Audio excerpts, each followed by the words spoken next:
the high level of corruption, when you look at the report from Transparency International, is so really high. When you look at the politically exposed persons, high level of politicians that should be prosecuted, then you compare it to the level of corruption that's been investigated by Transparency International and all other organizations that are involved in that, is actually poor.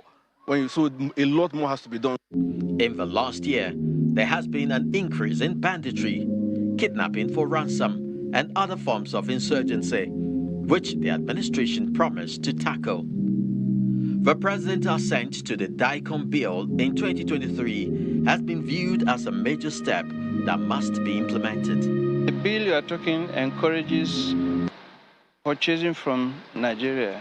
So it saves us foreign exchange when you go outside to give job for other people. You do it here.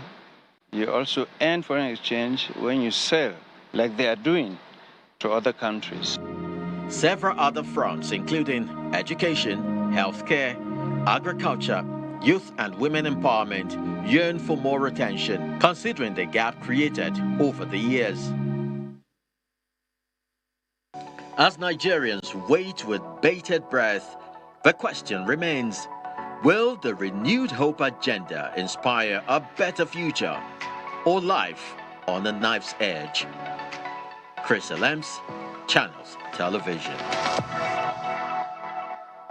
Welcome back. Indeed, so much to reflect on, considering the promises made by the administration on May 29, 2023, and indeed where Nigeria was coming from just before then.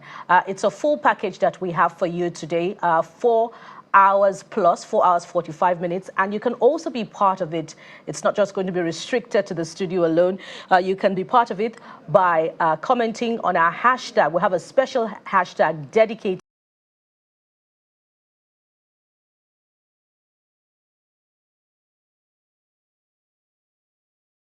in 99. But hey, as Bola said, there's a lot to talk about today on the program, reviewing the last year. And to get that started for us is our data analyst right here in our Lagos studio, Babajide Ogunsanwo. We're handing over to him now to walk us through this journey. Babajide. Hello, Babajide. Good evening, guys. Good to see you. It's happy, should we say, 25 years unbroken. Unbroken democracy. Yes, we'll probably find out what records have been broken based on the promises of the president last year, and we'll see clearly what records were not broken, what records were kept. It's important to exceptionally start with security, because security is really what everyone wants to talk about, everybody wants to be bothered about. And so it's important to look at three things. What exactly was the history? What did the president promise? Then it's important to then look at where are we currently, and then we look at the future. If we take a look at some of his promises, we've seen him talk about increasing security personnel based on what the Minister of Defense has said. That is one of the things that is happening. We've seen him also talk about improving the use of communication technology and aerial surveillance equipment. We see that big number in the budget that has allowed the president to continue with some of those things. Border monitoring and control, still a challenge. So we haven't really seen a lot going on in the last 1 year when we talk about improving borders and looking at what is going on around stopping non-immigrants from coming in. Creating anti-terrorist battalions, one of the promises of the president, that is still in the pipeline. We haven't seen much happen on that. We also haven't seen much happen on his promise of critical infrastructure protection plan for more than 200 million Nigerians. So we're looking at what will the next 12 months be. We've seen some reforms for the police. We've seen the negotiations and we've seen discussions again around state police. But one major area that the president said he was going to achieve was forest guard force. We're still hoping that we'll see more results when we talk about the personnel that will do a lot in minimizing a lot of insurgents that live in the forest. Again, let's not forget, economic assistance programs and defeating poverty was among the promises of the president, and we want to find out if that will happen. But look, apart from the past, we need to look at where we currently are. What is the global terrorism database talking about, and what is the situation? We know that Nigeria is improving on this rank. We were close to being the most terrorized country in Africa, but right now, based on the new ratings, we are down and we're improving. Position is 4th. However, the challenge we currently have is Burkina Faso is not only ranked as the most terrorized nation in Africa. It is currently the most terrorized nation in the world. And we see a lot of challenges, not just within Nigeria, along the West African corridor, along the Sahel region. We see a lot of challenges with countries being able to minimize the advance of insurgents. However, the good news on that is the president in the last 1 year has done a lot in growing his agenda on ECOWAS, trying to talk about how ECOWAS can play a bigger part, because the information is clear. If we can't minimize terrorism in Africa, we can't minimize terrorism in Nigeria, and crude oil security and indices clearly is a major trend. What we've seen is performances that have been discussed. We're looking at the big numbers that have been reported on crude oil security indices. We've seen freed hostages, 245 freed hostages. Within the last 1 year, 363 oil thieves have been killed, 1,276 oil boats destroyed. That's an average of three boats used for by oil thieves per day. Crude oil criminals arrested, 1,437 crude oil criminals arrested in the last 1 year, an average of 4 criminals arrested per day. 3,051 illegal dugout wells have been destroyed, and we clearly see that big number, 3,924 oil theft storage facilities that have been destroyed in the last 1 year.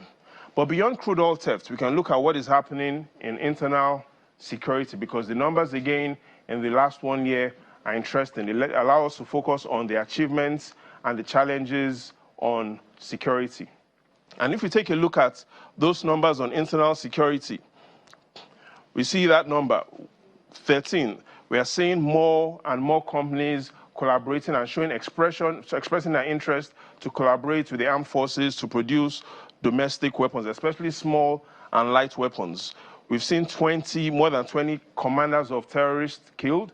That's an average of approximately 2 big names per month.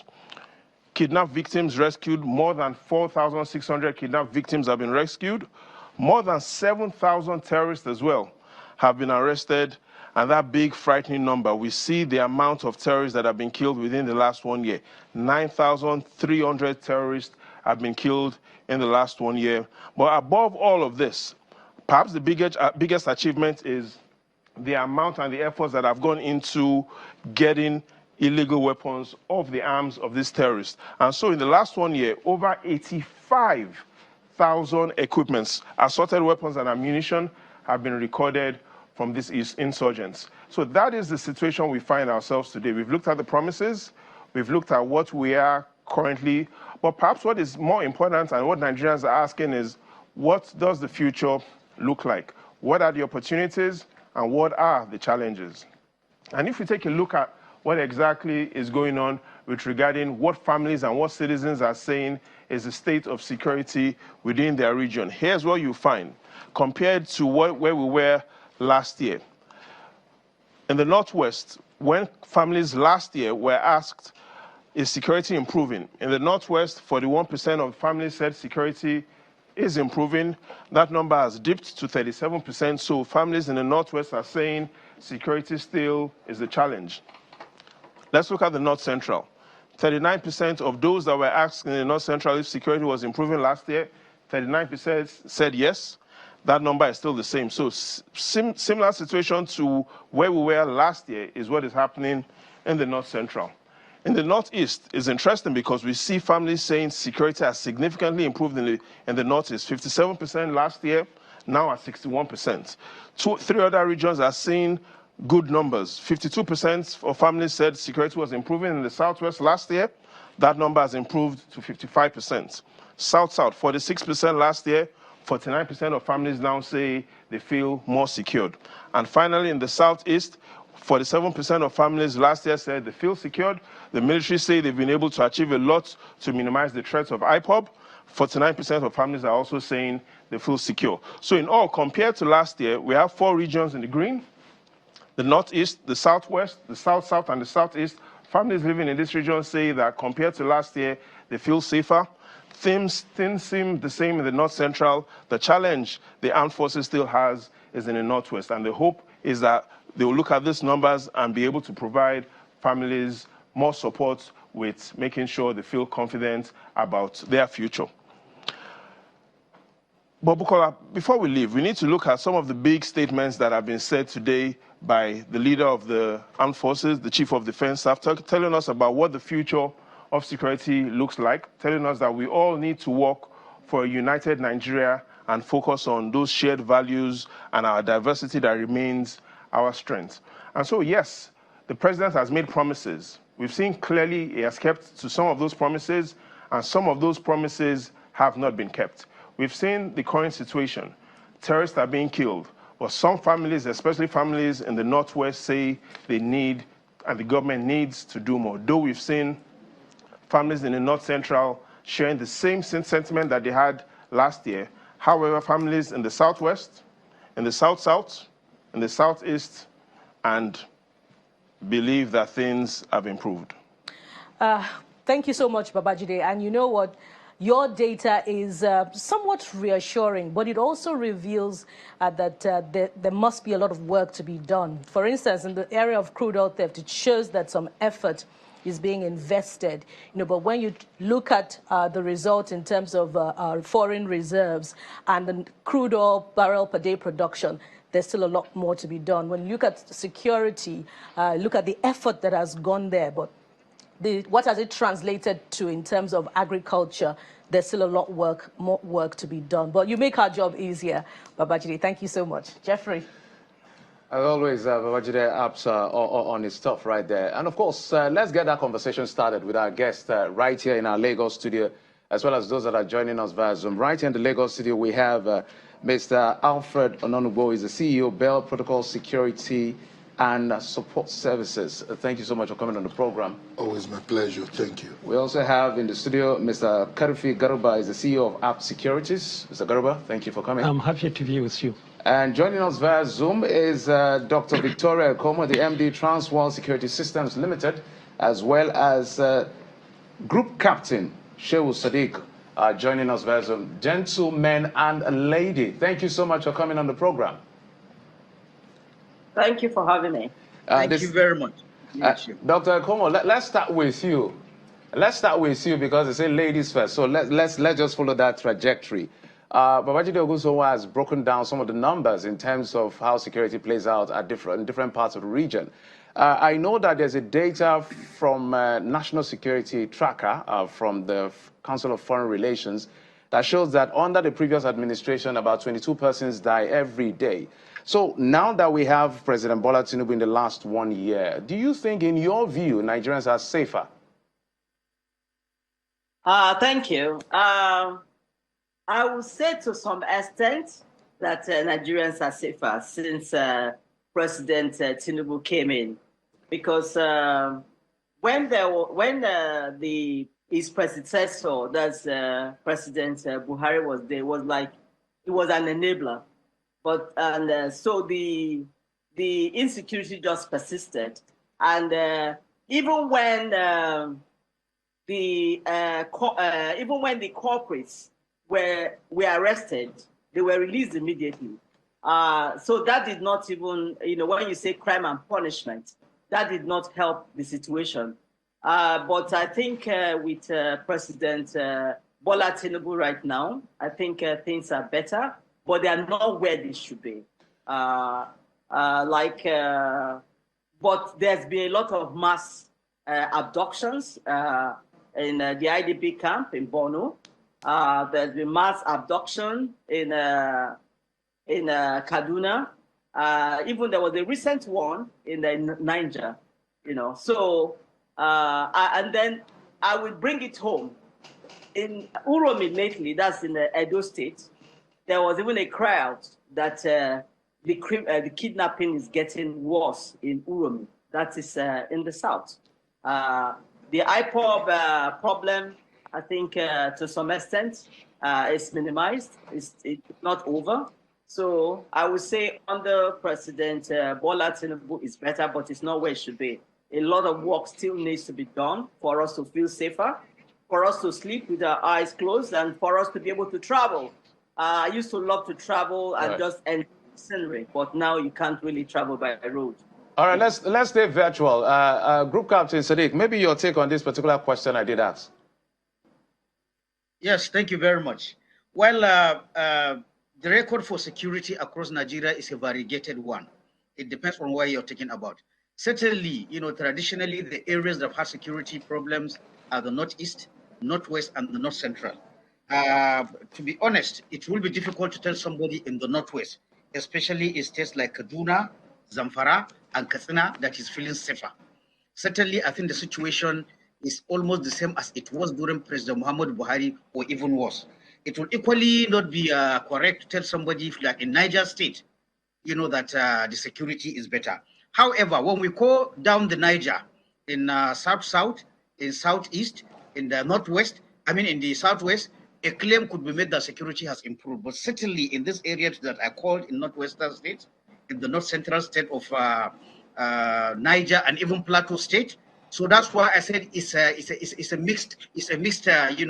mixed record of achievements if we're talking specifically for the last 12 years. However, if you ask me how do we rate the President Bola Ahmed Tinubu administration, I think the best this thing is to look at the renewed hope agenda.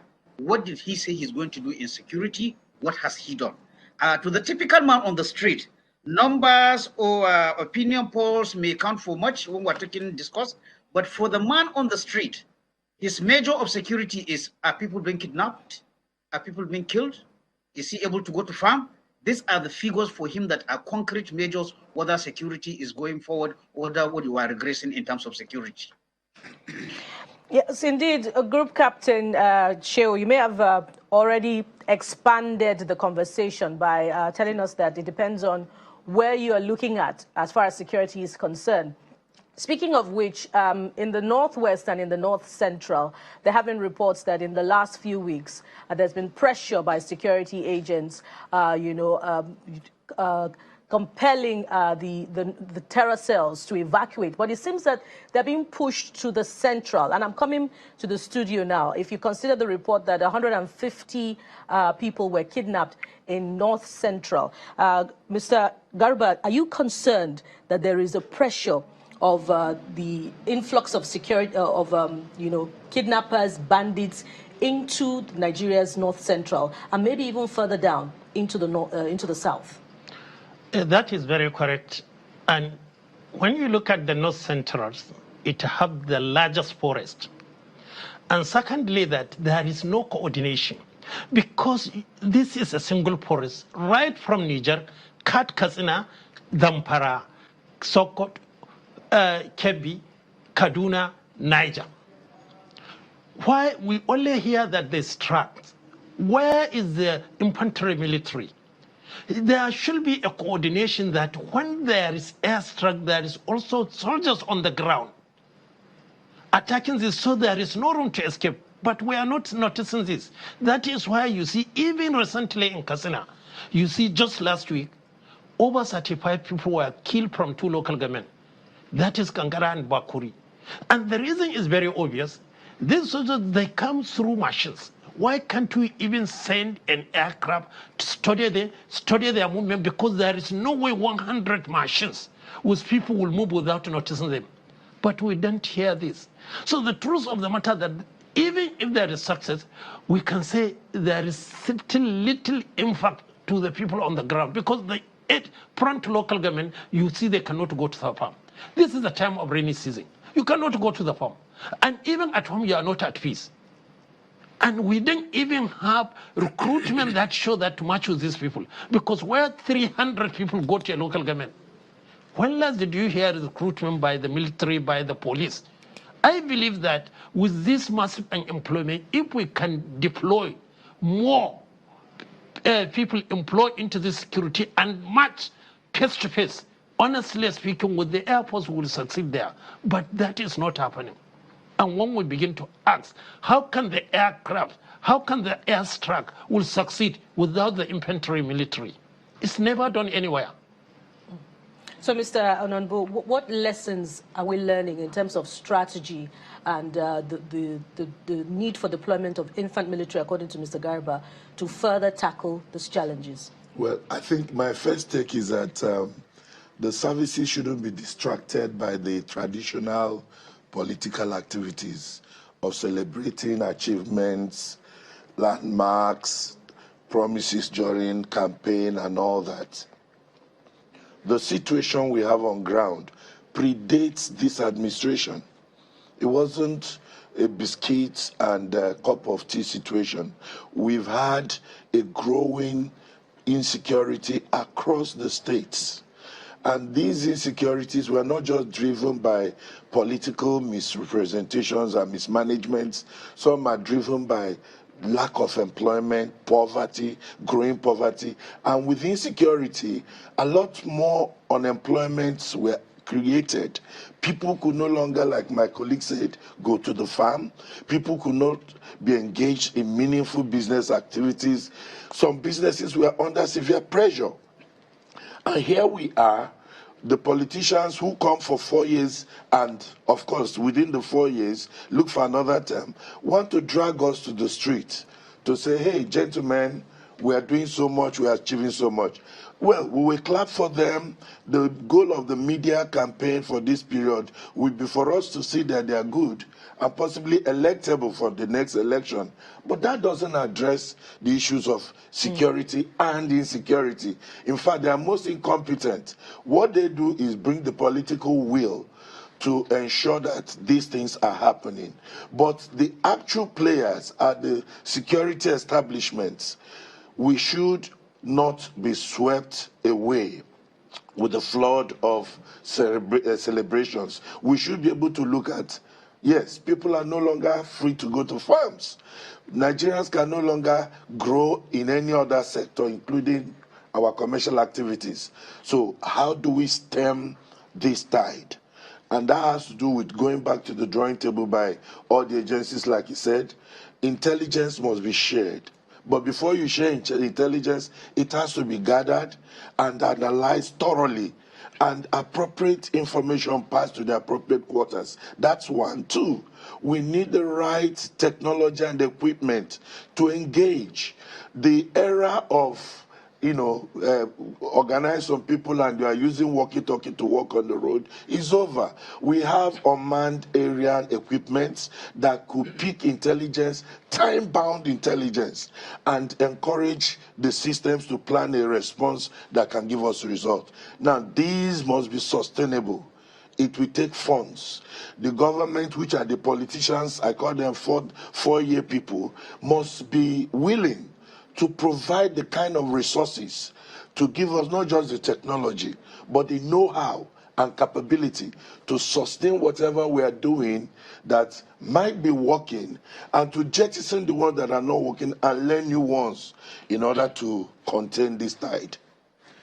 Let's take it back to Dr. Komo on this particular one, because when you look at insecurity, you have to look at it from 2 points: violent attacks as well as rate of fatality, which is what data analyst Babajide Ogunsanwo spoke about. So they've been touting the issue of state police. Do you see this as a panacea, some sort of to bringing down, the level of insecurity witnessed in parts where we call like the hotspot or the hotbed of insecurity? Thank you for that. With the rate of insecurity in Nigeria, the state police is a welcome change because at times those at the center, it takes them a while to know what's happening. It's like what the general said just now. He said it depends on where you're coming from. If you are in a state and you have all the wherewithal and you can go ahead and respond fast, then it's faster than waiting to get clearance from an IGP who really doesn't know what's going on and who the problem is really not close to. So state police is very important. When you look at even the US, they have their state police and they're able to respond. And to any security incidents and nip it at the bud. I mean, they also have security problems, but they're able to respond faster. So with the insecurity we have here in Nigeria, I believe state police is, the time for it is now. And we have to embrace it and utilize it to quell the problem, so that the situation will get better, in different states. All right, Group Captain Sadiq, let's come to you. Maybe you have to talk about state police as well, but in addition to that, we need to look at some of the drivers of insecurity, from economy to politics to all of this. By your experience and what you've seen happen in the last 1 year, are the agencies and the government diagnosing the problem rightly, in your view? Okay. Thank you. First, let me comment following what Madam said on state police. You see, in the debate on state police Nigeria, I think there are two extreme positions that have been taken without thinking of a middle course. The first, when people say state police, the idea is that a police that is 100% controlled, financed, managed by state governments, as opposed to what we have now, which is a police that is centrally controlled, managed, and handled by the federal government. What we forget is that if you look at Nigerian realities, I think neither one, neither other in these two extremes is good for us. But if you are looking at general literature or state on how police systems, apart from centralized police, which is what we have, and the decentralized police, which is run by the subnationals, there is also a middle course of having a semi-decentralized police force. What do I mean by here? Experts have pointed out the fears they have of state governors having total controls of state police. Now, a demi-centralized police system, combines these two extremes and come to the middle, whereby certain aspects or certain safeguards as to how states run the police will be held by the federal government, whereas you have this. So I think the debate is always missing that link. If you want state police completely controlled by states, there are dangers there.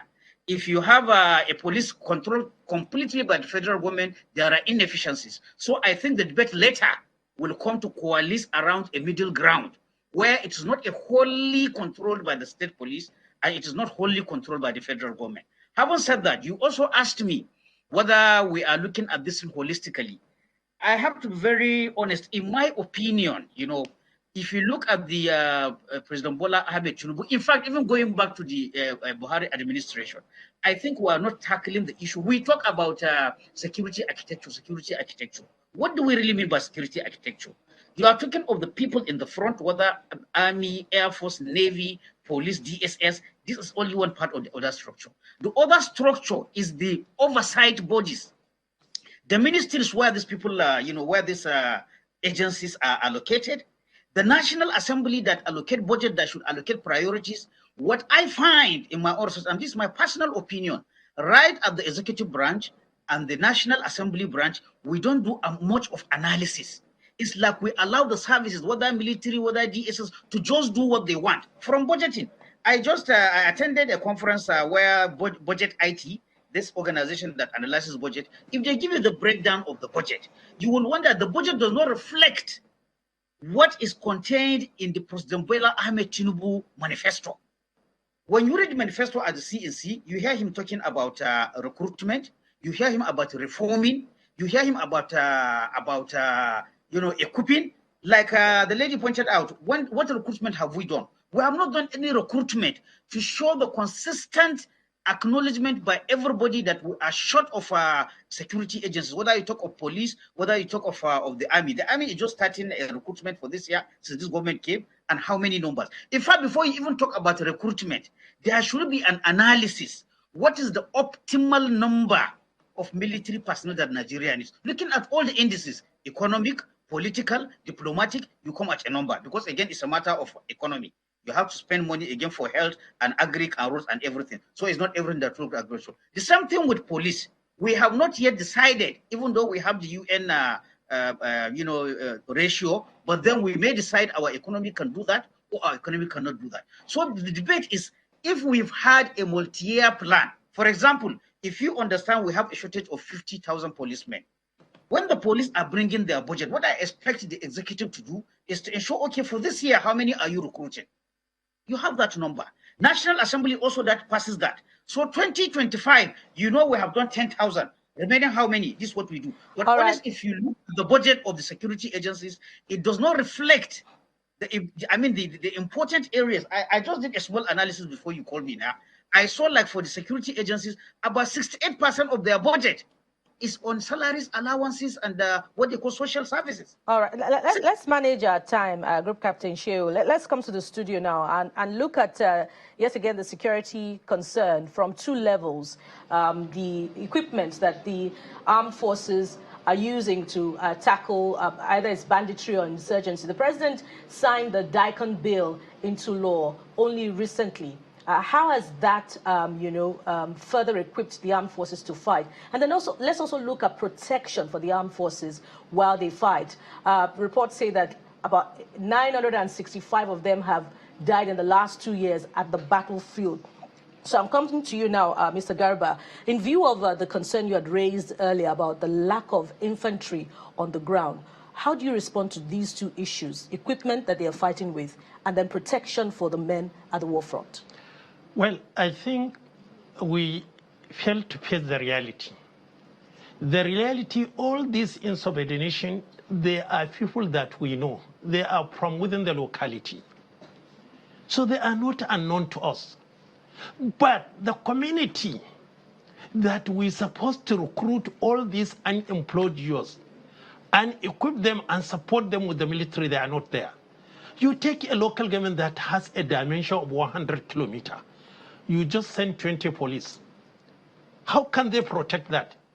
These people, most of the people they kidnap, they recruit them. And now they become arms with AK-47, and they will come and attack the people. And they are well paid. So the truth of the matter is that we need community people. We have to recruit and equip and back them by the police or military, or let them guide them because they know the trend. The trend is not unknown to the community. So we need those, but not state police. Because the truth of the matter that, look at it from the election. All the state electorate, they make sure that the local government election won by the same state political party. That shows that there is no true unfairness. And therefore, it disenfranchises the people from making their choice. So they are not interesting. And the poverty is there. Because where there is poverty, you get people that are recruited for others.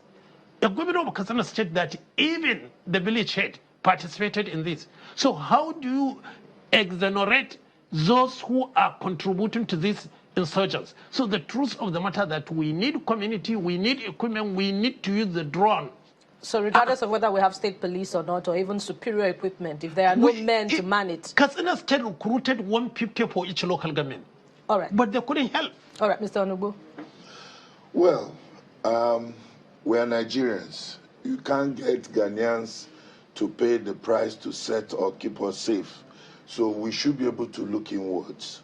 Secondly, we should be able to review the kind of welfare that are given to our men and officers. Some of them are poorly paid.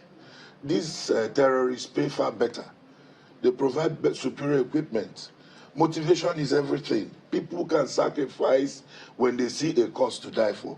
And I think we should also take time to give our people a national reorientation that makes the Nigerian citizen superior to other public officers.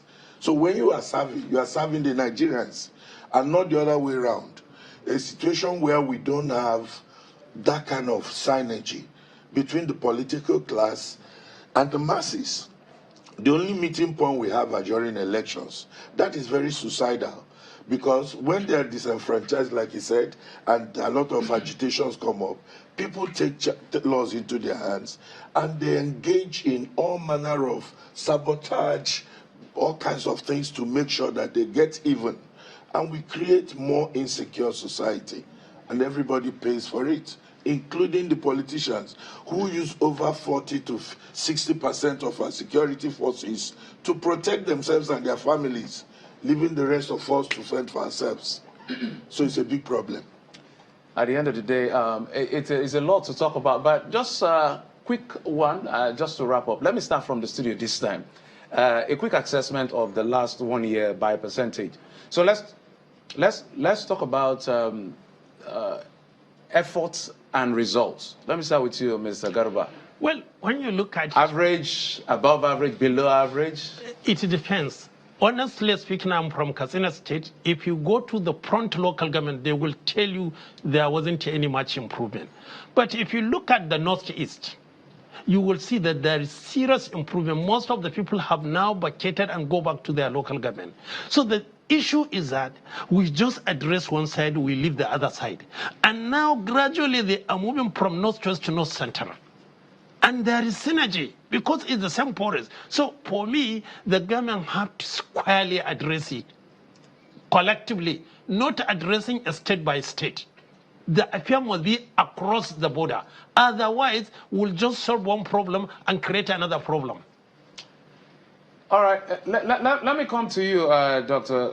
Como, on this particular one. When we look at the budget that I've been seeing, the defense budget has been quite big, perhaps one of the big, over 2 trillion in the 2024 budget. The president has given us a hint that he will be extending the spending limit this year with a supplementary budget being sent to the National Assembly. We heard him say that today when he visited the joint session of the National Assembly. When you look at the amount being spent, Dr. Como, does it justify the effort or the results we're seeing? Thank you for that.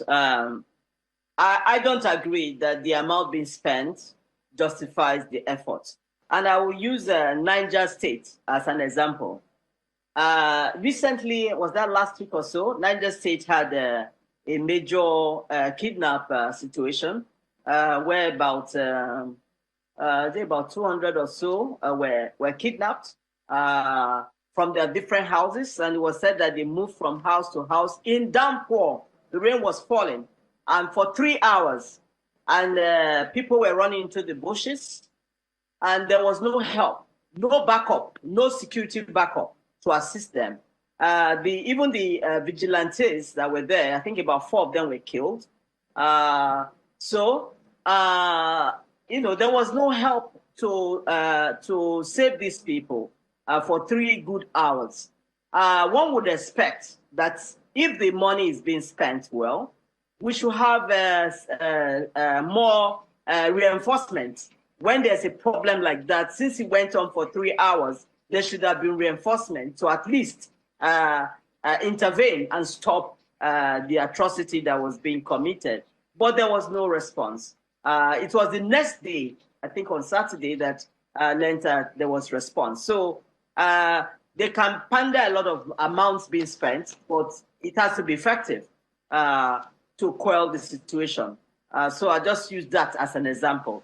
Although I know that that of Kaduna, the students were able to get the one. I think it was first said that it was about 200 and something students that were, and students and teachers and that were kidnapped. But later, I think they came down to about 130 something people that were rescued, and they said they had all the people rescued, which was a plus for the government to have rescued all of them unharmed. But that of Niger that just happened a few days ago, that's a little bit worrisome for me. So I don't think they have enough. We should have drones. If they really are spending the money well, they should have drones to monitor the place so that when there's any, they said that they came with about 300 bandits that came in there, and they came in motorcycles, about over 100 motorcycles, and nobody saw these people and stopped them. So there should be drones, and when there's any problem going on, there should be immediate response. But there wasn't any response, no backup. So to me, it doesn't speak too well about how the amounts are being spent, though there's a lot that was allotted to security. So in the same breath, Group Captain Shehu, let's tie this to security, particularly because of what is being spent. And, you know, the concern raised even by the CDS himself only a few months ago during the budget defense and in revelations to us pressmen, that his men are paid less than 50,000 naira, and their allowances per day is 1,500 naira for feeding, including himself. So the question is, you have the knowledge of how things are done in the military, having served. Do we need to wait a bit more, for the disbursement of budgetary spending to see improvement in the welfare of the armed forces as they continue in their fight against insecurity, or things will remain the same? Yes, okay, thank you. Permit me to also say with Mrs. Ekomu that sometimes it's not actually insecurity. It is not the total amount that is very important. It is good when you spend big, but how you spend it, where you put emphasis, that is where the problem is. The CDS spoke about welfare. In the President Bola Tinubu manifesto, there is increase in welfare and salary is one of the points there. But if you think that is important, then you should put the money there.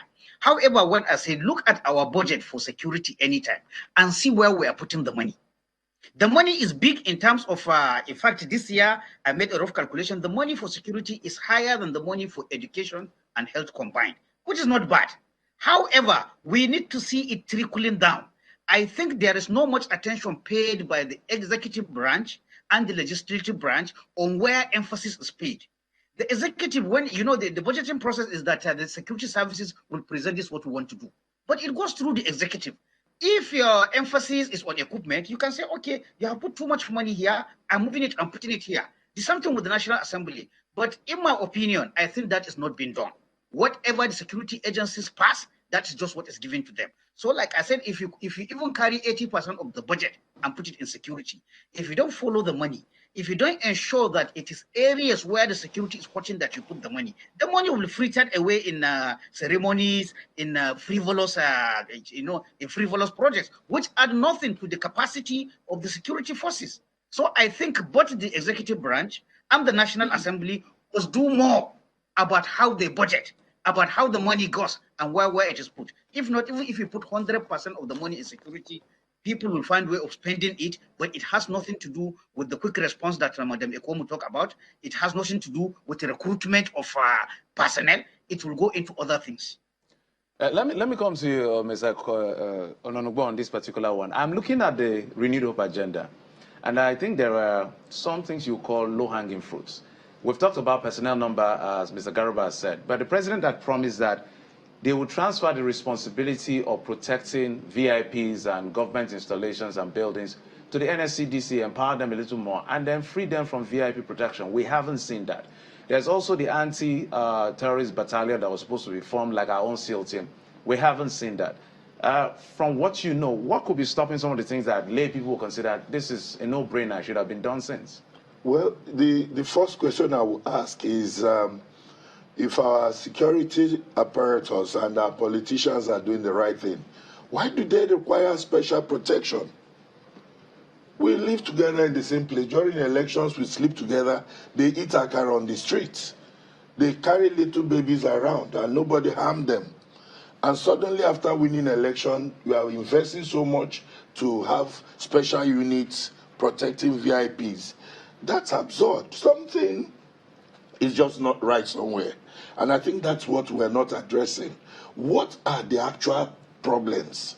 Because if we have a safe and secure society, if our men and our security men are well equipped, well motivated, and made to do their natural, traditional role, play their traditional roles, we will not have special situations where few individuals, less than 5% of the entire population, are given 80% concentrated protection just to keep them safe. One person who was voted by the masses, moves around with over 15, 20 convoys of armed security guards.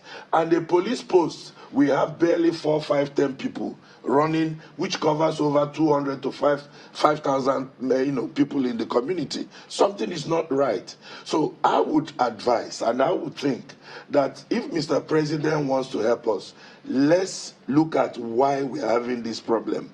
People don't have jobs. Our industries have failed. Places are not functioning because we're talking about security. Security starts from home. People can't go to school. Those who went to school cannot find jobs. They're ending up inventing antisocial interests that are hurting the entire society and becoming cheap recruits by bandits and other criminal interests. So when we begin to feed some of these challenges, we begin to eliminate those platforms that are giving them, kind of a realization that, whoa, they have found somewhere they're making money. Now, back to the issue of the political class, because I have always seen the role of the politicians as aggravating the security problem we have in our country. Their lifestyles, their behavior, their poor management of the resources of the nation. It's not what they see on television. All these branded activities are just showcased to prepare us to vote for them next time. They are not interested in making sure that the police, it's as bad as policemen use their money to buy these papers they use to collect statements from criminals. Policemen buy their own uniforms. Now they come and present big budgets. For the past 40 years, I've had budgets and budgets for police, and I see the quality of the lives of the policeman, the military man, the custom of is poorer. They are more miserable. Go to their hospitals. You'll be fortunate to come out alive. These are people who are spending their lives to save the entire nation. A policeman cannot put his child or a soldier in a good school for education. Today, education is unaffordable. So these are things. By the time we put these things, and welfare is not just about giving them 1,000 naira a day. For a man fighting with his life, we are coming to the public to tell them we're giving them 1,000. When they go for United Nations operations, they are paid far higher and better. And they go there and perform excellently well and return successfully. Let me come to you, Mr. Garuba, on this one, because there's a concerning development from the conversation we have here, which has to do with the number of people whose boots are on the ground as far as our military is concerned.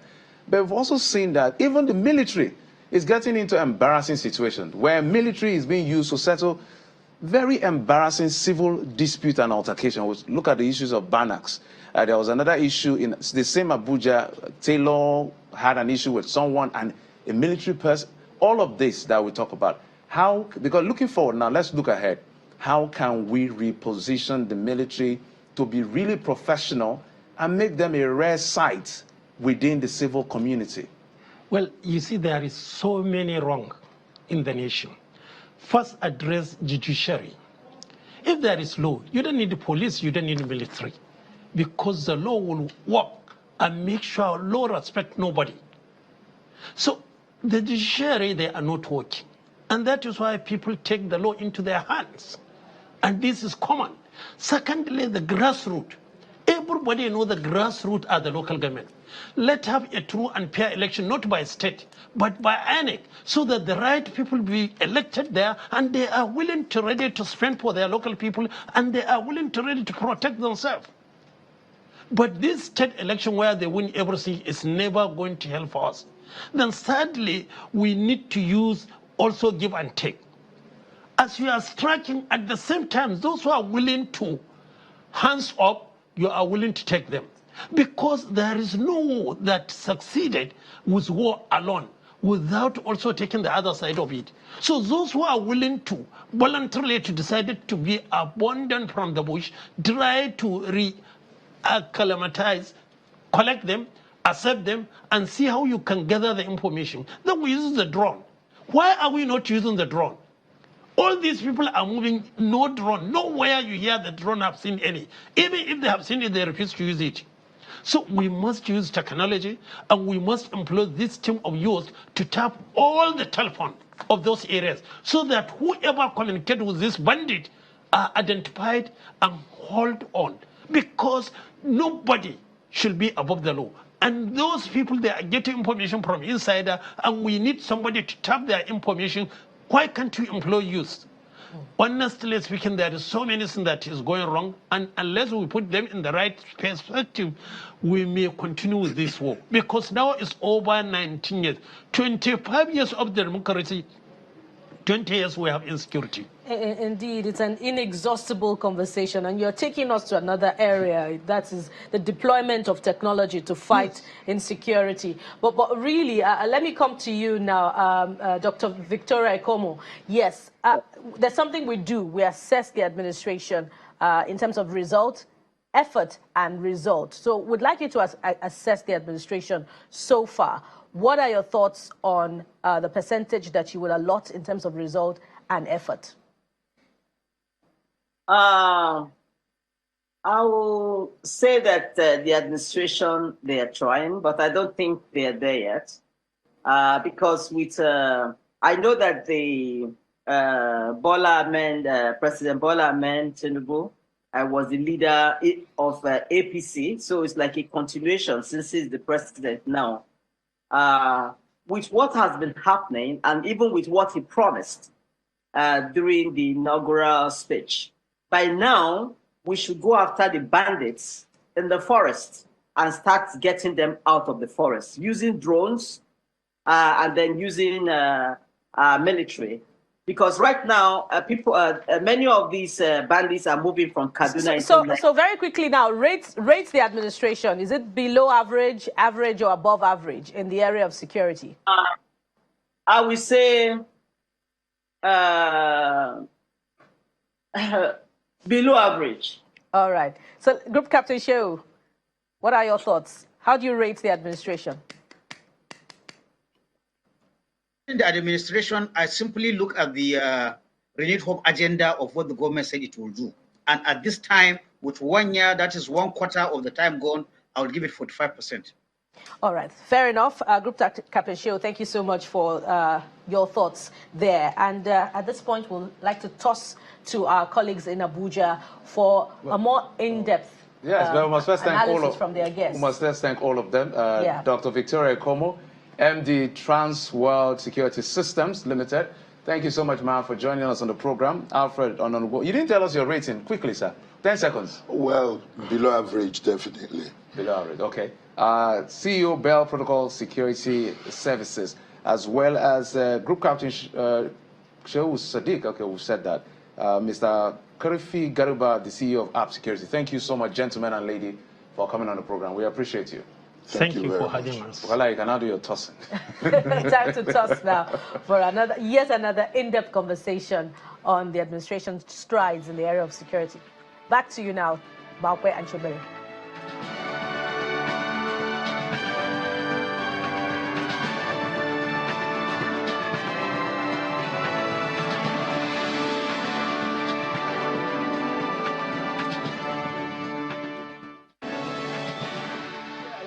So you're watching our special May 29 program, where it is the first year of this administration, where it's a stock taking of sorts. So we'll look at all the sectors. I'm here in the studio with my colleague Mark West. So we'll be talking about security now, because we are joined here by Lieutenant General Tarid Lagbaja, who is the Chief of Army Staff. Good evening, sir. Thank you for coming on today. Thank you very much, Chambali. Well, security is always several parts to that. I know you must have heard at least some part of what some of those citizens were saying in terms of their impression of how they feel security is at the moment to them.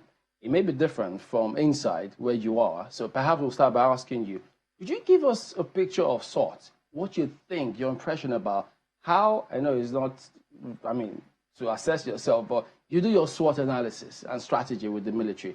What's your impression of how you're faring so far? Looking back at where we were 1 year ago and the threats that confront us as a nation, I will say that the troops in the field and even the staff at the headquarters deserve the highest commendation for working in a very difficult environment and delivering results despite the challenges. And if I'm to assess the current security situation in Nigeria vis-a-vis what it was a year ago, I would like to take it on a geographic zone basis, starting from the northeast, that used to be the epicenter of the security threats in Nigeria previously. Gone are the days when reports of suicide bombing, attack on our government infrastructure, attack on troops location, dislodgement of our troops, and so many reverses in the Northeast used to be the inting in the news headline. Today we have relative peace in the Northeast. Even though we are still confronting the challenge of improvised explosive devices, but it's understandable because the threats that we confront, they are complex, they are ill-defined, they are adaptable. And so, even when attacks occur in the Northeast, the troops respond stoutly and on time to this attack. Most of the equipment that were carted away from the troops many years back have been recovered. And so we have been seeing photographs of mine resistance ambush protected vehicles being brought out from the Timbuktu Triangle, from Sambisa Forest, places that troops, even the troops dreaded in the past to enter. Now they go there almost on a weekly basis to ensure that there's the boots on the ground, the domination of the geographic space, and stability. Is this still predominantly in the Northeast? In the Northeast. In the Northwest, yes, the Northwest, the threat matrix is becoming emboldened, I would say that. And this can be attributed to so many socio-political factors, which are clearly outside the purview of the military. And so the challenge has always been the Yansa Akai, which are the local vigilante, against the pastoralist. And the troops have done very well. And looking at the tally, so many of these bandit kingpins, like Ali Kachala, Boderi, Maudi, so many of the well-known bandit kingpins have been taken out by the troops. So many of their camps have been dislodged. Even when we had reverses like the attack on the Kuriga school in Kaduna, it took less than 1 month for the troops to close in on these criminal elements and for the school children to be released. Looking back at how many years it took us to get up to the 50% mark of the number of Chibok girls that were kidnapped, or the March 28 train attack on the Abuja-Kaduna train corridor, I would say the troops have responded. So, are you facing more challenges in the Northwest than in the Northeast? The challenges in the Northwest, yes, because of the socio-political undertone, the threat seems not to be going away, I would say that. And looking also at the terrain that is contiguous to so many other rich economic zones like Kaduna, like Niger. These are, even the Federal Capital Territory is attracting these bandits. And so you see a migration from the Northwest into this. So there are so many factors that encourages the youth, that has been encouraging people to join the ranks of these bandits. These factors are not going away, but the troops are responding. In the Southeast, the issue of sit at home, the illegal sit at home, is a thing of the past. And that is why before IPOB do not come on the news channel to announce that there will be a sit at home, because it was given that every Monday there will be a sit at home. But today they need to reinforce it in the mind of the people that they are after so many months, because people are going about their lawful businesses unhindered.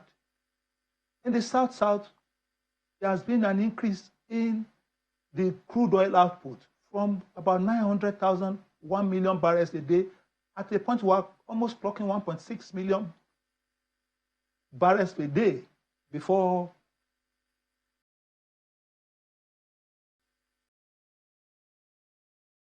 other things brought us down to about 1.34, 1.35 million barrels a day. So the troops are doing very well across the geopolitical zone. Indeed, well, you have done a breakdown according to geopolitical zones, and it would seem that the area where you have recorded the greatest successes, according to your breakdown, is the northeast and the southeast.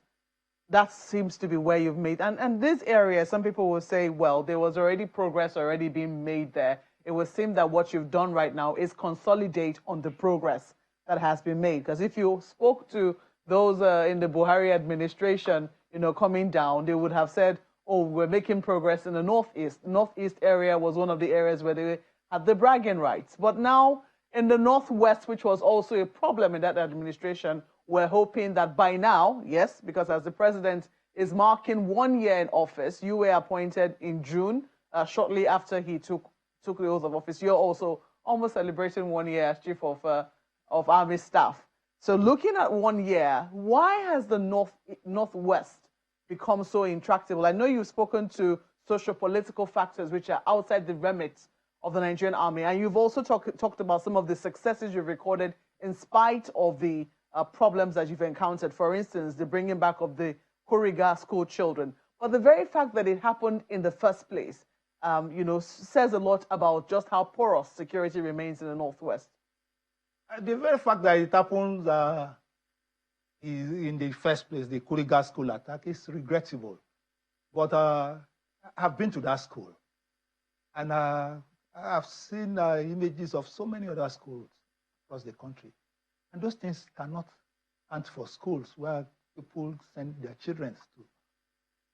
No perimeter fence, the roof blown off, close to a forest.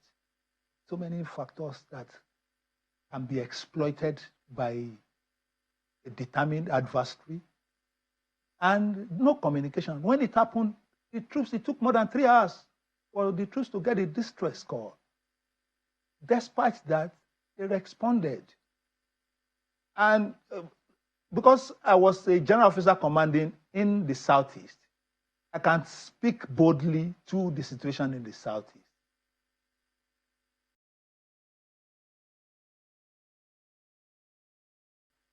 So many attacks on government infrastructure, police station, the court facilities, the school system, so many government infrastructure. But today, we keep the tally. And so, in that respect, we have done commendably well in the southeast. Also in the south-south, we have done commendably well. Even in the north-central, yes, Plateau, the December 25 attack around Mango, Bariki Ladi happened. But the Plateau situation has been intractable, has been on for years. It's driven by religion, it's driven by ethnic consideration, and so many other social considerations. So do you think it's going to remain that way for a while yet? No, it's not going to remain that way. But what I want to say that the kinetic measure does not solve a security challenge, especially when it is driven by passion, when it is driven by ethnicity, religion. These underlying factors must be addressed. General, why do you think that some persons in Plateau, for instance, have this, I don't know if you call it, this is their impression, they accuse the army of complicity? They even accuse us of taking sides, which I have said often that the military is a national institution.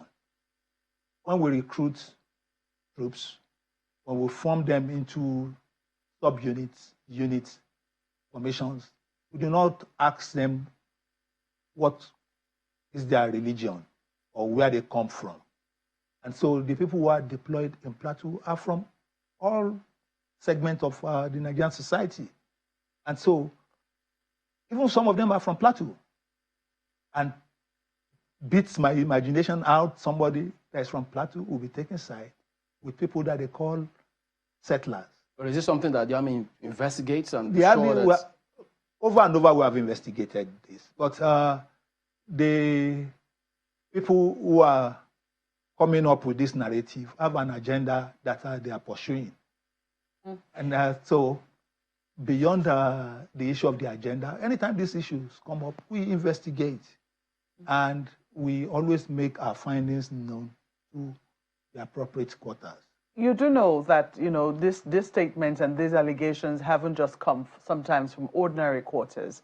We've also heard them from very powerful quarters from people who used to be in the army, someone no less than General T.Y. Danjuma, who once said that the military is not impartial in this.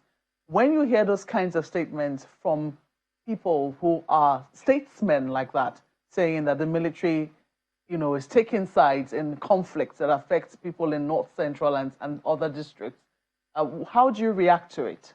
I will react as a professional, and I usually react as a professional. Danjuma is from an ethnic group that is confronted by a security challenge. He lives there, and I heard his utterances even during the installation of a king in Takum. And so the people who are fighting, the Kuteb, the Jukun, and the Tiv ethnic groups, they don't represent the Nigerian army. That's established. And if General T.Y. Danjuma comes up to accuse the military of taking side, I understand that he has expectation. But the truth is that if there is security infraction in Borno State, it is not everybody in Borno that is an enemy of the state. It's not everybody. The army does not go about asking people what is their religion, which ethnic group they belong to, in carrying out their duty. We do it professionally. And you don't expect us to go into a community and burn the whole place and kill everybody just because you have an issue. If they do not employ, if they are not seen as combatants, carrying arms openly, engaging the military in combat, then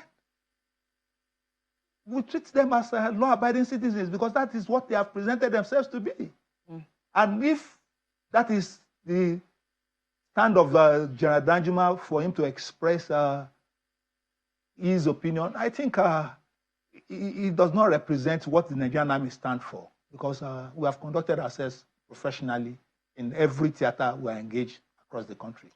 There are quite a number of issues. I mean, in the last 1 year, almost 1 year now, I have to be very careful. It's not yet a year, but almost 1 year since you were appointed, quite a number of challenges have confronted the Nigerian military. I mean, we've talked about Kuriga. You said what you see there is not a place that we should call a school for Nigeria's children. And that still is the situation in many other schools in many parts of the country.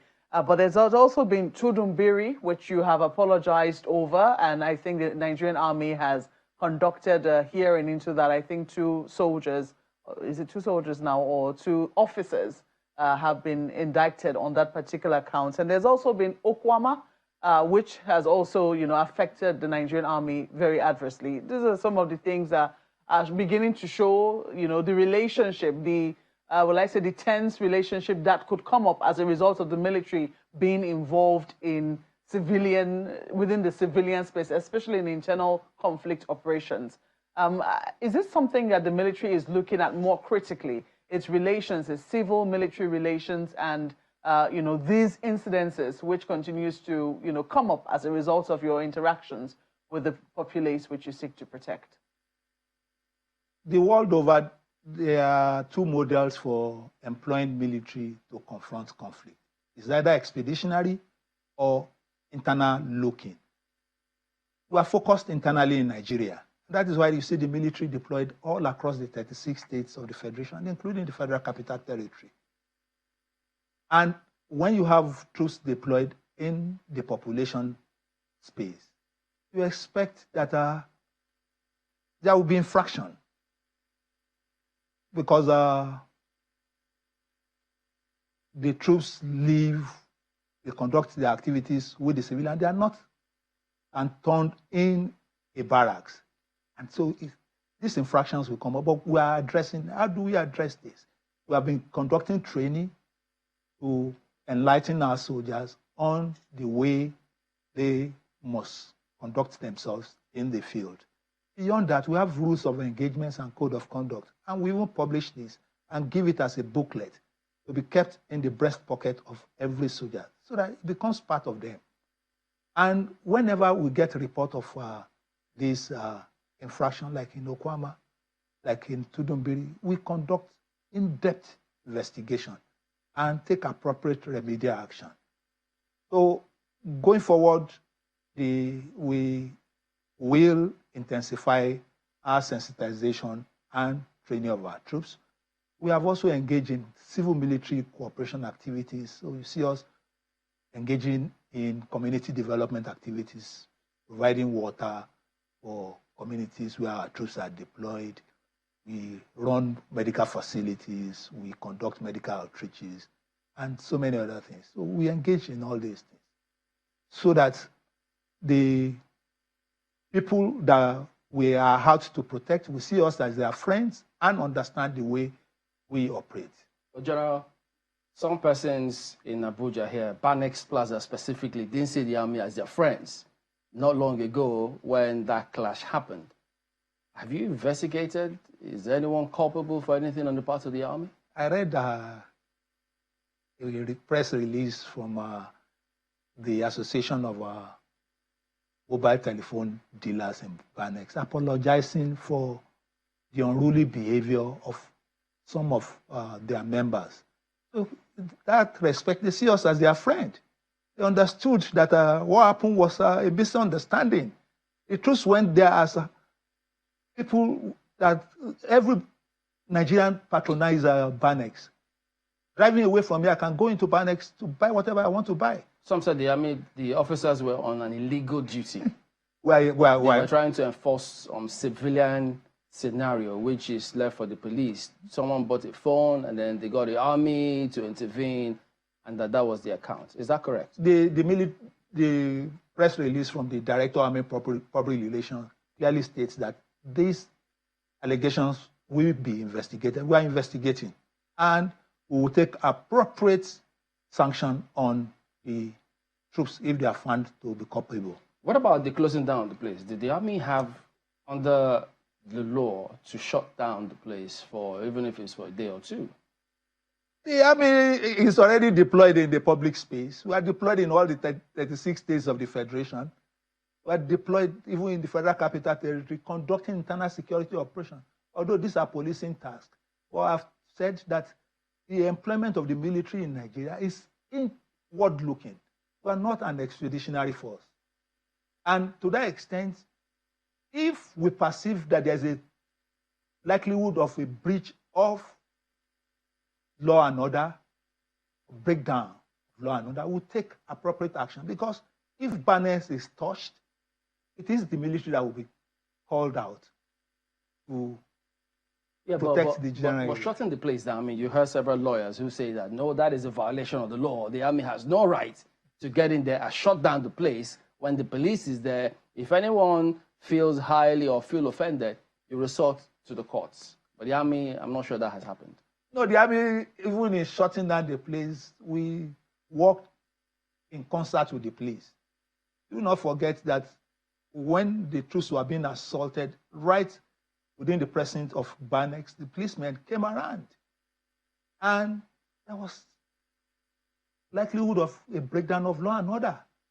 And the troops were already deployed even all around Banex Plaza long before that face-off happened. But General, how does the army deploy? I thought it's the CNC that's supposed to give directives. So was he involved in soldiers who went there and shut down the place? The CNC does not give the military, like I told you, the army is already on the streets. If you drive from your office to Wuse now, you see the soldiers on the street riding motorcycles, driving their vehicles. That's different. Riding motorcycle is different from them coming in there and carrying out certain action, because people would expect, I mean, the army is trying to build civil-military relations, to see the army as your friend, where you can volunteer information of which you can then succeed. But if they don't understand what's going on with the army and they're coming in high-handed, they'll pull back and feel it's an adversary. What I'm trying to tell you is that we must remove the president from this. The military is already called out. There's a procedure for military call out. And we must understand the nature and the intensity of threats that confront us in Nigeria. And so, because the threat has gone beyond the normal policing situation, the military has been called out. Not today, not 10 years ago. And so the troops have been on the street. So you do not need any other directive to tell the troops to secure Banex if there's likelihood of an attack on that facility. What strategies would you say have been working so far? Because yes, you've talked about how you have, been able to consolidate on, the successes made in the Northeast and even record some more in the southeast of Nigeria and even in the south. It's interesting that you're quiet on the southwest. I was going to ask whether there are no challenges there. But what strategies would you say have been working in these areas which we can deploy in the northwest and the north central? Because from the analysis that some of our analysts did moments ago, whatever is affecting the northwest seems to be seeping into the north central, which you acknowledged by also talking about what's happening in Abuja, what's happening in Plateau State, what's happening even in Kogi State as well.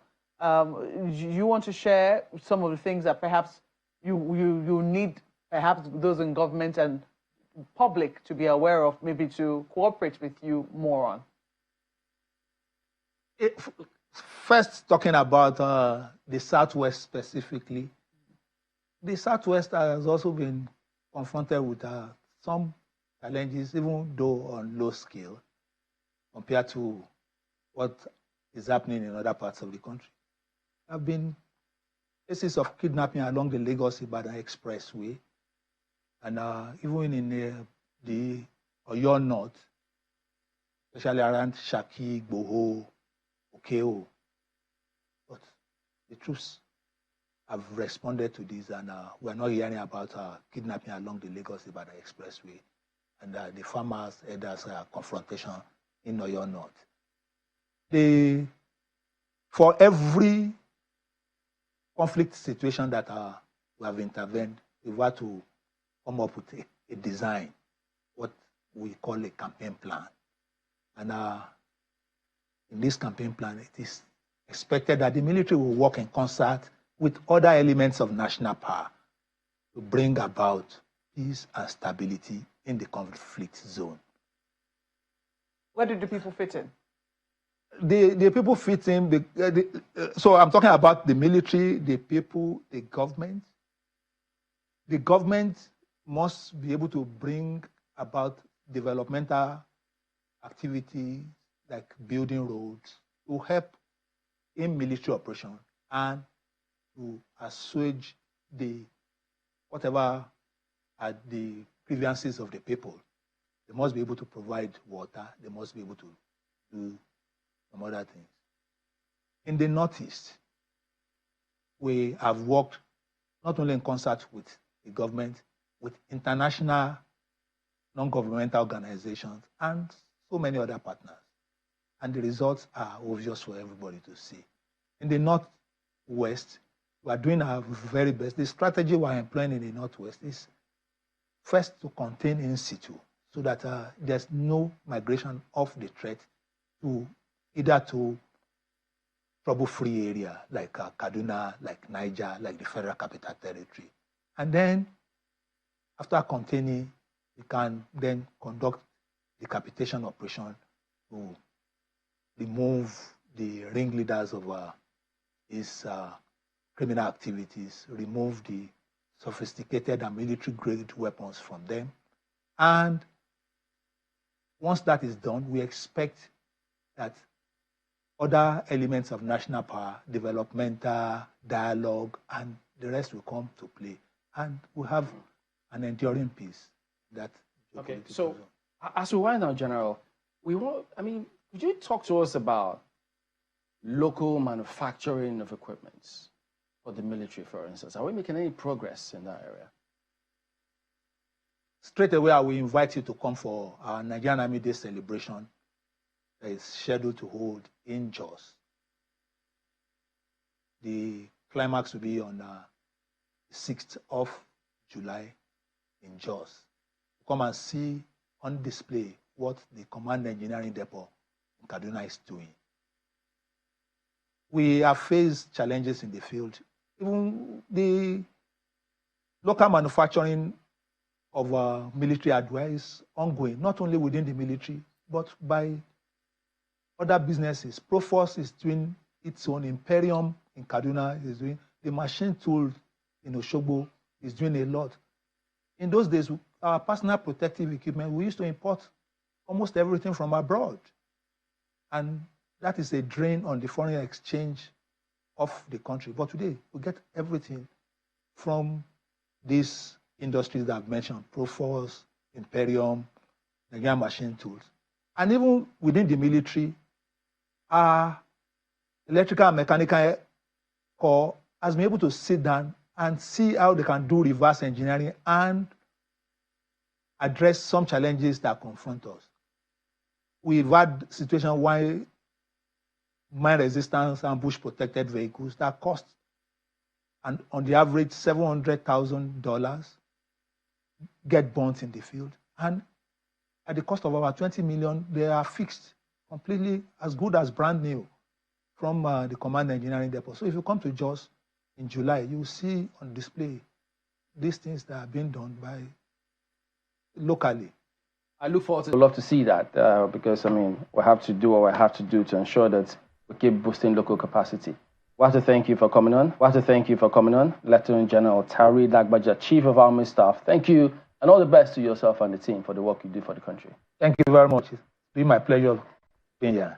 All right, so we will be back in just a moment. The program continues, so don't go away.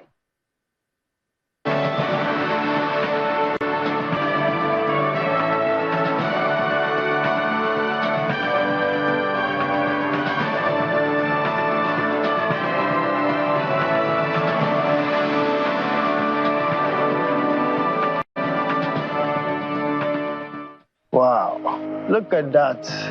Until recently, I had no idea what a pangolin was. But this thing is strong. It's a small mammal covered with scales made of keratin, just like our nails. Strong scales, man. The scales has no medicinal value. Yet the demand for the scales and the meat is driving the pangolins to extinction. This one's name is Igai, and it was rescued from illegal bushmeat trade.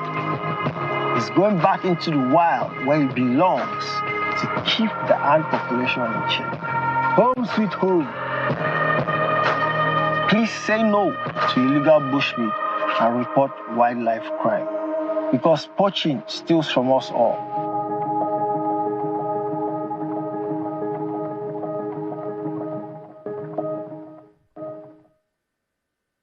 You've worked hard for your money, and DSTV gives you a lot more to enjoy for a lot less than you think.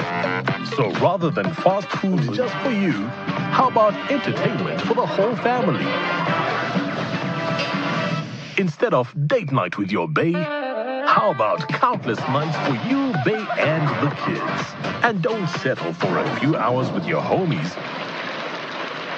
Settle in with over 720 hours of the best entertainment on the continent. Triple drum roll. We've got everything, including movies, series, sport, kids. Totally awesome. And local shows. I'm here. Watch on the go with DSTV Stream and control your entire account with the My DSTV app. Enjoy incredible extras like crystal clear HD, box office, and catch up. And with so many different package options, there's something to suit every pocket. DSTV, a lot more to enjoy for a lot less than you think.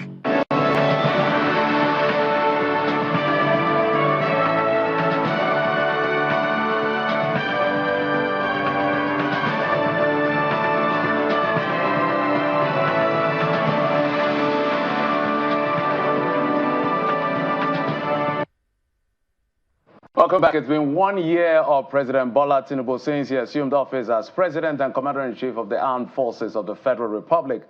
And we've talked about a couple of things. First was the security situation. You just listened to the Chief of Army Staff. We had before then spoken to experts, analysts who are also in the know as far as security in the country is concerned. But we're shifting gears now to the issue of the economy, that reality that faces all of us. Literally, everybody's an economist in his own way or the other. But we're bringing the experts to speak to us exactly what the numbers look like from then to now. But I'm not doing this alone. I'm being joined by our business anchor, John Mekwa. Thank you, Jeffrey. Good evening. Good evening, everyone. It's good to be on this side of the studio, you know, different from our business studio, which we do daily. Absolutely. So, I know that you have a reason for being here. So let's walk through it. I'm passionate about the economy. That's why I'm here. You like the numbers. I love Absolutely. them. Yeah, like they tell you the reality. So you're going to tell us the facts behind the figures. Okay, but we'll start with Mr. Bismarck Rwanda, the Chief Executive Officer. He has the numbers, as we know, and he has numbers with pictures. I trust him to have that. Mr. Rwanda, good evening, and thank you for joining the conversation. I know you're going to talk beyond the numbers soon, but let's see. I know you want to paint a picture 1 year after. I think you have a major question. Are you better off today? There you are. Yeah. Thank you very much. The question today, let's put some context into what we want to talk about. 365 days after, 1 year later, are you better off now than you were last year? And do you hope to be better off at this time next year? So that's the question we're asking ourselves. 1 year ago, there were promises, policies, and announcements. The first promise President Tinubu made was to increase GDP to $1 trillion in 8 years. Before then, our GDP was almost $400 billion. So actually to double it in 8 years. He removed petroleum subsidies. He unified exchange rates. He promised to overhaul the security infrastructure. You just heard that now. And he also promised to double the power generation, which was 5,000 megawatts then to 10,000 megawatts in a period of 5 years, which means he promised to increase power by 1,250 megawatts every year. And he also promised to bring inflation under control. These were the promises, these were the announcements, and these were the policies. Next. So the highlights of these policies and announcements were that major policy changes were announced in 2023, including the $1 trillion GDP goal. The time lag between policy announcements and efforts effect was a drag on outcomes. The unintended consequences are leading to social unrest. There's a cost of living crisis in Nigeria. The minimum wage negotiation will be a source of widespread conflict, and the wrong sequencing of reforms is taking its toll on output.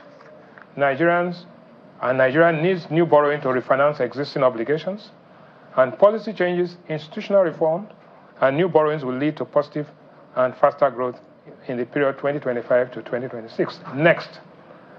Now, what are we seeing? The economic weakness is partly structural and mostly exogenous. Exogenous means from outside, but structural means fundamental. So what are the structural challenges?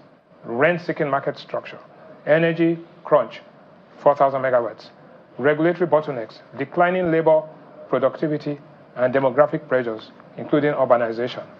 Exogenous shocks, COVID disruption after COVID, global supply chain disruption, political tension, high global interest rates. Transitory developments, cost of living crisis, wage agitation, and social unrest. Next, please. Now, what really happened? This is very important. What happened in the last 1 year? Before, we're growing at 2.91%. That was last year. After, we are now growing at 2.87. So our growth has actually declined by 0.04. Headline inflation was 22.41 last year when Bola Tinubu took office. It is now 33.69. So it has deteriorated by 11.28%. And this food inflation was 24.82. It is now 40.53. It has deteriorated by 15.71%. The exchange rate on May 29 last year was 765 in the parallel market, 765 naira to $1. Today it's at 1,520. It has lost essentially. It has more or less doubled, and it's gone down by 100%. Difference between parallel and official market, official rate. The difference in May 29 last year between the parallel market and the official rate was 295 naira to $1. Today, because the official rate has been adjusted in the last 2 days, it is now, the difference is now 346 naira. So it has actually deteriorated. The price of diesel at this time last year was 840 naira a liter. Today it's 1,200. Don't forget, this diesel price had gone all the way to 1,700, but thanks to Dangote, they've brought it down to 1,200, and it's off by 43%. Petrol at the pump, PMS, was selling at 190, highly subsidized. Today it's 580 in most parts of the country, 617 naira. So the price of petrol has actually increased by 205%. But generally speaking, efforts were commendable, but outcome was average. Now let's go to oil production. We're producing 1.15 million barrels of oil a day. Last year, this time, we are now producing 1.28, which is a marginal increase of about 11%. Federal Allocation Committee was sharing 10.2, total FAC last year was 10.92 trillion. Guess what? Because subsidy removal and reduction, we now are sharing 14.39 trillion. So revenue accrued and revenue shared has increased by 31.78%. The deficit as a percentage of GDP was 4.21% of GDP, and now it's gone to 5.50% of GDP. One, because GDP has reduced, but revenue has increased, but it's a negative variable. Real positive interest rates, it was minus 4.55, and at this time last year, it is now minus 7.21. So it has deteriorated by 2.66%. Total external debt was $42.7 billion. Today, it is $42.5 billion, so it has improved a little bit. External debt per head, every Nigerian was owing $179 last year. They are now owing only $178 per head. The gross external reserves was $35 billion last year. It has dropped by 7% to $32 billion. The minimum wage as of last year was 30,000 naira per head, per man, per month, and now it's open to a bargain. Next slide. So, economic impact and unintended consequences. This is the big picture.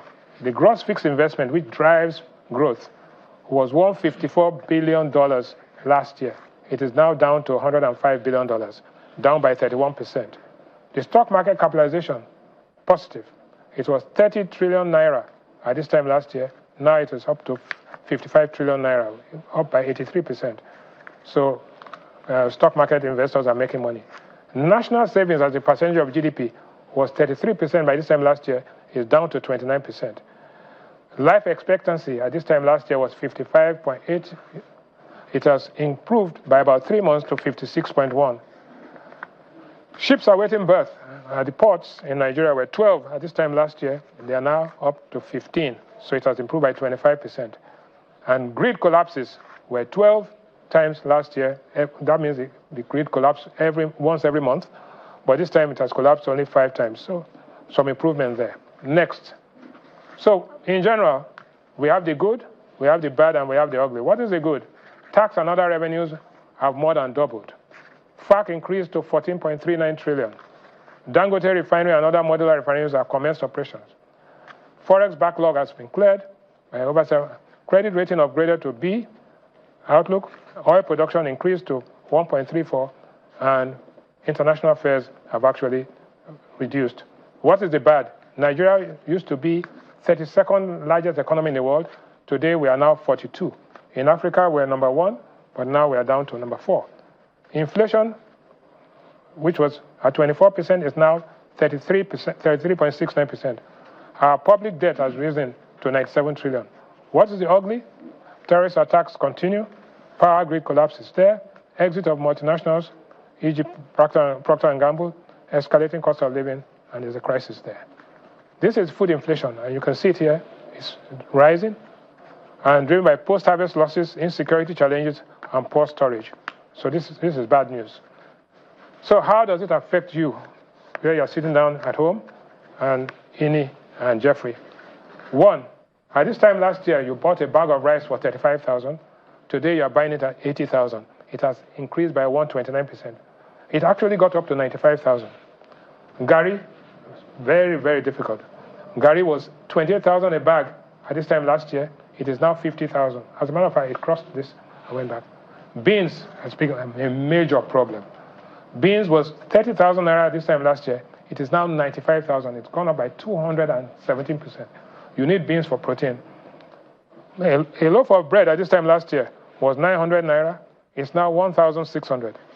And a tuber of yam was 2,000 naira at this time last year. It is now 10,500. And guess what? The big problem is tomatoes. Yeah. Tomatoes was 40,000 a bag at this time last year. It is now 150,000. Yeah, but Mr. Rwani, we hear there's so many factors feeding to this, especially the tomatoes. There's the news of pests. It's a planting season, you know, and so, I mean, is it just the economy or the other things? No, I think you can. I'm not done. This is evidence-based analysis. This is a fact. All right, Mr. Rwani, apparently we have a lot to talk about. Yes. We're racing against time, and we know you have a seat on the table. Well, let me just take one 30 more seconds. slide. 30 seconds. Next slide, please. There's a non-food basket. You did the food basket. Transport for Lagos to Abuja. At this time last year, it cost you 20,000 to go by night bus. Now it's 33,000. It's up 68%. Obalende to Woronshoki, it was 300 naira at this time last year. It's now 500, up 67%. Lagos to Abuja was 38,000 last year at this time. It's now 80K, 111%. And Lagos to London, thank God, is now dropped from 2.6 million to 1.4 million. We say thanks to Airpeace for that. Thanks, sir. Right. And finally, so our ranking amongst African countries has actually declined.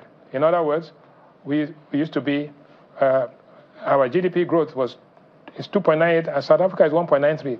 Kenya has 4%, Ghana has 3.8%. Inflation, we are 33, South Africa is 5%, Kenya is 5%, Ghana is 25%. GDP per head, that is our wealth. Yeah. Every Nigerian is worth only $1,111. Guess what? South Africa, every South African is worth $6,700.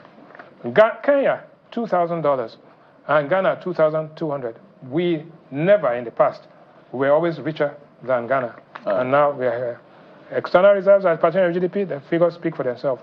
So the picture is looking tough, but yeah, so many things obviously feed into this. Some light Mr. at the end of the tunnel. Yeah, I think we should bring in the other guests. That's why I said Mr. Rwani has a seat on the table. Yes. He has questions to answer. We're going to look at those drivers, but it's not just the only one that will be on the panel today. We're going to be joined by a couple of other people who are in the know when it comes to these numbers, because you know those figures don't lie. So we have joining us via Zoom the managing consultant, CEO, Flame Academy and Consulting Limited, Oji Udumeziwe. We also have Dr. Wisdom Enang, oil and gas expert, joining us as well via Zoom. We also have Nkoyo Toyo, former member of the House of Representatives and development activist. She joins us from our Abuja studio, as well as Mr. Taiwo Yedele, the chairman of the Presidential Committee on Fiscal Policy and Tax Reforms. So it's a big team, gentlemen and ladies. So where do we start from? Let's start from Ojudemeziwe. I hope that you did hear those numbers from Mr. Rwani. And the good thing is he ended with some reality check, which is the price of gari, the price of yam, the price of transport, you know, from last year to about this time this year. And we do know that international institutions, the IMF, the World Bank, they've been saying that, well, the president has taken the right step. The harsh but necessary policy reforms. Would you say it's worth it? Looking at 1 year of Udemeziwe, please.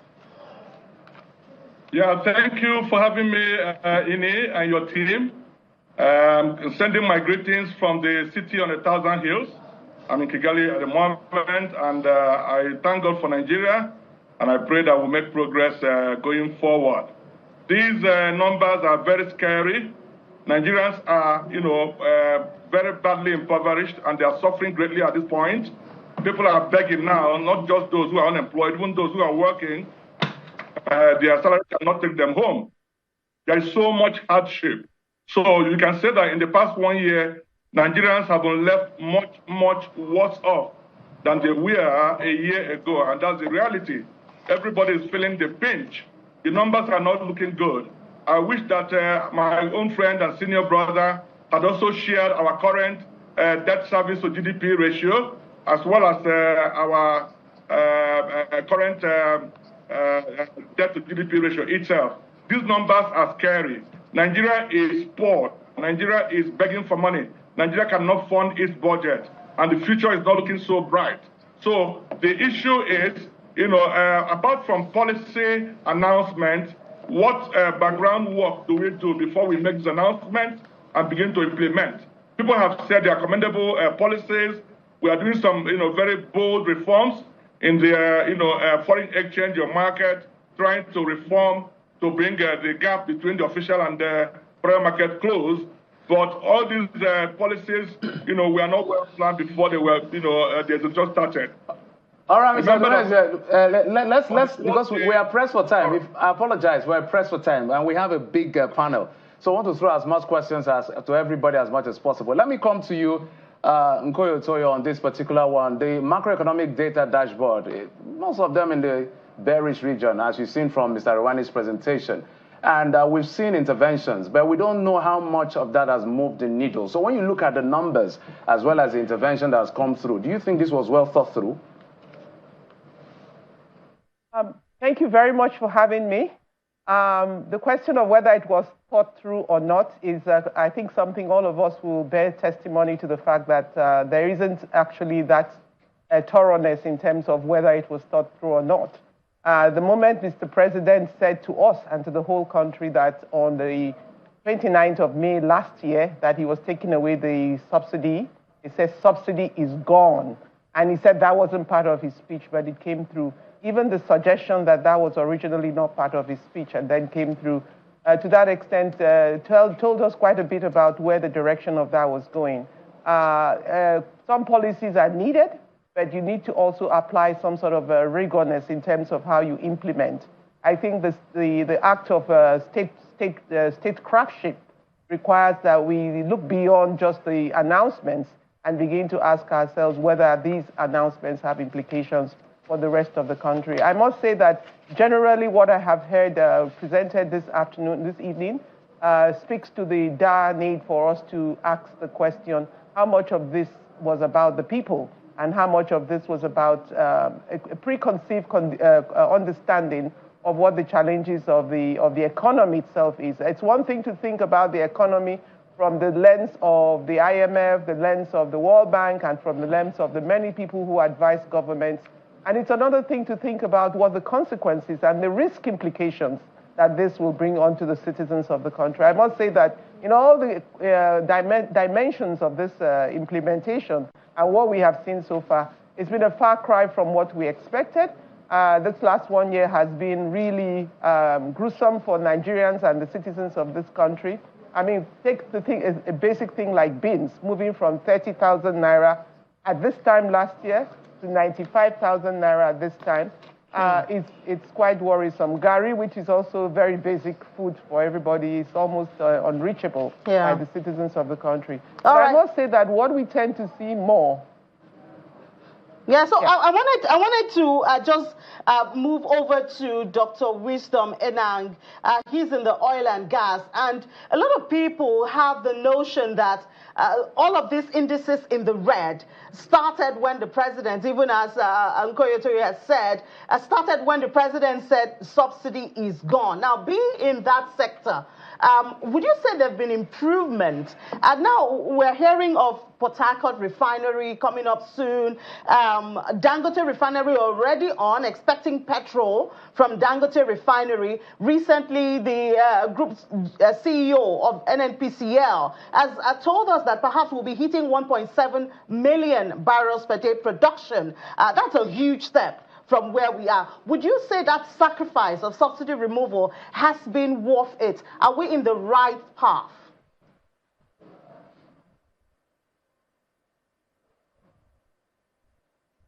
I think when we look at the subsidy removal, it was, at the time that the subsidy was taken out, I don't think we had that many options as a country, just because of how much the bill was coming up for us and being able to sustain that yield. The other thing is I think the biggest problem that everybody had was the lack of the alternative before the subsidy was taken out. That being said, it is very clear, right, that subsidy removal was always going to create an incentive for the local industries, for example, being the Dangote Refinery, which has come out to save the day, just like we saw in the statistics earlier. So it's been a very good development for the fact that at least we have something in the interim that we can definitely look out for an optimistic future. It would be better if we have the government-owned refineries also looking very optimistic in terms of the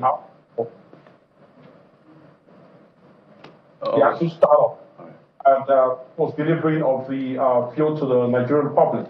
But yes, the subsidy removal in terms of downstream sector, it was actually very advantageous. And one of the things that we need to understand is the price we were paying before for petrol was actually not obtainable anywhere else in West Africa and in most parts of the world. So I think right now, even until now, we're still quite cheaper than a lot of African countries. But then it frees up the sector for investors to come, and it's good to see what the Dangote Refinery are doing more from an interventionist standpoint to help the Nigerian economy to meet its energy demands, as well as do so in a way that the price is not so harsh on consumers. All right, so let's bring it back to the studio. Mr. Rwani, I know you threw those numbers at us, so... I think Mr. Rwani should give us a solution. Haven't done so much research. No, before we come to solution, the question I wanted to ask him is, we've seen the GDP drop from what it was in 2022. 2023. 2023. Even the fourth quarter 2023. Yes. The rate has increased, but in terms of value, it has dropped. Yes. And you talked about the per capita income. It has always dropped. So what exactly are we going to be selling to investors when the purchasing power of citizens has come down? No, I think you have to understand something, that GDP is an output measure, it's not a revenue measure. Okay. So if you produce more, and the price of those goods that you're producing actually come down, then your GDP would increase in output, but in terms of financial value, it will not increase.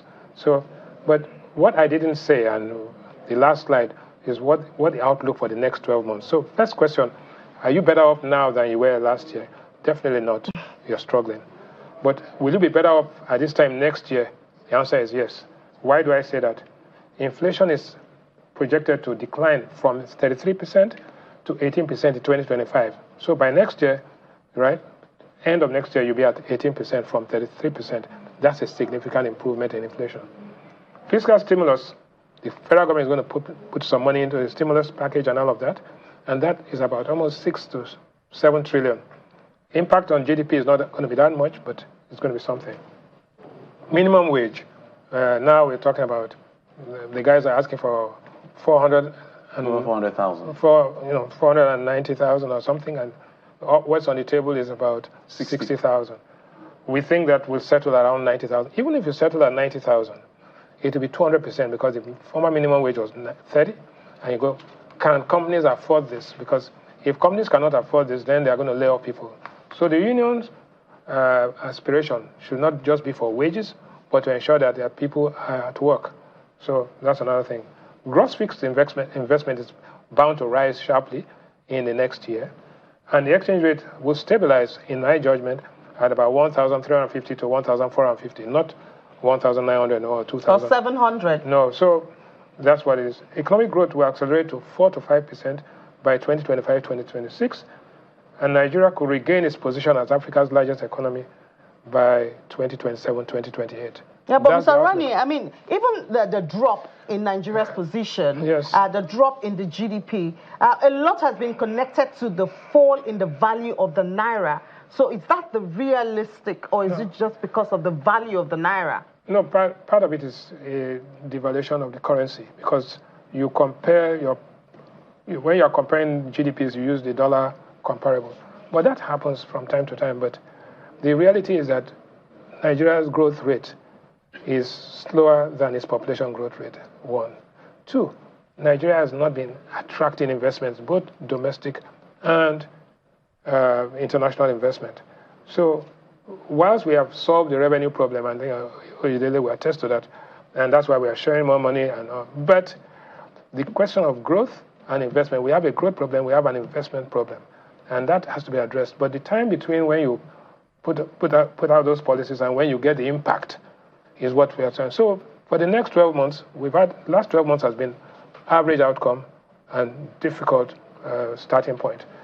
Next year, I think we are going to have great effort and above average outcome. All right. That's what I'm saying. All right, Ms. Algie, let's bring it back to you. Let's talk about productivity, which is a big question. At the end of the day, everybody says productivity, productivity, productivity. Our balance of trade, from the numbers we see from the MBS, I think is in deficit. Yes. Ms. Algie Odumeje, if you can give us an answer to this particular question, what are we missing to ramp up production? We have a low-hanging fruit. We are seeing appreciation, but our target, we have not met it. So what are we missing in trying to ramp up production that we're not doing and we're not seeing those numbers? FDIs, maybe it's a long-term thing. FPIs are coming in. Their FX accretion is coming in, but they can run away anytime. So let's talk about what we can do to improve our productivity. Okay, I'll make it as fast as possible. I have a number of recommendations to make. One, Nigeria can never get productive if we don't have power to fuel activities in the economy. It's a major issue, and we're forgetting. We don't give it attention. We cannot run Nigerian economy, at the level of 4,000 to 5,000 watts of electricity. It's never done. It can never be done. Until we improve that, nothing can happen. So I suggest that some of my own opinion, though, some of the white elephant projects that we're talking about, maybe the coastal road from Calabar to wherever, can hold on a bit and we deal with this power issue. Everywhere else in Africa you go to, from Kigali to Nairobi to even other small cities, Freetown and so on, you have nearly 24-hour power supply. Why not Nigeria? Why can't we do that in Nigeria? We need to move to minimum of 20,000 megawatts of electricity for us to ensure productivity.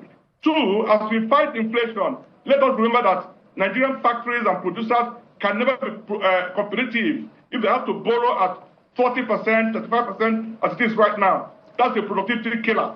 Insecurity is a big issue. Because in the GDP measurement, you look at the export-import angle as you consider investment by corporate bodies. We need foreign investment coming in. Nigeria has been having almost a very poor show in foreign direct investment inflow into Nigeria. People are afraid of their lives, and because of bandits and so on, farmers cannot even produce. So local investment is suffering, foreign investment is also suffering. And then, looking at the Naira exchange problem too, that is a major issue for productivity, management. You cannot force an exporter to bring in dollar and exchange at a very low rate. And meanwhile, the person that does nothing gets the dollar and makes a big margin in around tripping. Central bank has to do further work to ensure that the very scarce dollar is efficiently allocated. This crazy idea of trying to create a particular rate and sell to BDCs and so on is never going to work. Let's focus on the reform they are doing already, insisting that market forces play a very big part. Why central bank plays some role to try to stabilize the market. If you ask me again, one last point, please. One last point, please. The size of government is still huge. The Orosaya report we said we are going to implement, we haven't heard much about it again. And mind you, whatever we have gained in revenue or saved from the subsidy, as long as government spending remains very large, in terms of the current size of government, we can make progress in terms of productivity.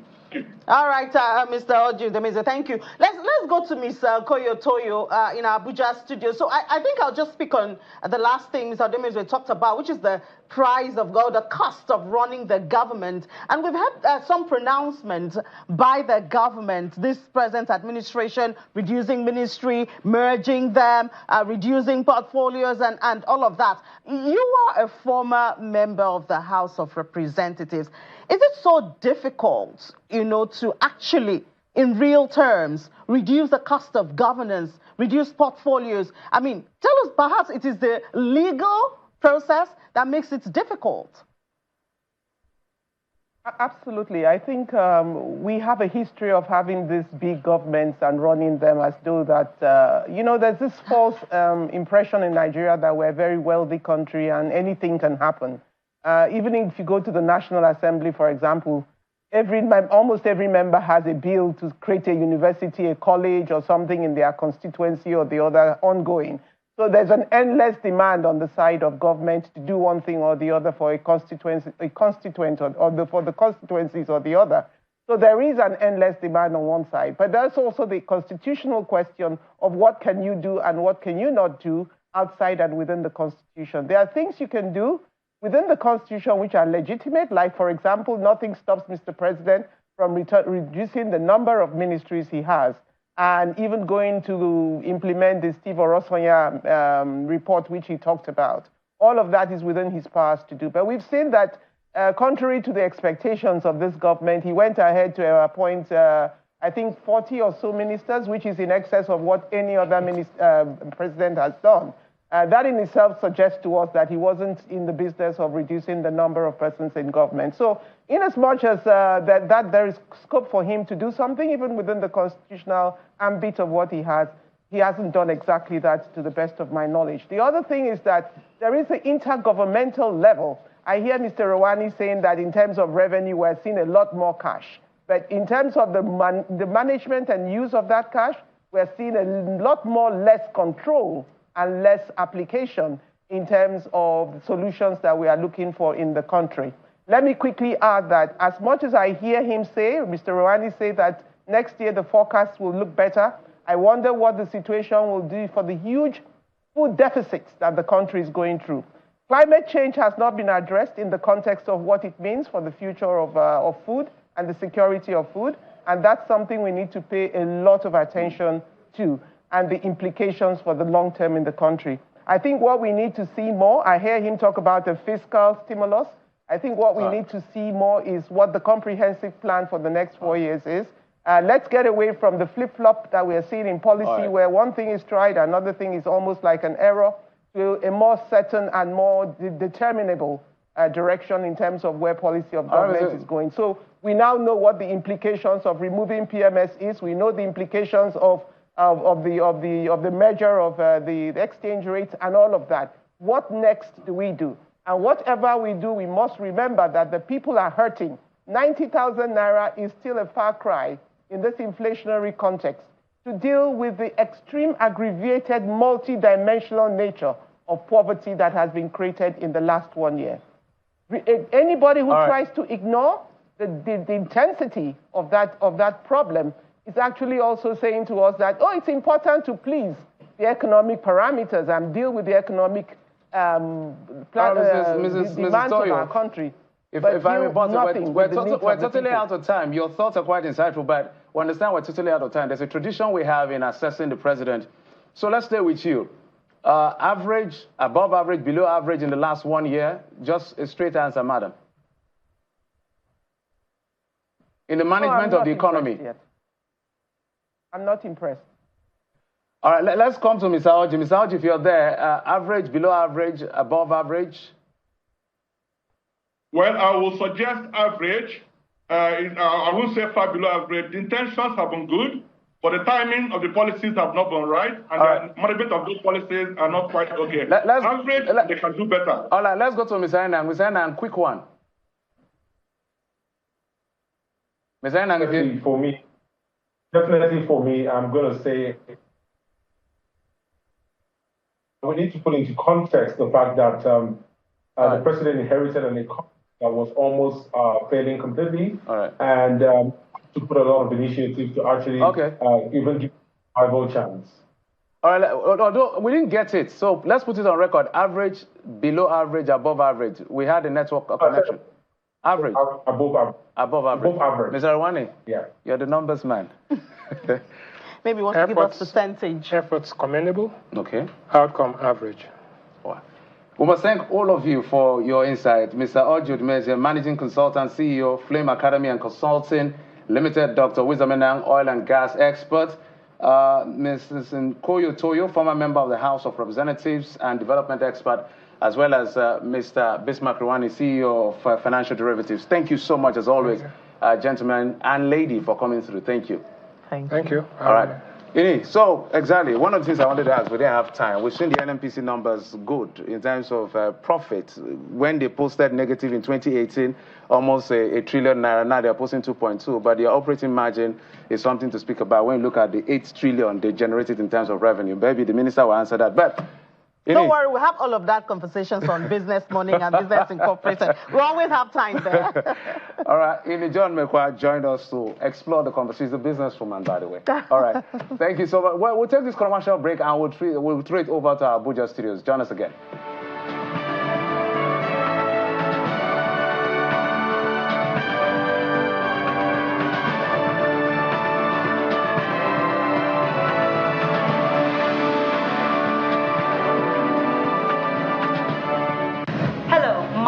Is Linda Osifo, and I am excited to announce the biggest news to you. The Middle East Investors Expo is coming to Abuja, and yes, you are invited. An opportunity of a lifetime for entrepreneurs seeking funding for their projects and businesses. Middle East Investors Expo will be the most magical 2 days of your life. It's a real-life gathering of global assets managers, including private equity and venture capital organizations with over 2 trillion wealth to connect with local businesses, entrepreneurs, and small to medium enterprises. This exclusive event is built to facilitate a one-to-one meeting and meaningful interactions, fostering partnerships and investment opportunities. 50 speakers and investors gathering in Abuja. Get your tickets and exhibition space today.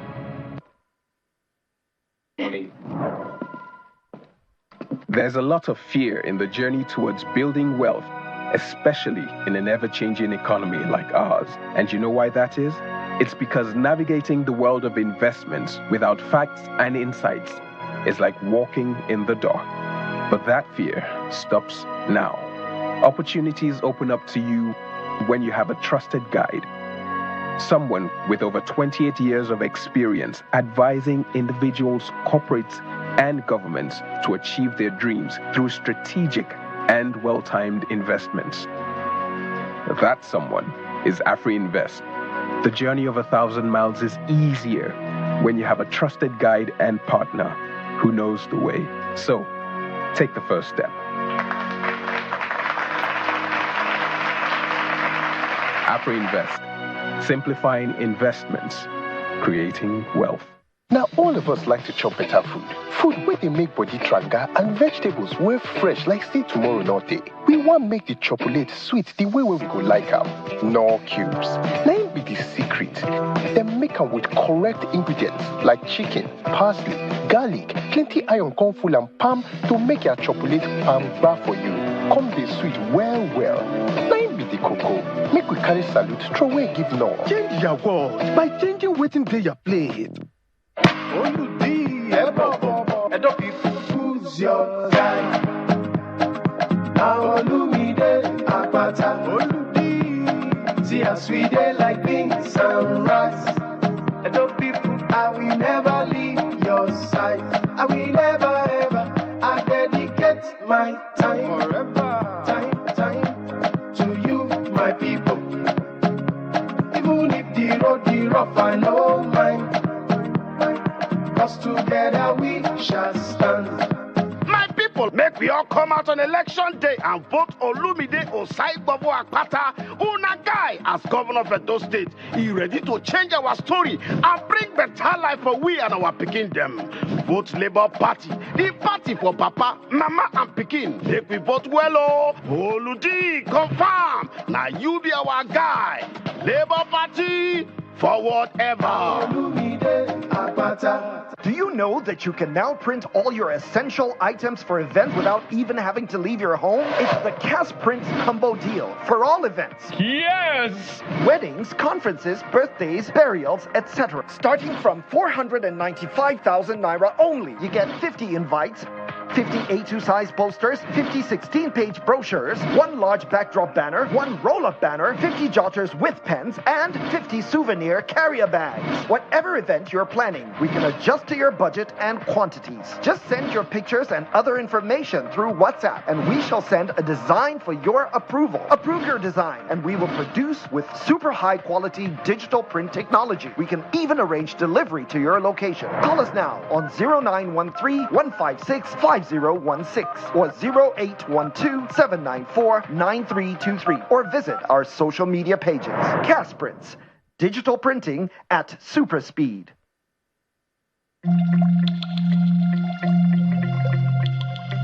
The Duchess International Hospital caters to every aspect of the family's health needs. A one-stop shop for maternity and child health services, emergency medicine and critical care, medical and surgical subspecialties, dental and eye care, and a range of other subspecialties and services, all available at a single location right here in the heart of Ikeja.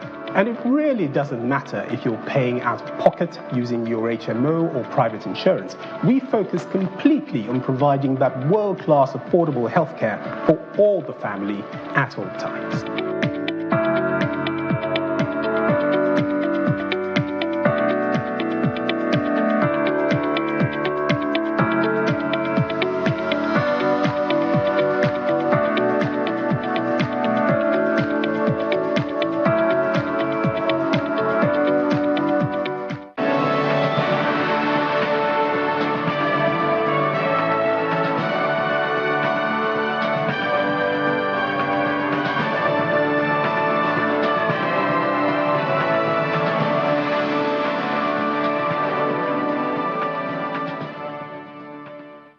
Welcome back to our assessment of 1 year of the president. Yes, you're watching us live from our studios here in Abuja.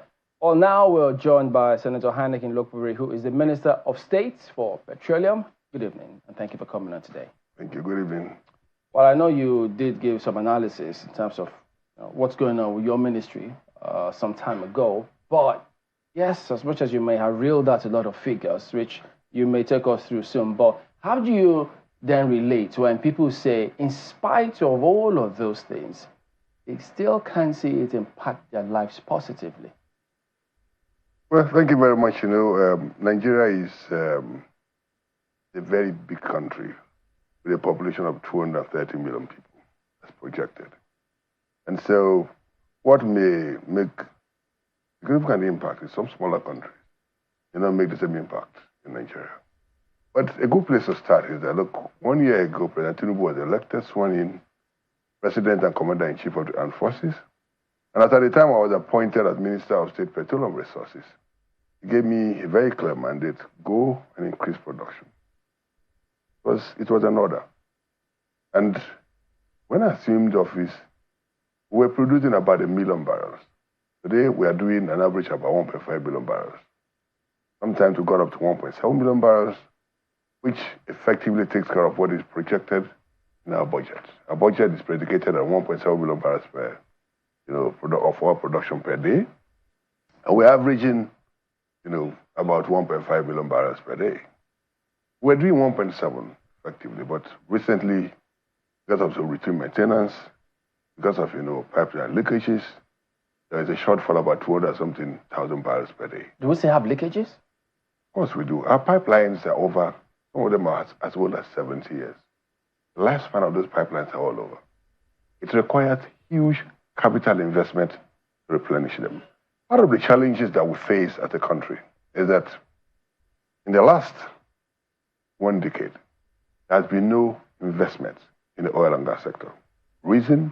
The PIA took longer than expected to be passed, and so there was no stable governance regulatory framework. And investors who sit in their offices in America, in Europe, will look at the global stage and say, look, we have $50 billion of investment. How much do we invest in A? How much do we invest in Nigeria? How much do we invest in Venezuela? How much do we invest in Guyana? And at the end of the day, look at different indices to determine whether Nigeria is one of the investable destinations. Oh, but don't be surprised when, the global CEO of Total who said in Kigali that there has been an investment in 12 years. It is true. But good news is that when this government came, we've been able to rekindle the confidence of the investing community. And that was why in my statement in the radio house, I said, look, forget about Angola. I mean, the $6 billion in Angola. We have a couple of investments. So is it that doesn't matter? It matters. But you can't stop investors from going to wherever they want to invest. No, but he There says are different considerations. the policies that we've got here. Yes, but the policies we have are the ones that have been able to attract also some investments. And I said, I don't want to give the details, but we have a company that will soon announce $10 billion of investment. We have another group that will invest about $5 billion. We have another group that will invest $1.6 billion. And so many other investors. The reason why they're coming is that they now know that there's a new government, the new direction that is also changing the policies and making Nigeria also one of the best investment destinations. Our fiscals are now globally competitive. Our regulatory framework is stable. We're doing everything humanly possible to see how we can regain their confidence so that they can come back to invest. I can assure you that in the next, few weeks, months, we'll be able to announce those big investments. I can assure you that. 2 months. Well, it could be less than 2 months. It could be about 2 months. The $16 billion investment. It's more than that. I just wanted to be concerned, but I can assure you that between now and the end of the year, we'll do much more than $20 billion. I can assure you that. And the reason why this is happening is because investors now have confidence that there's a stable, regulatory, framework. The President himself has signed some executive orders that are, targeted at ensuring and assuring the public that, look, Nigeria is ready for business. And I can assure you that we're also doing things differently. The way, things are done in other crimes won't be better than the way we're doing things now. Look, in the petroleum, sector, from time to time, those who are, given licenses to operate will have one reason or the other to visit the minister's office. Before I came, you need to know the minister. You need to see the minister before your licenses are extended, before permits are given. Right now, you don't need to know me. No file stays on my table till the next day. I've removed all the bureaucracy. And I said, look, any file that comes from NUPRC, from NMDPRE, from NMPC, be brought to my attention even if I'm at home, even if I'm outside the country, so that I'll be able to give necessary action to it, so that we don't delay, any of those, letters. So the point I'm laboring to make is that Nigerians have nothing to worry about. We have a new climate that is globally competitive. Our fiscals, our regulatory framework, everything is stable. And I can assure Nigerians that within Tinubu's first year in office, we've been able to regain the confidence of the investment community. You can recall that the global CEO of Total came to Nigeria, held a meeting with me, with Mr. President, and the stakeholders. Before he went to Kigali, he met with us on Saturday. He went to Kigali and made that announcement. All the facts he said they are true. To destroy is very easy, but to rebuild is always difficult. We have been able to rebuild the confidence of Nigeria as the best investment destination for the oil and gas sector. Honorable Minister, I think the taste of the pudding will be in the eating. I think that, when we finally begin to hear those investments, we will know whether or not investors now finally have that confidence which you speak so eloquently of. But you've talked about the mandate that was given to you, what your goal is to increase production. You said on average now we're doing 1.5 million barrels per day. Before now, we do know that there was a time when this country was aiming to do at least 2 million, sometimes 2.2 million barrels per day. So we're still a far cry from where we used to be. So that goal is still, what will it take for us to get back there? Now, recall that I said that when I assumed office as minister, what we're producing was about 1 million. So we have increased our production by 50%. No matter how you look at it, you know that this government has tried, within this 1 year to ensure that we increase production by at least 50%. And we're doing more than 50%. We're doing on average about 1.7 million barrels. Now, what we need to do is to ensure that all our short-term wells. There are thousands of short-term wells. I'll give you an example. There are some oil blocks that have 170 wells. There's one where my 11 has 170 wells. Out of that, maybe less than 10 are producing. Ask yourself the question, even if you produce 1,000 barrels from the remaining 160 wells, there are another 160,000 barrels a day. Is it that the reason is that people were simply not investing. So the owners of those short-term wells, is it that they're not interested in production or what? Since they don't exactly have to explore, I think where the investments we have been looking for is in exploration. These are wells we know already have the product. Well, these are questions for those people who operate in those wells to answer. But the point I'm making is that, look, there are thousands of short-term wells, and as we came, part of the policy is that you must put every available well into production. Oil and gas has only, value once it is brought out from the soil to the market to be sold. That is when you have value. And so part of the policy is that we must, ensure that every short-term well is given to people who have the technical and financial capacity to be able to extract the oil and take it to the market to sell so that Nigeria can get its value. Well, while your mandate was very clear, I think that also the president did make an announcement on the very first day, which shook not just the economy, but shook the markets as well. When you hear the president say fuel subsidy is gone, there were immediate ramifications and implications for what the president said. That was felt everywhere. Petrol prices went up almost instantly as the NNPC responded to what was happening at the pump stations. And then we also saw that, that had a cascading effect on the prices of food. This is where we currently are. There are rumors that it's unclear if that is really the situation because we haven't really heard anything concrete from government in that regard with regards to subsidy. Has it been reintroduced? No, let me say categorically that the president as rightly, said, on the day he was sworn in, he said subsidy is gone. President was misunderstood, clearly. The last government, Buhari's government, did not make any provision for subsidy in the 2023 budget. So whether anybody said it or not, subsidy was gone. What the president, in his characteristic style of speaking truth, was to say, look, in the last 2023 budget, there is no provision for subsidy, so subsidy is gone. And I can confirm to you that subsidy is gone.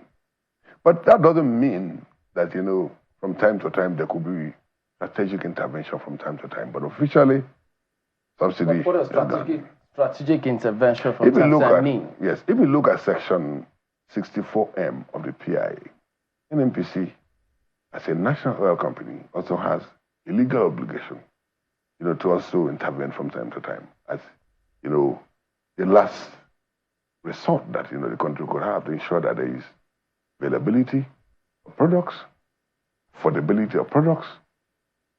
Is it subsidy? That's what the law said. No, I mean, what does it I'm only telling you that, look, that is what the law says. Yeah, specific in terms of, so that when people see, they all understand. If you want specific, I think that the best question, the best thing to do is to ask NNPC. That the law places that burden. You're the supervisory minister. Yes, but the law places the law didn't place that burden on the minister. The law places the burden on NNPC. That's the corporate legal political with us now. No, I'm not political. Because I'm only saying the truth. But the point is that there's no subsidy. President, I said there's no subsidy. And look, let us also, thank the president for having the courage to say that. You and I know that without subsidy being removed, Nigeria would have been like Venezuela. You do know that, Nigerians may not appreciate the effect of what the president has done, but sometimes when you are taking people towards a direction that is best for them, they may not know. But at the end of the day, they know that was the best decision. You do know that, that has had grave implications on everything, on even the price of food. I don't know if you witnessed the segment just before ours, Mr. Bismarck Rawane breaking down just what is happening with inflation, especially with subsidy gone and also the flotation of the naira, which we understand is what has now necessitated this intervention which you speak of. The question now is, what name will we call that intervention if the NNPC is intervening from time to time, as you've said? What shall we call it? Isn't that subsidy reintroduced? Yeah, no, I don't want to call it any subsidy, and I don't want to speculate on whatever name you want to call it. But, you know, also ask yourself the question, what is Nigeria's inflation compared to our neighbors in the West African sub-region? It's a global thing. It's not peculiar to Nigeria. This inflation is global. We know what it's has not peculiar to caused Nigeria. Honorable Minister, but one of the promises we got was that when subsidy left or when subsidy leaves, we should be able to revive our refineries. Port Harcourt is supposed to have come on stream. Kaduna, we understand. Kaduna and Warri, we understand works are currently ongoing. We even had high hopes for the Dangote refinery, the private refinery, which was supposed to be, which has finally come on stream. But you know, people are yet to see the effect of that on the prices at which they are buying petrol. So do you, and also diesel, do you want to comment on what exactly is happening with the refineries? Yeah, well, first of all, let me say that the refineries rehabilitation program started under the previous administration.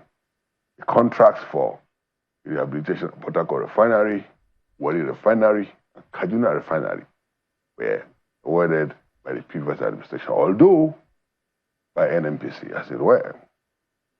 But I also, you know, believe that, yes, as Minister NNPC reports to me, but, you know, it is what they tell me. I'm not there. I'm not there in Port Harcourt Refinery. These were projects that I met on ground. And when I came, I visited all the refineries. It is what they briefed me. It's a brief they gave to me that I told Nigerians that this refinery will be ready at so time. I also do know that I went to Port Harcourt in December, you know, when the flares came on.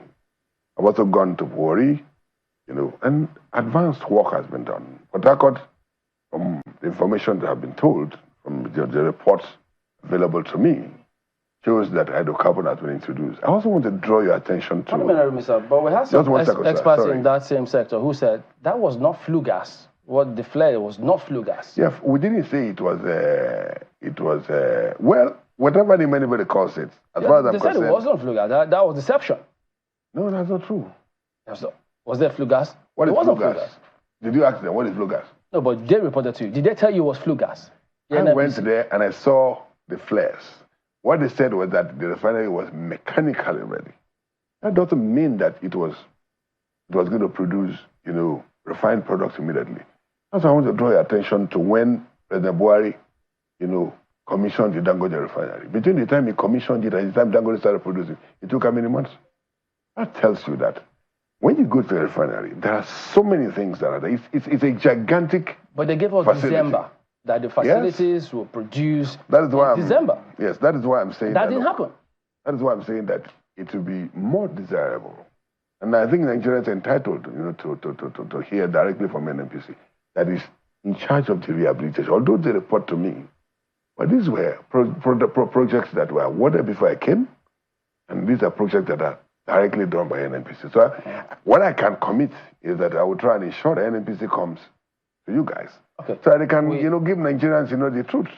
But the point is that we're doing whatever we can to ensure that we complete the rehabilitation of these 3 refineries. But don't forget that when Dangote Refinery, which we also have a stake, you know, was commissioned by the previous administration, it took them over 6-7 months for them to start producing. So are you that saying, tells you that that tells you that when they say a refinery is ready, it doesn't mean that December. We should expect what? Well, as I told you, August. when I came, you know, it was based on the report. Now, when you become minister, all agencies will report to you. And I put a report to me. Part of the report that came to me was what formed the basis of my speaking to Nigerians that it will be ready by December. What? The point we are now is NNPC coming to China's television or coming public to say, look, but this is... Before they come, what have they told you as to when will the PH refinery be on stream? Well, the reports, they give me reports weekly. The report I have on my table before I came here is that hydrocarbon has been introduced, which means that within the shortest possible time. To the Port Harcourt refinery. To the Port Harcourt, phase 1 of the Port Harcourt refinery. Port Harcourt refinery has 2 phases. We have the phase 1 and, the phase 2. The phase 1 completed mechanically. They have introduced hydrocarbon. Even when you introduce hydrocarbon, you need to check whether there are leaks. It's a very gigantic, facility. So, long and short is that we're unable to say precisely when we will begin to get products from the Port Harcourt refinery. The report available to me shows that within the next quarter. Okay. If I could follow up on this fuel subsidy matter. And don't misquote me. I say the reports available to me from NNPC indicate that within, I'm using the word within deliberately. Within means that it could be next week, it could be, within the next quarter. Hydrocarbon, so they're giving themselves leeway to see, be sold to the public. Talk to us about this. In July 2023, when after subsidy, all of that scenario, the NNPC did announce that the removal of petrol subsidy had reduced imports and consumption to less than 40 million liters a day. But then 4 weeks ago, the report came through. The NNPC is saying that they had imported the volume of 2.7 million tons of PMS. That's about 3.6 billion liters for January and February 2024. That's an average of 61 million liters a day. So, what's going on? These figures don't add up. Yeah, thank God you said that, it's NNPC that made those statements. I think it's always better we invite NNPC, let the NNPC that made those statements come and defend whatever statements that they have made. It's not good for me sitting here, to speculate whether whatever NNPC has said is right or wrong. But the point must be made that at the time, NNPC made the initial statement, I was the minister. Now I am minister, and I can assure you that, look, we do an average of about 50 to 60 million liters per day. That is the report they give to me. I am not on the ground. As minister, what I need to do is to provide political leadership and ensure that they report to me from time to time. But you must also appreciate the fact that this is one government that has ensured that there's product availability, an easy supply of products. Last year, December, was perhaps one of the few, festive seasons I've seen in recent time where there was no fuel scarcity. It took a lot of work by stakeholders, the ministry, to NNPC, to NMDPRA, to stakeholders like Kipman, Moman, everybody involved to ensure that there was product availability, last December. Also, when you see queues, from time to time, check. NNPC filling stations sell, maybe sometimes 50 to 80 naira below what independent, marketers sell. So when you see people going to queue because they want to get fuel at a lower price, that doesn't mean there's fuel scarcity. Well, government Minister, we is have been committed told to that ensuring even that that product price differential, availability, in Nigeria. We've been told that price differential between the NNPC and other marketers is an anomaly, and it's something that shows the distortions in the markets. It's not quite straightforward. It's not an anomaly. You may go to ShopRite, buy a packet of milk. True. Yes, we know. For a higher price, you go to a shop by the corner. What we're saying is that price. between markets, between the government-owned company and the other marketers, the disparity, the difference should not be 80 naira. That's quite steep, you acknowledge. But let's move on to other issues, which is this issue of gas. I mean, you've talked about what you're doing in investment, trying to ensure that Nigeria has a more conducive environment for investment. And we've been told that we have about 38% of Africa's reserves. Only 4% of the investments are coming to us. Only recently, the president commissioned a few projects in Imo and Delta states, which is supposed to have an effect on what is happening locally. Can you tell us what effect that will have on power supply and also perhaps on the production of CNG, which is another thing we're looking at? Yeah, first of all, I don't like speaking about gas because there is a substantive minister of state in charge of gas. And so, contrary to the past where one minister was overseeing both gas and, oil, now we are two. So it's always good that, you refer those gas questions, to my colleague. However, it's important to state that, look, Nigeria is more of a gas country than an oil country because of the level of reserves that we have. And we've also adopted gas as a transition fuel.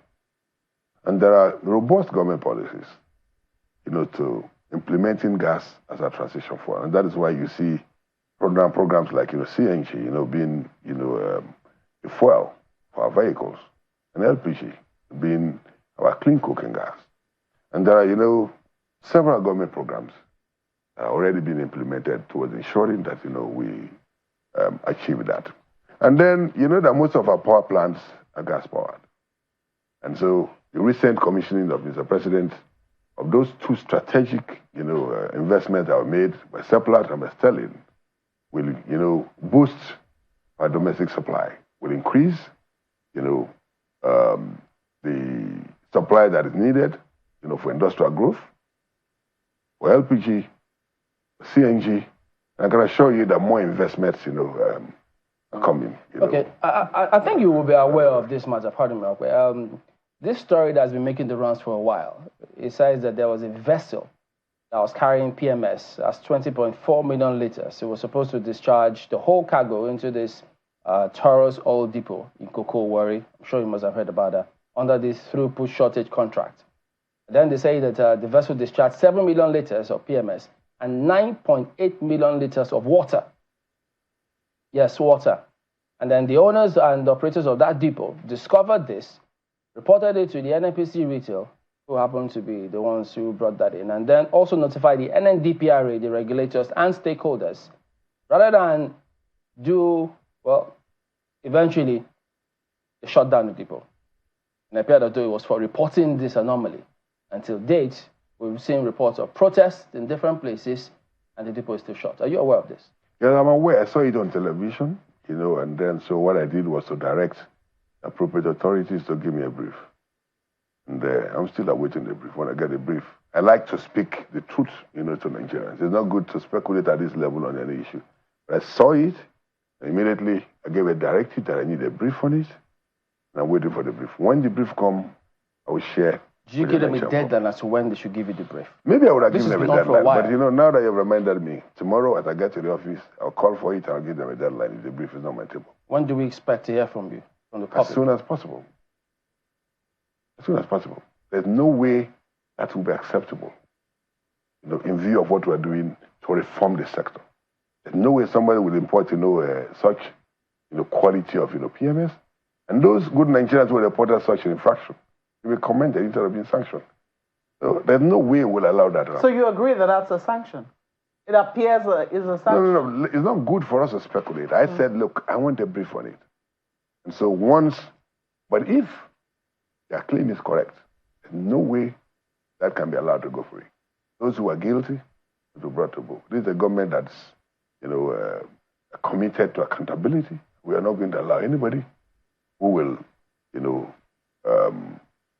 will be found wanting in that manner, be allowed to go free. I can assure you that. But I can share my brief with you, Well, I appreciate that if you do.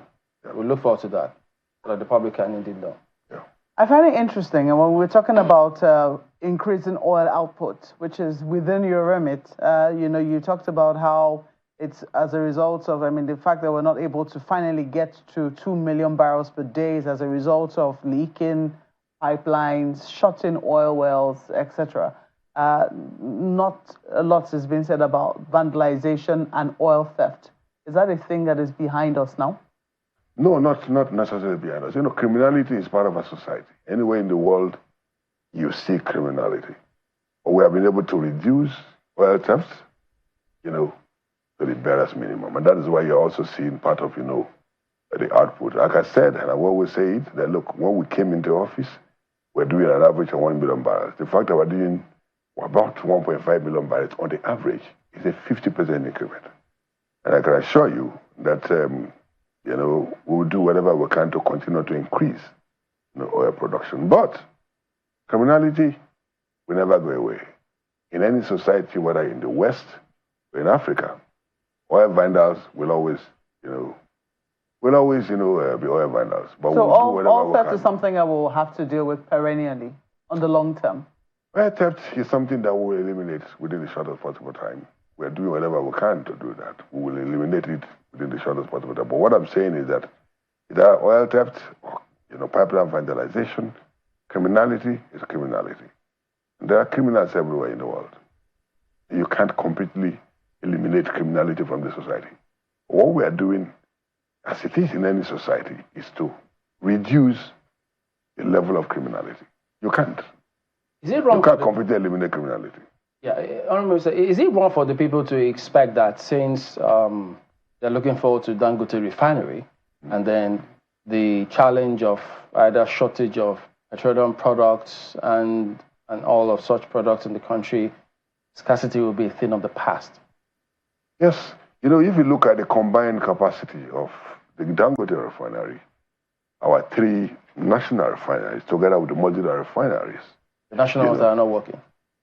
Those ones are also undergoing rehabilitation. And we believe that in this year, 2024, we'll be able to complete the rehabilitation of our national refineries.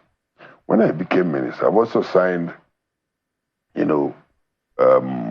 up to 5 modular refineries. Some of them have different capacities, some 10,000, some 5,000, some 30,000. And if you look at the combined capacity of those that are already operating, although not in the capacity, not in their full capacity, we have a combined capacity of about 1.1 million barrels per day. If, we'll get to the point where, and I hope we'll get there by the end of the year, if we're able to refine 1.1 billion barrels a day, then we do not need to import any more fuel, any more refined products from anywhere in the world. That means that the dollars that are being used to import refined petroleum products will remain in the country, and that will strengthen the economy. That will be available for financing of other sectors of the economy. Yeah, but and that is our objective. And I can assure you... I'm here to interrupt you, but there is this issue now that we hear that, the Dangote Refinery is importing crude oil from the United States. But let me also tell you that, for the Kaduna Refinery, we're importing fuel, we're importing crude from Venezuela. But that is a blend that the plant was made for.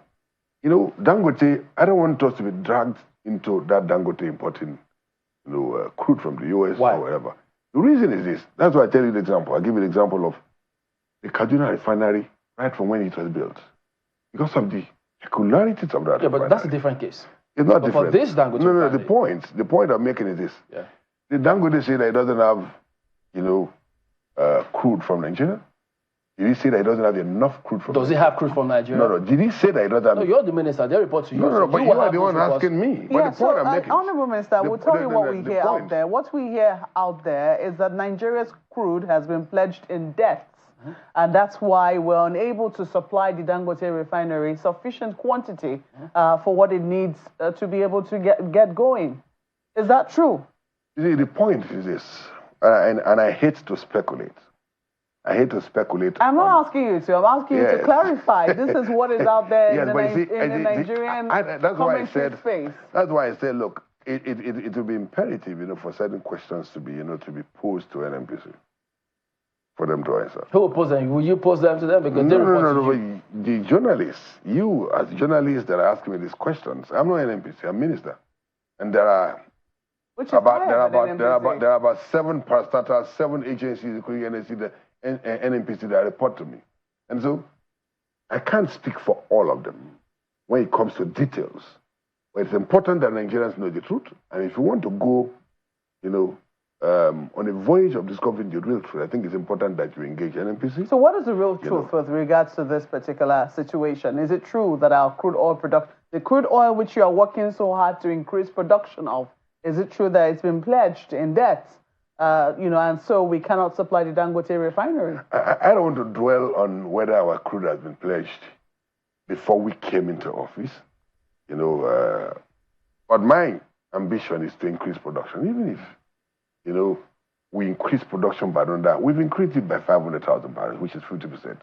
We increased it by another 500,000 barrels. Whatever anybody speculates, that means more money. Government to be able to finance other critical sectors of the economy. What I'm preoccupied with now is to ensure that we do what is necessary, attracting the right investments, ensuring that we ramp up production, so that we can get more money. And my ambition is that by the end of the year, we should have capacity to be able to, do about 2.5 million. How do you get more money if it's been pledged for that? Assuming, but without considering, that any quantity of crude has been pledged for that, and we increase the production. The new one you produce is not pledged now. So at least the old one is pledged. So we'll wait for I'm the not new saying one. that the old one is pledged. That's why I say I don't want to speculate. It's good for those questions to be answered by NNPC. It would be nice for me to come on national television and speak based on speculations. Please, my appeal is that journalists, it's good for NNPC to answer certain questions. Minister, I shouldn't be dragged into what... NNPC hasn't given you any of such brief ever since you 1 year on, ever since this government came into power. You don't have any such information? Well, Chamberlain... That is out there in the public domain, Honorable Minister? Well, whatever you have in the public domain, if you have the details, you won't be asking me. Whatever you have in the public domain is still speculation. And I'm saying that... So why don't you douse that speculation? What I'm saying is... Why don't you stop the speculation by telling us what it is? Chamberlain, give this government kudos for increasing production by 50%. And I can assure you that by the end of the year, we'll increase it by more than 100%. That's my target. And I don't want to be distracted. By the one that has been pledged. I don't want to be distracted by this speculation, by these stories of NNPC, at pledge. No, Honorable Minister, let me tell you why that is important. I mean, for those who are talking about it. Because what you were just talking about how, if we're able to increase production and also produce and refine locally, that we will not need to import petroleum products, we will save dollars. But the question now is, if we're importing the crude, which we need for our refineries, it means that we will still be spending the dollars, which we're trying to save, on importing this crude oil product. Isn't that correct? No. You see, the first, and get me well, what I said was that Nigeria had always imported crude based on the peculiarities of the refineries. And that was why I was giving the example of the Kaduna refinery. We were importing fuel from Venezuela. Nigeria's crude is one of the lightest in the world. It's one of the sweetest in the world. Some refineries are not, calibrated for that. And that was why the Kaduna refinery was one that was meant to refine very thick, crude. And so they were importing from Venezuela. So it's not happening for the first time. If for whatever reason, Dangote is importing crude from outside Nigeria, it should be based on this business model. Sometimes you may want to import so that you can mix the Nigerian crude together with whatever crude you want to. But these are issues that I want to talk about when we have the full facts. Okay, well, the truth is, when we started speaking with you, I had a plethora of questions I wanted to ask you based on previous conversations that we've had. Now he's Minister of State Petroleum, and I remember then, he was very insistent that Minister of State and Minister, they're all ministers. There's no junior minister, there's no senior minister. But that's the truth. As recognized by our constitution. Yes. So I don't want to go into that, that controversy. And I'm speaking as minister that the president has placed in charge of oil. I'm not speaking as a junior minister. There's not like junior minister in our constitution. The law says that. That's given. But I also wanted to quickly get your opinion on the new reversal to the national anthem, which we have now, which we understand has now been signed into law. Are you welcoming of it? Of course. There's nothing wrong with it. It hasn't followed due process. What due process are we talking about? When, the National Assembly that is duly, vested with the responsibility of making laws and made a law, and I sent it to Mr. President for assent, what more due process are you talking about? Public hearing. Doesn't need to. I was speaker in 1999 in Bayelsa State Assembly. I was a senator for 8 years. I was a very ranking senator. And then I was minister in 2015, to 2019. As far as I know, public hearing is not compulsory. Every law is meant to pass through 3 stages. First reading, second reading, third reading. And so if public hearing wasn't conducted by National Assembly, it is not part of the process of passing a law. It is not a legal requirement. It is something just to get the public to make an input. And the public input most of the times is irrelevant. It is what the members who are elected to pass laws. For the good governance of the country, that is material. And they've done that in excellence of the authority. The minister didn't refer us to the Senate president for this one. So, Senator Haidek Ilokwe is the Minister of State for Petroleum. Thank you for coming on today. Thank you very much. It's my pleasure. All right, so we'll be back in just a moment. Don't forget, our colleagues are also in Lagos, and we'll continue with a review of 1 year on of this administration. Don't go away.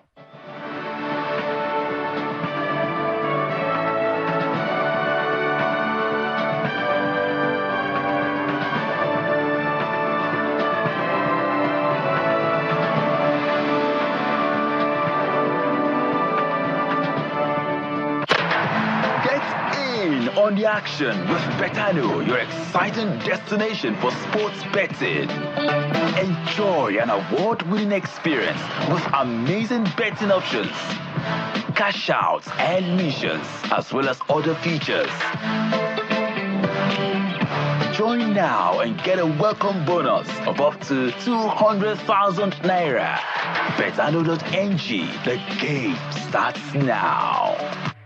I, Bola Tinubu, do solemnly With this oath of office, you took over as the 16th President and Commander-in-Chief of the Armed Forces, Federal Republic of Nigeria. Your infrastructure development drive, educational policies such as student loan, attraction of foreign investors, display of political will to fight corruption in Nigeria, fixing of Nigeria's refineries, nationwide housing development, among many other landmark achievements, just in 1 year, is a proof that with your renewed hope agenda, it's a new beginning for Nigeria. As critical stakeholders, the entire members of Akomaran identify with your successes in 1 year, and we can proudly say, truly, Nigeria is in safe hands. This message is powered by Prince Ambassador Adebayo Samsudeen Akpelogun, all-rounder, National President, Akomaran. Great Akomaran! Great!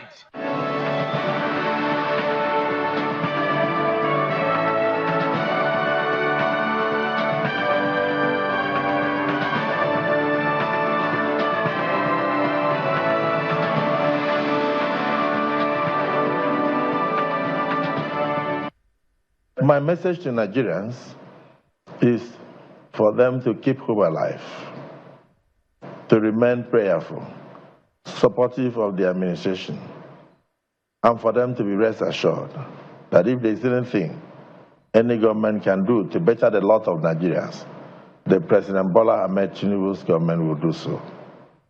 And don't forget that you are bringing a president who is tested and trusted, a man who has the experience in all spheres of governance. He has tested the private sector, rose to the level of a treasurer in ExxonMobil, and of course, as a governor of Lagos State, he led the blueprint that today has led to what we are seeing, Lagos being one of the most prosperous cities in the whole of Africa, with probably the largest economy of any city in West Africa. You look at his achievements in the area of IGR, internally generated revenue. He made Lagos at 600 million, and by the time he put the policy in place today, Lagos is churning out almost 60 billion in a month as IGR. And the same way in Nigeria, what he has started today has already started to rear fruits and to bear fruits. So my message is very simple. Keep hope alive. Pray for the president. Pray for his administration.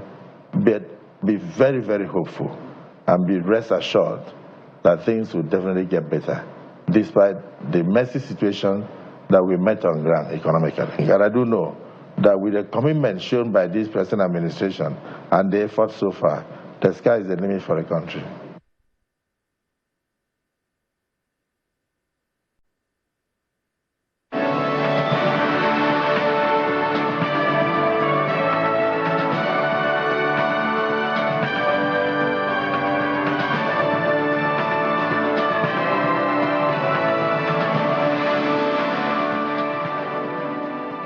Welcome back to our global headquarters here in the nation's commercial nerve center, Lagos. And of course, we're continuing that conversation, looking at the president's performance in the last 1 year. He took that oath a year ago, made promises. We're checking out those promises, how well, the successes, the failures, the challenges, and the opportunities that it has presented all of us. This is the reality we face today, and that's why we're having this conversation. And now we're changing the conversation to the area of health.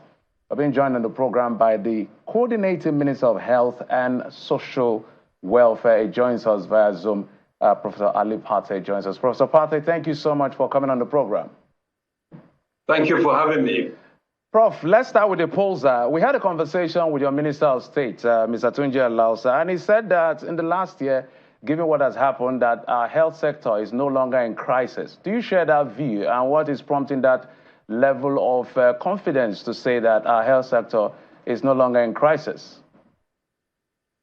I am very optimistic that the path of transformation that the health sector has been underway for the last 1 year is one that will lead us to a better, safer, healthier Nigeria. And there are very tangible elements to tell you that, in fact, we're on that path. We're expanding our primary healthcare system through working with the states and local governments all across Nigeria through the Basic Healthcare Provision Fund in the sector-wide approach as part of the President's Health Sector Renewal Investment Initiative. We're retraining our health workforce. Even our professional unions and associations have been very constructively engaged, and I believe that we're all pulling together in the same direction.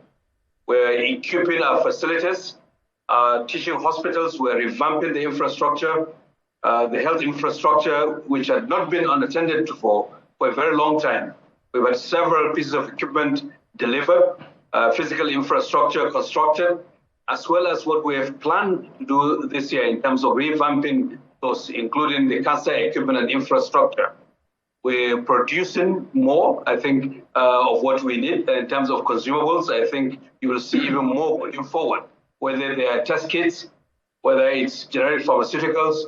Our industries have suffered, but I believe that that suffering, they also recognize that it's a phase that we're emerging from. In terms of outbreaks, we used to have major outbreaks. You will recall this year when we had meningitis outbreaks, we stamped on it very quickly, and we deployed within 2 weeks the first pentavalent meningococcal vaccine, which stopped the outbreak and the epidemic in its tracks. Diphtheria, which was a major issue when we came in 14 states of the country, it's no longer in the news. Lassa fever, unfortunately, we lost some lives, but it could have been a lot worse than it is. We're revamping our effort on eliminating the variant polioviruses and improving routine immunization. We massively expanded the human papillomavirus vaccine, one of the highest in the world. In October, the President, Her Excellency, the First Lady, launched it in 15 states, and we had almost 80% coverage for the target population, one of the highest in the world, and that has been acknowledged. And the second phase has just started. This is day 2, and it's going very well across our country. So all in all, to say that Nigeria's health transformation under the leadership of the President is already underway, and we should believe and work hard together with all our partners, civil society, private sector, to make sure that health, at least, is one area where this administration leaves a lasting legacy. And the President's on that is very clear. All right, Prof, there's a difference between a plan, a projection, efforts and results. I'm speaking to results, which is why I asked that question about crisis. It is good to have a plan. You've listed some of this plan, but the truth is that our primary healthcare is not in a good state. Out-of-pocket spending is on a high, and we can all agree to that. So I'm trying to investigate what is the premise of this statement or this allusion, if you can respond to that. So if you don't know where you're going, any road will take you there. For 20 years or so, we had had a health system that floundered in a large extent because the federal government, states, and local government who had responsibilities in health had not come together. For the first time, we have a national health system. We had a compact that was signed. We had an investment program that is financed and has funded primary healthcare centers all across Nigeria in the last few months through the Basic Healthcare Provision Fund. So the legacy, the historical perspective and the mindset in the minds of few is still with us. But the reality is that if you go to our communities today, there are many primary healthcare centers that are getting direct facility financing. There are health workers that are beginning to be retrained. The trainers have been trained all across Nigeria, and soon it will be escalated all over the country, and we aim for 120,000 of them. That hasn't happened. Look, for 13 years, the community health workers had used standards of practice that were developed, finalized in 2010. This administration has revamped those guidelines. In terms of even basic infrastructure, do you remember the last time Nigeria invested in cancer infrastructure? 6 of them across each of the geopolitical zones. The massive increase in the capital expenditure on health that we're seeing in this administration, we've not seen it in 10 years in Nigeria. So this is not pie in the sky. This is real, tangible action. And I mentioned in our scorecard, the 179 pieces of equipment that were procured in our teaching hospitals. 4.5 million Nigerians accessing inpatient hospitals in 33 teaching hospitals, and 1.6 million Nigerians getting inpatient care in those same hospitals. This is not pie in the sky. This is real results. Now, there's a mindset in the Nigerian elite to always downgrade what this country is trying to, or what this president is trying to do. But the reality is that it's a long game. In 1 year, we've done a lot if you compare with what may have been over the last few years as well in health. And I'm very confident to say that we're on a path. The question is, as we go forward, as Nigerians, across different spectrums of ideologies, with our excellent partners, with civil society, Indeed. go forward. Yeah. Yeah, indeed, Honorable Minister, we could even expand that conversation to find out just how fast enough that funding for primary health care has taken off. But let's manage our time and look at the personnel required to drive the huge investment in infrastructure that the federal government is making. In the last 5 years, reports are to the effect that between 15 to 16,000 doctors have left Nigeria, and that in fact, there are only 50,000 doctors left in Nigeria. And the same is affecting other cadre of healthcare workers. We gather that about 15,000 nurses have left Nigeria. And the Association of Doctors, part of its demands is that there should be recruitment as part of intervention to save the health workforce in the country. Do you have contrary data, Honorable Minister, that indeed recruitment is ongoing to make up for the deficit in workforce in Nigeria's health sector? And Yes. What's the federal government doing to salvage this brain drain? Yes, I'll give you facts, not historical trends, which had changed under this administration. We increased the quota for training of health workers. We doubled it. That is going to take a few years before the training increases for you to see the impact of that. But that's a decisive policy step. Now, in terms of recruitment through the primary healthcare system, 2,497 nurses, midwives, doctors have been deployed in our primary healthcare centers over the last 1 year. This is real fact. Now, the president directed, in fact, the waivers to allow our hospitals to employ to be decentralized to the Federal Ministry of Health. And since that has happened, the recruitment of health professionals in our hospitals has improved and is going to continue to improve. Now, there are trends that we also see of many of our professionals trying to come back to Nigeria to work either in the private sector or some even contribute in the public sector. There are several of them, some of them in the state governments and some in the private sector, and that is ongoing and we should continue. The issue of human resources is not limited to Nigeria, it's a global shortage. You just need to look at the United Kingdom or United States. They're all facing these issues. But in Nigeria, we're taking decisive actions. And in fact, asking the recipient countries to see how they can expand the training of those professionals in our country so that we can be able to continue to deliver services at home. It's a long journey. We have started. The president has a vision, and we have laid out a plan, and we're executing on that plan. Now, of course, people can choose to really ignore those changes over time, but I will say that we are moving forward, and that the human resources issues that we have had for many years, we're beginning to solve them.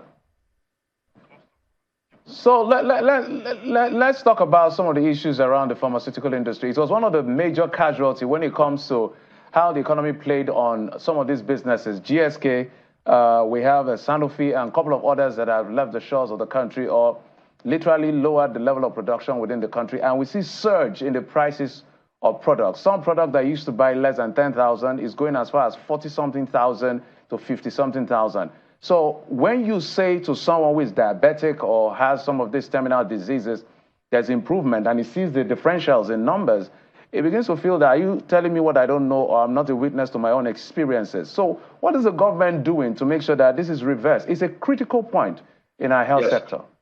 Look, there's a narrative that people may want to sort of hold on to. The fact that we have 70% of our generics being imported for decades, that didn't start under this administration. But the fact that 99% of medical devices that are in Nigeria are imported, that didn't start with this administration. But in October, the president launched a specific initiative to unlock the healthcare value chain, to manufacture some of these items in Nigeria. And we have at least 3 entities that are beginning to lay the foundation. One is already producing test kits, for instance, in Lagos. And there are pharmaceutical industry players that are coming in. Now, GSK, Sanofi, were they producing in Nigeria? They were using Nigeria as a marketing post. They import products, brand them, and market them to us. We're addressing the fundamental issues from a policy perspective. I think we've mentioned the executive order that is about to be signed by the president, which allows us to incentivize domestic manufacturing, full procurement, increasing expansion, increasing the coverage of insurance through the NHIA. Those are measures that will be necessary to reduce cost of pharmaceuticals and also improve the affordability, stimulate the industry. This, you just don't come up and do it overnight, but we took time to design those efforts and we begin to roll them out. And again, the industry, the local manufacturer have been struggling and patiently working in Nigeria despite very difficult circumstances. But there are a few actors that are also profiteering because of devaluation, because of other things, the cost of commodities and inflation. Yes, there are those issues, but you cannot also exclude, and we've looked at the numbers, some element of profiteering because the sense is everything is going up. So let's be honest with ourselves. Nigeria has found itself many decades after its independence not producing what it needed in the health sector. For the first time, you have a president who says we'll address it, we'll produce locally, we'll ensure that it's sustainable. We can produce for ourselves and for West Africa and also for the African continent. So for goodness sake, it's a journey that we're on, and we should stick with it and not buy into a narrative that, oh, everything is expensive and people can afford it. It's very difficult. And if you look at 2024 budget, we've got a full procurement provision in terms of our funding, some kind of a subsidy through our facilities, and many of our federal facilities have exemptions. But there are many others that are in the private sector, and the local industry has to produce for them. And the quality of those products have to be good as well. You can have a cheaper item. If you don't regulate it properly, it may be counterfeit. And NAFDAC has been working very hard to ensure that we strengthen the regulation so that our industry also that plays can be able to keep their market share when they do the right things. Honourable Minister, let's talk about welfare of personnel now. You say that recruitment is ongoing and it will continue to improve. But tell us what exactly the federal government is doing to accede to the demands of the doctors and indeed the other cadres of medical personnel. The stability that we have experienced in the last few months, is it because that their demands have been acceded to? Because we also hear that in some institutions, personnel of federal government-owned institutions are still being owed salary arrears for as long as 21 months in Abia State, for instance. So is there stability in that area, or we shouldn't rest easy? Maybe the resident doctors are going to return again with threats of strikes over demands on comments that haven't been acceded to. I hope you realize that 21 months ago, it wasn't President Tinubu that was in government. And so some of those issues are legacy issues that have been on for more than 10 years.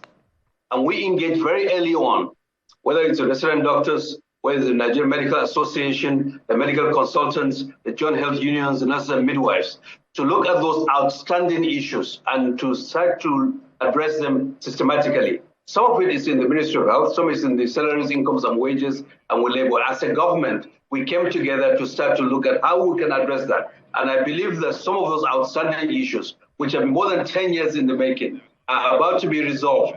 There are other areas where professionals have raised issues, whether it's working hours, and we're working with the Medical and Dental Council of Nigeria to improve, especially for the junior doctors. The delays in recruitment, for instance, is one of the pain points, and we addressed it. The president decisively acted on it. Why hasn't it been done before? But we are now trying to do that. And overall, as you know, there are many conversations ongoing in terms of wages for all the employees. We've got a very diverse sector. The truth of the matter is that the Nigerian health professionals know that President Tinubu appreciates them, and that in any issue that they have raised is attended to, and we're leaning in to see how we can resolve them. And that being on the side of the Nigerian person, all of us as medical professionals, we get more respect. And all our unions understand that. And yes, there are issues that are still outstanding, and we are leaning to resolve them in a constructive manner. So I think that's the spirit that we have in the health sector. And that explains some of the stability that you are seeing that we intend to continue, because the president, as after all, is the champion in the African Union for human resources for health, elected, nominated, appointed by other African Union heads of states. That says something. All right, Prof, let's talk about geographic inequality, because sometimes what we see when it comes to this universal health coverage and primary health care centers, it's sometimes like lip service. The president promised in his manifesto, I'm going to read a line from the Renewed Hope agenda. It said, mobile local clinics will ensure that no person lives more than 3 kilometers or a 30-minute walk from primary facility, because it looks like there's a concentration at the urban center. So what expectations should we be having? Because one of the big challenges we have with this government is to say, give us a specific timeline. Honorable Minister, if you can. You have mentioned the fact that you inherited a legacy issue and you're working on it. So with what you're saying in terms of primary health care, given the explanations I've given, how long will it take for us to see rural dwellers being able to go to primary health care center to get the medication or the medical services they demand or they need for their own well-being? Well, some may choose not to listen to or hear what is going on. But the reality is that we have 260 billion naira, not million, billion naira deployed already in all states of the Federation for revitalization of primary health care. Through the International Development Association and through the Basic Healthcare Provision Fund, resources identified for the states to be able to revitalize, because the primary healthcare centers are the remedy of the states. But federal government mobilized those resources, provided guidelines, and the execution is going to be on the way. And I believe that in the next 9 to 12 months, at least 6,000 of those primary healthcare centers in the states will be revitalized in terms of basic functional equipment. The implementation will be through the states, and the resources have been mobilized. We only urge that the resources be channeled to the intended purposes so that the resources work for Nigerians. The president by himself is not enough or the federal government to solve all the health issues. That's why we signed a compact with the state governors. They agreed, work with us on that, and with our development partners to sort of pull together in one direction to make basic healthcare centers functional. This is long overdue, but we are taking it directly, and I believe that we will be able to do it and deliver for Nigerians on this, and we'll track those as well. Honorable Minister, let's take full advantage of the time we have with you. It appears that NAFDAC seems to be doing some work in the area of combating fake drugs, but the agency laments poor funding and staff shortage, to man its operations in 36 states of the Federation. What is the federal government doing to ensure that there is recruitment to help NAFDAC in its work to further combat the menace of fake drugs? So I'm sitting here in this room with the Director General of NAFDAC, and so your question, she's also hearing you on that. We're very mindful of the thousands of employees that NAFDAC has, many of them committed, putting their lives at risk and working extremely hard. There is the issue of skill mix, which we're looking at in terms of having the optimal skill mix, but also some of the other elements that the state task forces have to be activated by the state government to deal with counterfeit and substandard medications. That's also an important element. There's a proposal on the table, and I believe that we're looking at that to see how NAFDAC, in addition to the waiver that they have recently received to recruit professionals, to be as a professional entity, not an entity that every person wants to lobby his cousin, his niece to be employed. And there's much of that going on, even if they're not professionals. And we're resisting that. So let's professionalize it. It's about the safety of the Nigerian person in terms of the food and in terms of the drugs that they have. And in the professionalization, let's have the competent folks to deal with that. Because if you recruit someone who is not with the right skills, no matter how they want to do it, they don't know what they're looking at. And that's what NAFDAC is now trying to do, and we're leaning on them to ensure that it's done properly. So yes, NAFDAC is recruiting additional staff, and it is also professionalizing itself in terms of the skills mix. And I call on all of us to really depoliticize the recruitment of staff in important professional institutions, because we have many of those, someone who has history degree, for instance, because he's connected and wants to be employed by NAFDAC. Those are the kinds of things that we Nigerians and leaders and the political elite have to be able to say, look, no, let's do something else, but not let put them up in NAFDAC. All right, Prof. Both of us just wanted to ask you the question at the same time because it's an important question. Just as we wrap up, are we seeing a significant increase in the salaries of doctors anytime soon? Just a straight answer, sir. I think in the context of compensation for workers in Nigeria, we should expect an adjustment. All right. Thank you so much. We'll take that answer. It's not categorical. You didn't give us what we wanted. We wanted numbers, Prof. Maybe they were earning 300. We wanted like maybe 500 or 600,000, maybe. Well, you asked me expectation, and I believe that all Nigerians, as our economy grows under this president, will have more revenue, and folks in the public sector and private sector will see their household incomes increase. But that's something that we together will have to make it happen. Thank you. All right, Prof. We'll stay with that answer, but we'll just stay with the answer. I'm not going to say anything. I wanted to say something, but I remember we're totally out of time. Professor Ali Bati, the Coordinating Minister of Health and Social Welfare, thank you so much. Joins us via Zoom from Geneva. Thank you so much for coming on the program. Thank you very much. And so, a lot we wanted to ask him because it's a critical health sector. You understand? It's a critical sector called the health sector. If we have, doctor to patient ratio still at 1 to over 900, as against the approved 1 to 600, that question is important to ensure that we keep our doctors at home. But we must end this segment at this point and take a break. When we return, the program continues with our colleagues in our Abuja studio. Stay with us.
And cable, great quality, now with the new look.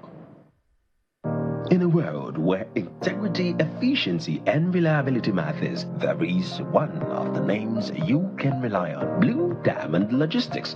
We are your global logistics partner with long years of operational excellence.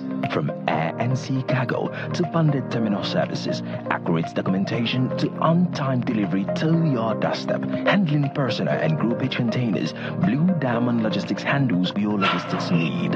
With a strong presence in China, Turkey, Dubai, Holland, and partners across the globe, Blue Diamond Logistics ensures your goods reach their destination without hassle. When it comes to shipping, clearing customs and license, warehousing and delivery, choose Blue Diamond Logistics and Agency, your reliable partner in global logistics. We also help our clients for direct sourcing and native language guide.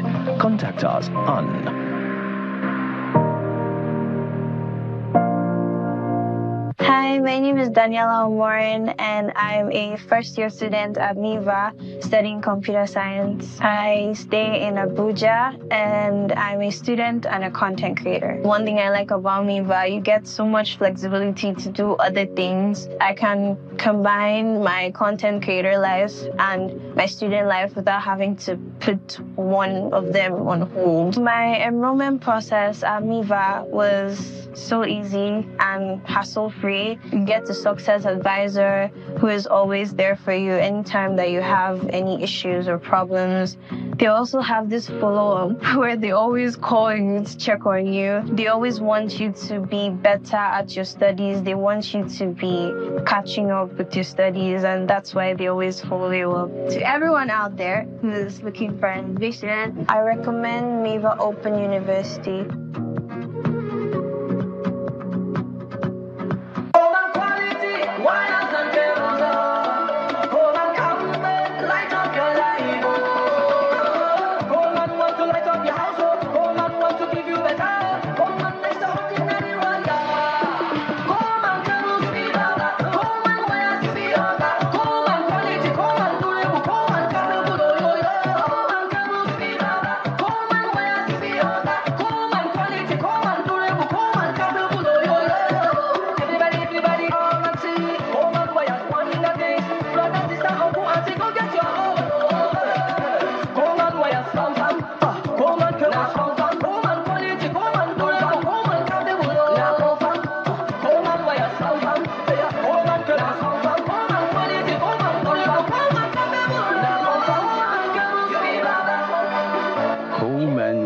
And cable.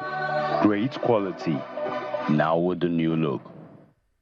On May 29, 2023, you took the oath of the highest office in Nigeria, along with your vice, Senator Kashim Shettima. You told the world that we are here to further mend and heal this nation. In 365 days, you united Nigerians through balanced appointments. Your intervention in security is noticeable. You gave youths and women their pride of place. As the movers of the nation's economy, we are aware of your efforts to rejig our economy. So, as you mark your first year in office as the President and Commander-in-Chief of the Armed Forces, Road Transport Employers Association of Nigeria felicitates with you, and indeed Nigerians, even as we call for more support and understanding for the government. This message is powered by Dr. Musa Mohammed, Metakobi-1, National President, Ritian. Uproad Super!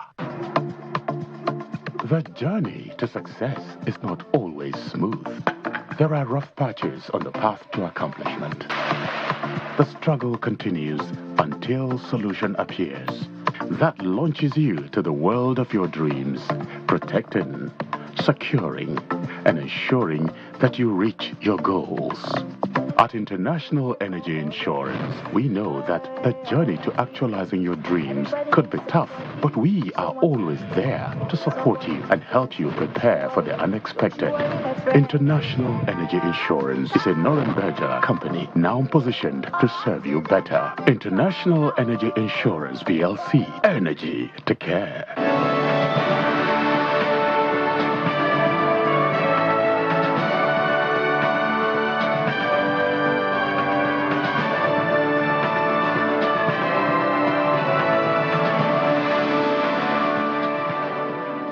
Welcome back. Yes, indeed. We've got Comrade Festus Osifo here with us. He is the president of Trade Union Congress. Thank you for coming on today. So it's almost as if from the day one, when this government came into being, Labour were already on their toes after that announcement. And so you had to fold your sleeves. And only last week, about this week, this negotiation about the minimum wage has been going back and forth. Nigerians are wondering, where do we go from here? So where are we now with that negotiation with government? Thank you, Chamberlain. Good evening, Chamberlain, Maukbe, and good evening, Nigerians. Yes, the last meeting we held on this was actually 2 days ago. So we had, we yesterday actually, we had an engagement with them, and in that engagement, they've offered 60,000 naira as the minimum wage.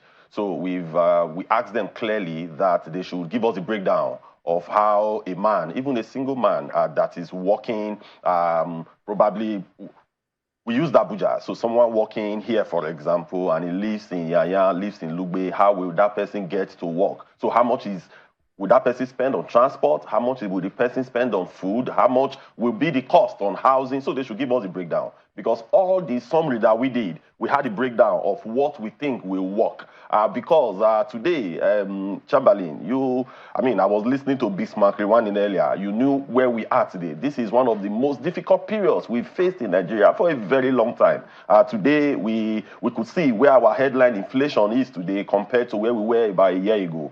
Today, we could see where the food inflation, for example, is. I love the slide when he brought about the food, the cost of food today. The reality, what is the cost of tomatoes? What is the cost of beans? The cost of rice? So these are all the arguments that we place before government in that meeting. We give them the statistics. This is where we are. We can even go to the market. If you don't believe us, let's go to the market and do these findings. And again, which is much more important, is the value of 60,000 naira. Can you equate the value of 60,000 naira today to what 11,000 naira was in 2011 and to what 30,000 naira was in 2019? Clearly is a no. So for us, that 60,000 naira, we rejected it because 60,000 naira is equivalent to $40, and that is a far cry in where we think we should be regarding minimum wage. So is that 60,000 naira? That's supposed to be what basic you can give to anyone? Everything. Everything. So the law that sets minimum wage, if you check the last act of 2019, it said the total money that you earn, so both your allowances, everything will be 60,000 naira. Because during the conversation and during the meeting, federal government did a survey. There was a survey did by the committee, but led by the Minister of Finance. So in that survey, it was clear that some states will not pay minimum wage. And one of those states was actually Anambra State. So when he was confronted, so when they finally came up, they said, no, but that both salary and allowances is what you will add. When we went to the act, what the act was really talking about was your total pay in a month. So it is not basic salary, but the full emolument. Is Anambra paying the 30,000 naira now? No, for us, from what the survey, the findings of the survey, Anambra is one of those states that are not paying minimum wage. But Professor Soludo, the governor of Anambra, disputed that he's paying minimum wage. But from the findings of the data and the survey that was done, it was clearly shown that Anambra State is one of the 5 states or thereabout that are not paying minimum wage as of today. So the conversation then is, there is now that part of, determining what exactly is desirable, what exactly it is that we believe should be sufficient for the least paid worker, but be it in government or the private sector, and the capacity of those who are supposed to pay this money to pay. If today, 30,000 naira, meager as it is, and in spite of increased revenue allocation to the state governments, some states are still not making 30,000 naira available to their least paid workers. What is the guarantee that with what Labour is asking, 497,000 naira, that is going to happen? Yes, Maokwe, what we have discovered is this, that the states that are not paying minimum wage, it is not because they cannot afford to pay. Because you have some states, if you look at FAC allocation, look at internal generated revenue. So imagine a state like Anambra, imagine a hub like Onitsha, imagine a hub like Inewi. So these are states that literally they should be able to pay. So not that they don't have the resources to pay, but it is the willingness to pay. That is actually the challenge. And just what you have said. Okay, look at a time when President Muhammadu Buhari gave some money to states to pay minimum wage, to pay workers that they were owing. A state like Kogi State, they refused to pay. Few other states refuse to pay. So not that they don't have the resources to pay, but it's actually the willpower to do. Maokwe, if you look at today, look at FAC allocation, just as you have alluded to, it has gone up. So let's assume a state that could not pay, let's say about 2 years ago, today, the FAC allocation has gone up by close to 100%. At the time, they were sharing about 400 to 500 billion naira per month. But today, they share over 1.2 billion naira, over 1.2 trillion naira per month. Yeah. So if you check that, you could see that percentage increment. So why are they not paying? It's just simply because they are not ready to pay. But on the part of labor, we have resolved that when we arrive at this new minimum wage, any state that refuses to comply to that new minimum wage, we are going to shut them down. And we are very serious about this because they have the ability to pay, just that they don't want to pay. How quickly do you think that, you'll be able to arrive at this? Because if you're still at 497,000, which we all know is quite steep, and it's not just government you're asking to pay this, it's also going to be affecting the private sector. It's going to affect the ability of a lot of people in the private sector to pay. You listen to Mr. Rewane, who says that that could also see people losing their jobs if labor is insistent that will be the minimum wage. How quickly do you think that that should come on board, given that we have been at this since last year? Yeah, we actually started. The committee was inaugurated January 30th, but we have lost a lot of time because we actually said we'll complete this before May 1st. But here we are entering June. But if you remember, when we submitted our charter of demand, it was 615,000. And when I granted interview to your studio, what we said then was that this is a demand. So this is negotiation. As of today, we are in 497,000 naira. Are we going to stay there? That government must pay us 497,000 naira? The answer is a no. The same way, we submitted 615 because when you are negotiating, you must have room to move. You must have headroom to negotiate. We know what we think the right minimum wage should be. And these, like what I have said, Maupe, when 18,000 naira was negotiated in 2011, the value of 18,000 naira as at then was about $125. So if you take $125 today, just multiply $125 by 1,500, you're going to see that it's going to somewhere around 200,000 naira. So what we are looking at is not the volume, but what we are looking at is the value. So 60,000 naira today, giving us $40 is a far cry. A country like Angola that has about 1 million civil servants, in Angola, they just move their minimum wage to $120. And Angola is not even the best case when you talk about minimum wage in Africa. You have Libya, you have Seychelles, you have Morocco, and the like that are paying over $300 as a minimum wage. So for us, all we are pushing is that, we reduced from 497 to 494. But are we going to dwell and stay there? The answer is a no. It is a negotiation and a give and take. And remember, we issue an ultimatum May 1st. And that ultimatum still subsists. That by May 31st, if government refuses to do the needful, then we can no longer guarantee industrial action. And it still subsists because again, we had NEC within this period, and the NEC gave us the charging to ensure that we have the new minimum wage by May 31. So that's the needful. You must get to that minimum wage. Not that they say, well, you're close to your possible agreement area. No, we have to agree by May 31st. If we don't agree by May 31st, then from June 1, we can no longer guarantee industrial peace because our members are suffering. Today, Nigerians are suffering. Exactly. Workers are suffering. Exactly. So when I did say that we've been at this since last year, is the fact that the effect of the removal of subsidy had been felt since last year. Absolutely. Immediately fuel subsidy was taken away. We started to see the prices of petrol and everything else go up. Even now, electricity, has also shot beyond the roof. True. So when you look at how long this has taken, if workers have survived for this long, shouldn't we get to this very quickly? No, yes, it is. The onus is for government to conclude the conversations and be much more serious. Because you think they are unserious? Yes, they are very, very unserious today. Because putting 60,000 naira on the table for us, it shows some smack of unseriousness. If this conversation was taking place when fuel subsidy was still there, if the conversation was taking place in a single-digit inflation environment, if the conversation was taking place when the fundamentals was quite all right, it could have been a bit different. But if you were offering 60,000 naira, say probably April last year, then we could have said, okay, government is doing something reasonable. But offering 60,000 naira for a Nigeria of today, I think it's a smack of unseriousness. And for us in Labour, we will not accept that until government do the needful. just as I've said, are we fixated on 494,000 naira? The answer is a no. So, we know what is right, and we are going to push to get what is right for Nigerians and for our members. What do you think government can comfortably pay? It's not in my purview to say what government can comfortably pay, but what is in our purview is what we think we take an average Nigeria home. Like as I have said, we have historical precedents of what the minimum wage has been, both in naira and dollar equivalent.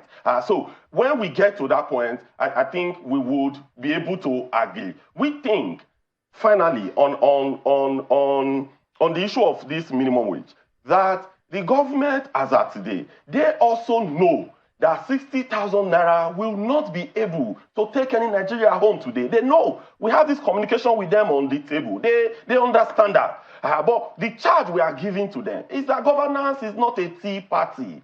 Governance is not you sit down at the end of a month, you collect fact allocation, you share. No. Governance is much more serious than this. We have the resources in Nigeria that could be turned around to improve the fortunes of this country. It's not just, you throw out policies every day. You look at this administration, when they came on board, they started dishing out policies. But when you are throwing out policies, you must look at the people that the policies are going to affect. How positive and negative it will affect them. Imagine, Chamberlain, we did flotation of naira. At the same time, we removed fuel subsidy.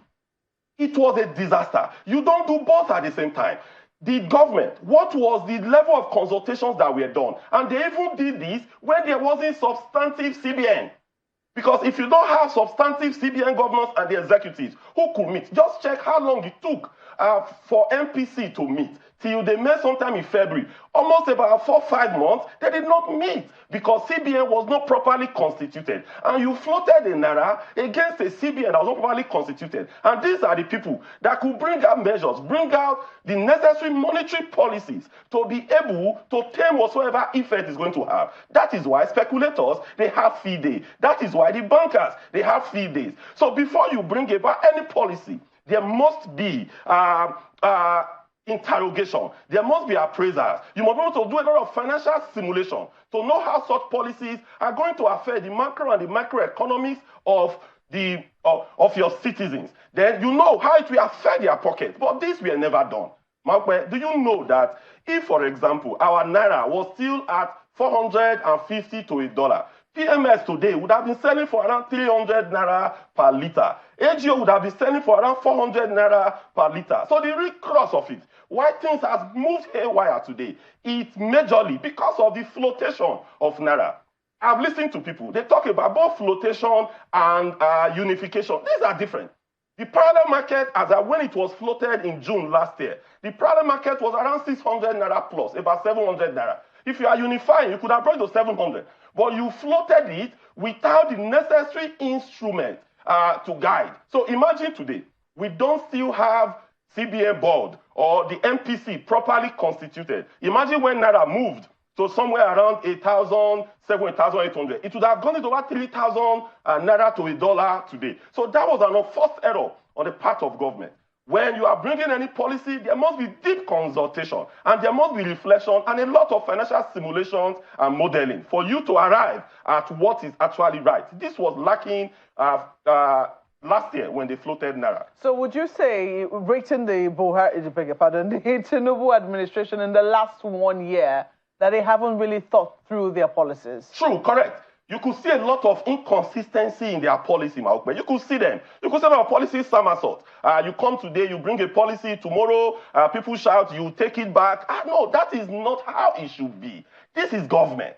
Government should have the resources to sit down and look at all the programs and policies they ought to put in place. We have not seen this. All we have seen is policy somersault, and all we have seen is policy inconsistency. And one of the things as well, in a same line, at times, before you deploy resources of the people, there should be a lot of debate. Look, for example, the issue of the coastal line. We've had some debates on this in the labor movement. Was that the best thing to have been done today? Do you know that if you channel, what they are putting is about $10 billion, because the minister said about 14 trillion naira or thereabout. That's about $10 billion. If you sit down and develop a program and deconstruct your power systems, and you look at the north, wind energy, solar energy, this hydro energy. You deconstruct according to the new act that was passed recently that allows states to float their expertise. So if you deploy it to energy, you deploy it to power, and Nigeria is able to have even 20 hours power supply. Do you know the contribution of that to the GDP? So these are the ability coastal roads. Have they done the calculation to know this money that you are deploying, how much is it going to impact your GDP? This money that you are deploying, what are the opportunity costs to it?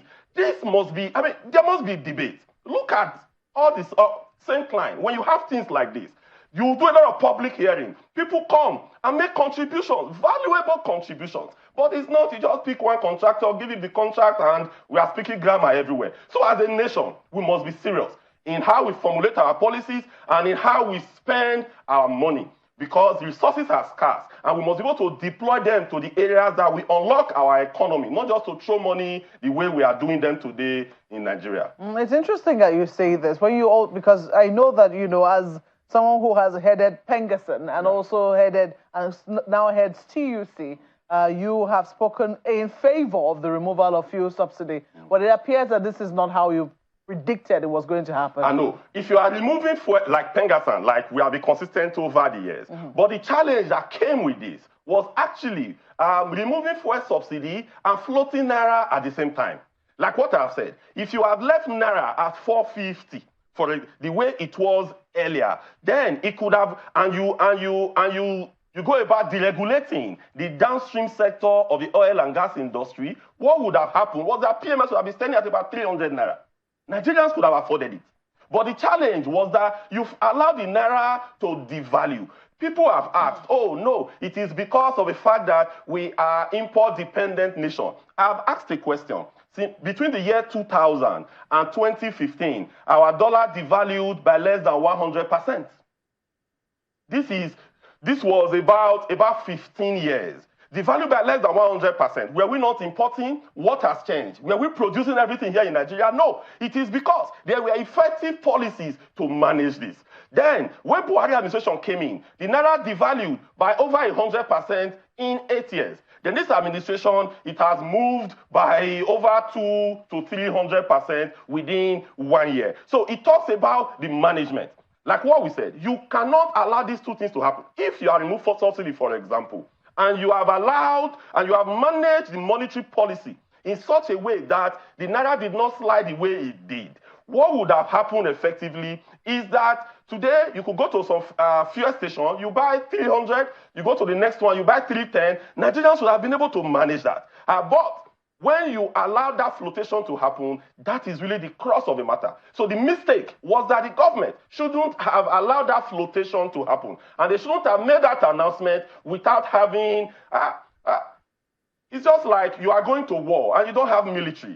What is going to happen? That was exactly what happened. You were floating Naira and there was no CBN board, there was no MP, there was literally nothing. Emefiele was in jail and there was literally nothing. And that was the root of the problem that we are facing today. Well, we will still have 3 years because the first quarter of the Tinubu administration, I don't know why I keep saying Buhari, said that for too long.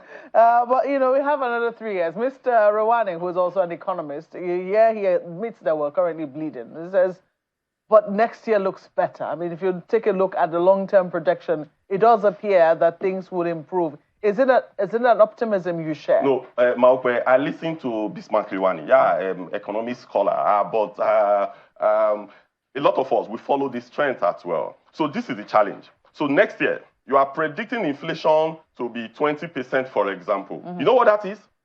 Currently now, a bag of rice is 80,000 Naira. So if you are saying inflation with 20% next year, what you are saying is year on year, right?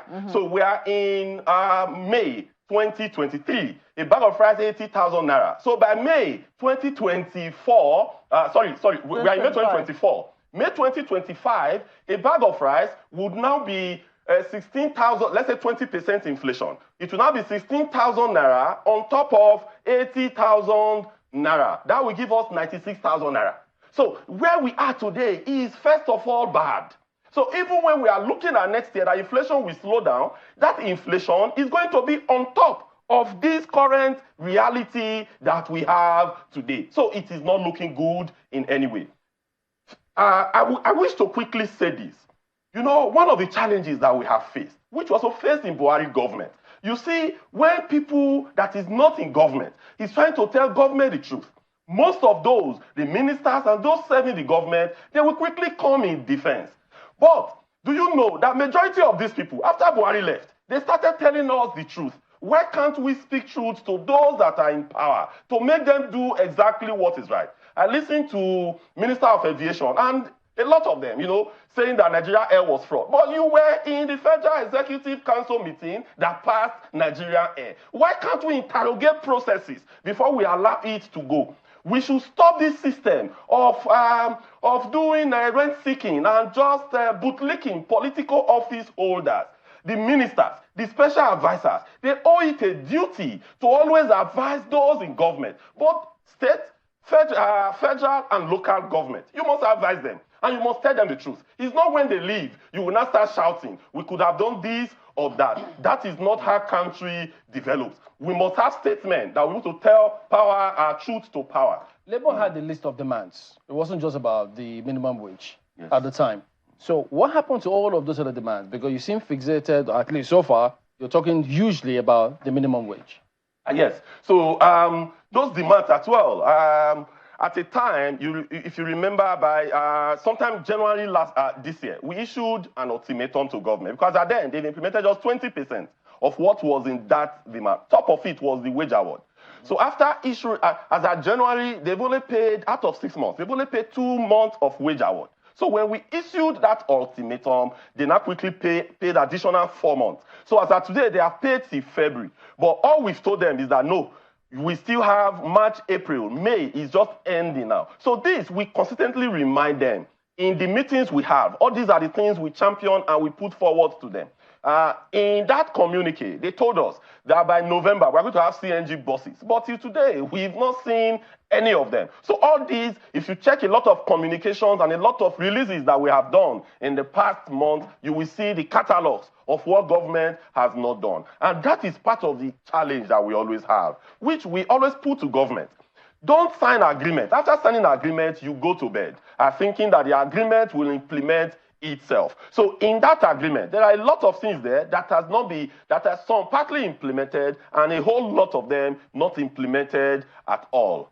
Well, over the years, we've seen Labour at least get to this stage, make demands of government about minimum wage. They eventually agree on something, they move on. But we see that several states don't even live up to expectation.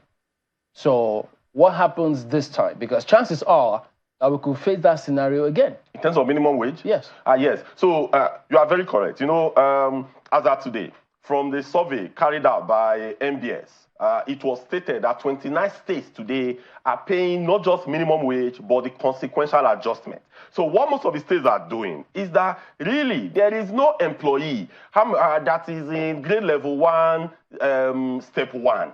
That is the employee that should earn that minimum wage.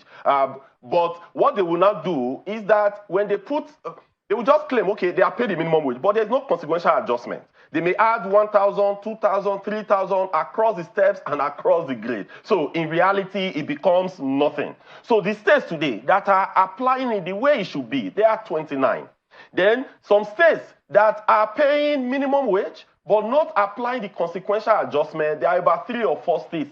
Then those that are not paying at all are about 4 or 5 states. If you check most of these states, there have been a lot of strikes. There have been a lot of pushback. Even the 29, initially it was 16. For us to move it from 16 to 29, there was a lot of industrial actions in those states. There were a lot of strike, a lot of call-out, a lot of disruption. So that was what made them to start paying 29. But today,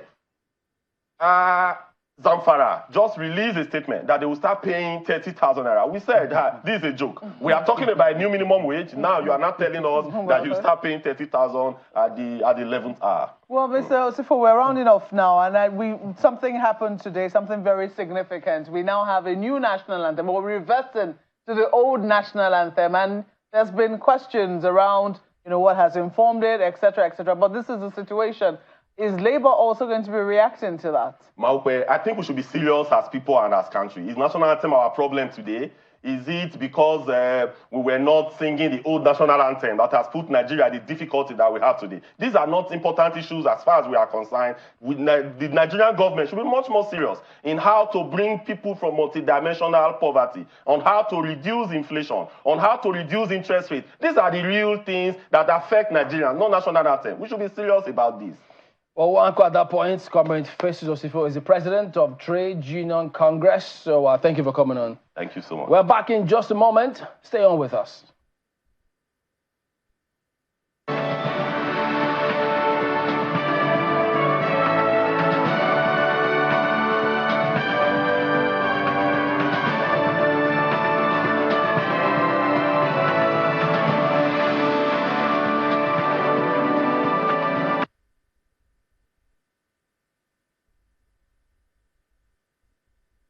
Hello, Nigerians. My name is Dr. Afsat Oduwole Balewa. I am the chairman of Ogungwadon Free Trade Zone, the largest manufacturing hub in Nigeria. Welcome to Ogungwadon Free Trade Zone, an industrial hub housing over 100 factories and creating jobs for thousands.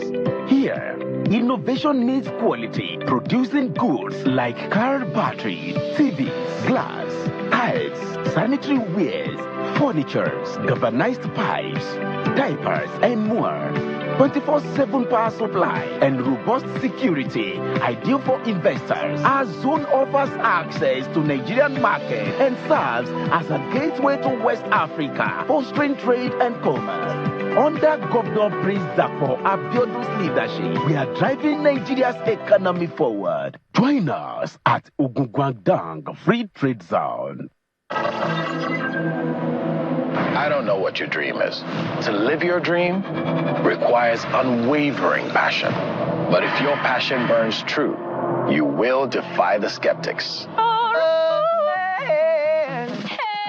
And captivate countless souls. It's 1,000% yes. The world will never be the same. That is how you do it. Because you dared to dream. This is Nigerian Idol. Nigerian Idol Season 9. Sundays at 7 p.m. West African Time. Nigerian Idol, exclusive to DSTV and GoTV. Nigerian Idol is proudly sponsored by Techno, Stop at Nothing, and Biggie for every moment. Get in on the action with Betano, your exciting destination for sports betting. Enjoy an award-winning experience with amazing betting options, cash outs and missions, as well as other features. Join now and get a welcome bonus of up to 200,000 naira. Betano.ng, the game starts now. It's saddening to me that our wildlife and forests are disappearing, and that Nigeria has become a hub for wildlife trafficking. But together, we can change this story. We can lead our region with stronger laws that prosecute more offenders.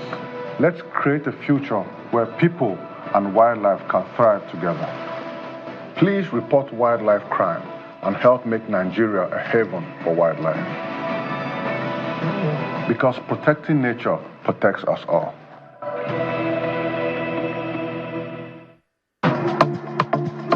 The journey to success is not always smooth.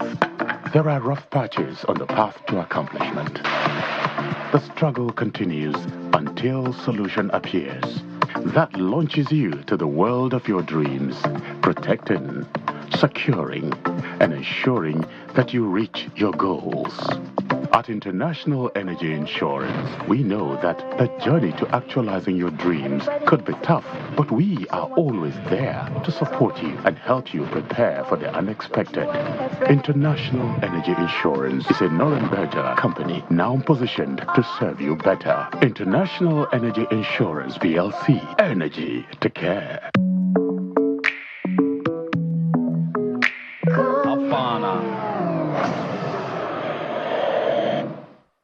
You fit not know when your mouth dey smell. Plus, if it be still na nyama dirty for mouth, wey dem dey call bacteria, they cause am. No let bacteria embarrass you. Use Close-Up, we get antibacterial zinc. Close-Up, it go help you fight mouth odor where bacteria dey cause.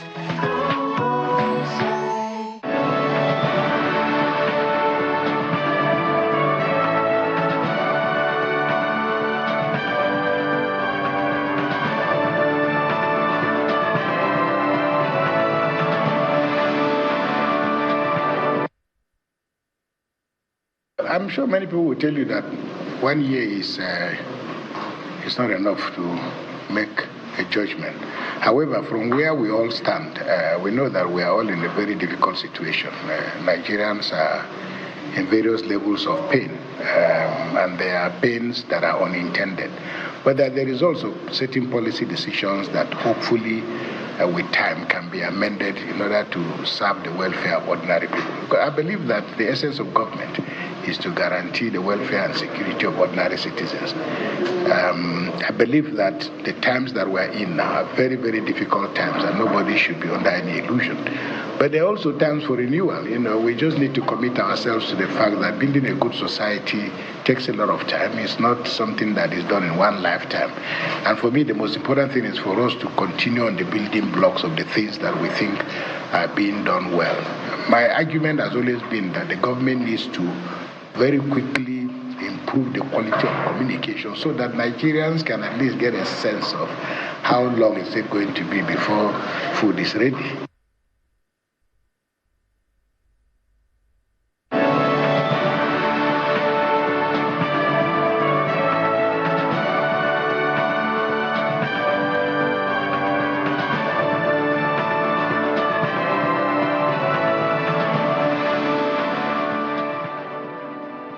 All right, welcome back. Still taking a look at 1 year on of this administration. Well, several figures have been bandied, several promises have been made. So where are we now?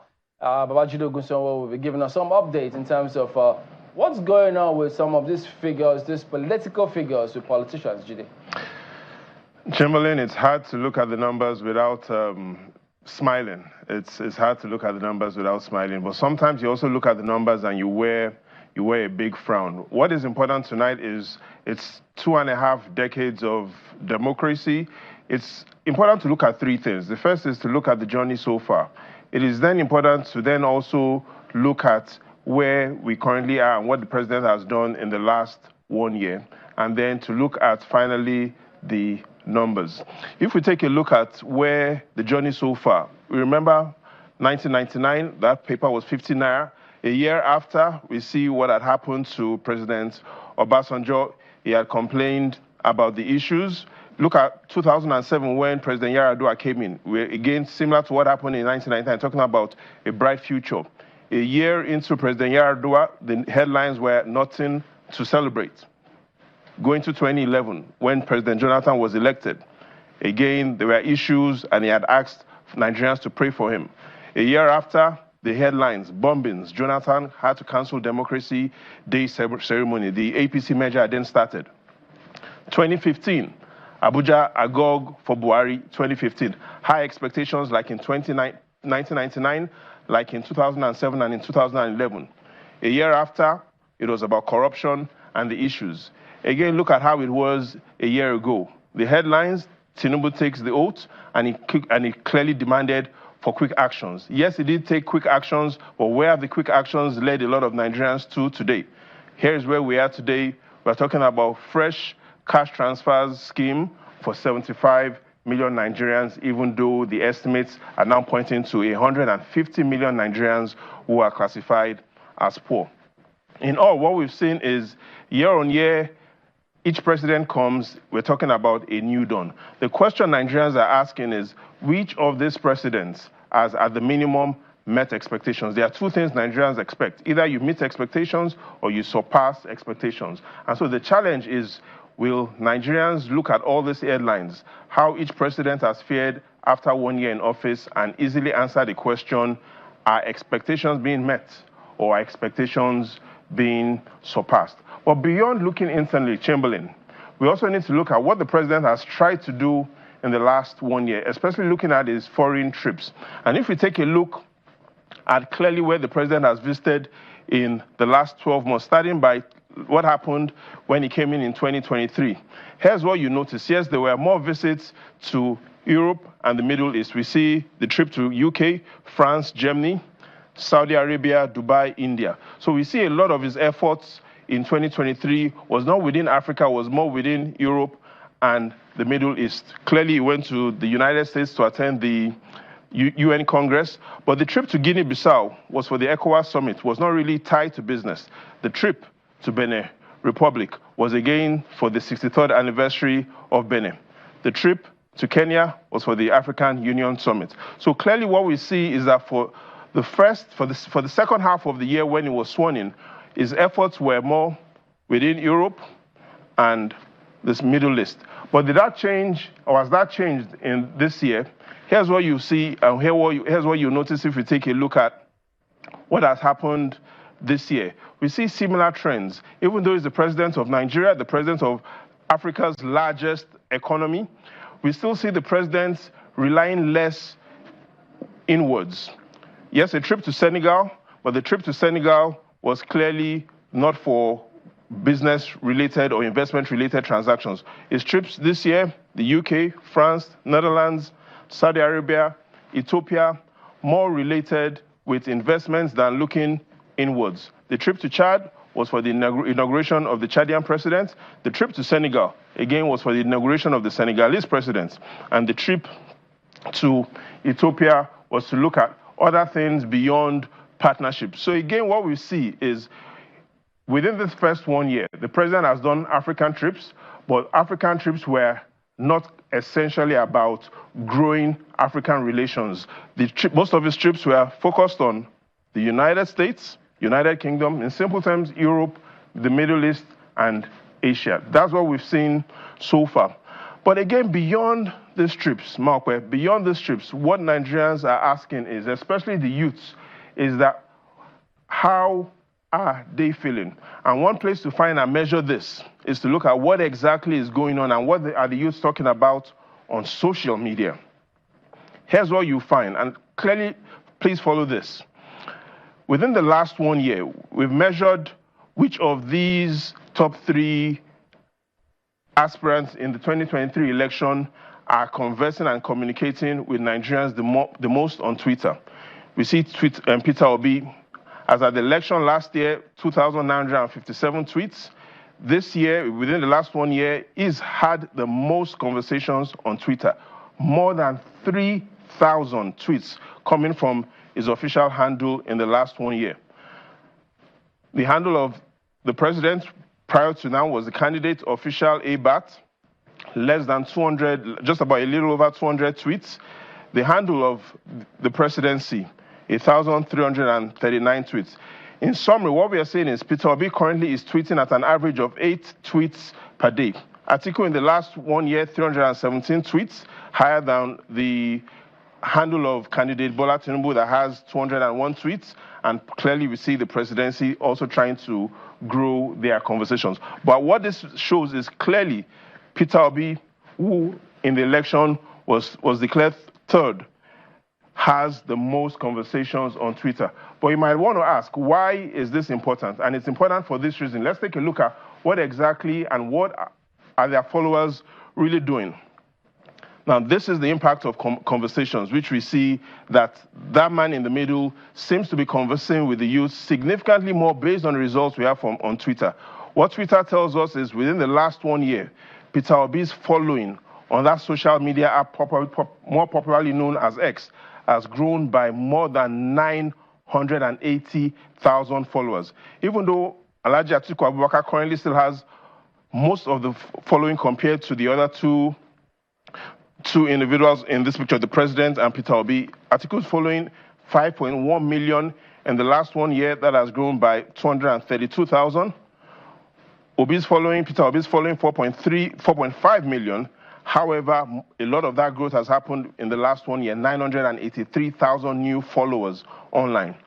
And the handle of the president, the annually used while he was campaigning official ABAT, has seen a growth of 582,000 followers. So in all, we see that there's one person in the last 1 year, based on those that contested the election and came first, second, and third, one person clearly comes first when we look at the amount of conversation happening with youth online, and we clearly see that result from his following. But beyond what is going online, we need to look at what is going on ground, and that is the elections. We've seen elections happen in Kogi, Imo State, Bayelsa State.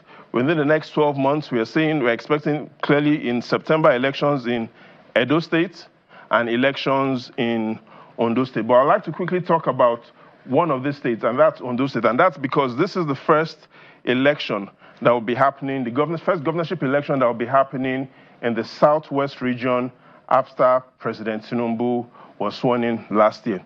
And Ondo's election clearly will be a proxy for what a lot of Southwesterners are feeling. Why is Ondo also important? The governor, who was the former deputy governor, Governor Lucky Orimisan Ayedatiwa, is on the ballot. However, there's some good news and there's some bad news in Ondo. The bad news is that Ondo currently has, based on the report from the National Bureau of Statistics, food inflation rate of 46% as compared to what it was last year. Not only is that rate bordering the governor, that rate is the highest food inflation rate in all of southwest Nigeria. Bad news. The good news, however, is the governor is working on 3 reforms. The first is he started what is classified by a lot of observers as the largest civil service reform since the state was formed in 1976. He's also currently engaged in a lot of youth entrepreneurial and skill development programs. However, beyond all of this, what he's really relying on to turn the tide in Ondo State is that he's saying that going forward, there will be a lot of collaboration with other southwestern states. But before we get into Ondo, we clearly are waiting to look at what exactly will the politics play out when the governorship election holds in Edo, and that should be on the 21st of September. Mark, well, here's what most Nigerians are now asking for. What is the future of the APC, and what is the future of governance in the next 1 year? And here's what I want us to quickly focus on and end with. If we take a look at the numbers, is the popularity of the ruling party declining or growing? And clearly focus on these numbers, 2015 to 2019. 2015, when the presidential election happened, the APC scored 84% of total votes cast in the Northwest. That declined to 71% in 2019 and to 40% in 2023. In clear terms, 2023 was the worst performance in the presidential election for the APC. What happened in the Northeast? 2015, the APC scored 78% of total votes cast in the presidential election in 2015. That declined to 71% in 2019 and to 34% in 2023, the worst performance for the ruling party in the Northeast. Look at what happened in the North Central. In 2015, the APC scored 59% of total votes cast. That declined to 39% in 2023. Similar thing, better performance in the Southwest in 2015, 56%, 54%, South-South, 8% compared to 28%. In summary terms, if this were a political campaign, 2023 showed a declining trend and acceptance for the ruling party. So these are the sort of numbers that the ruling party needs to be concerned about. These are the feedback from citizens. However, there's some good news. How much time does the president have?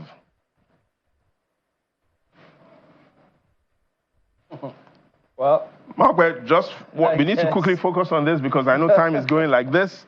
And here's what it is, and this is why this is important.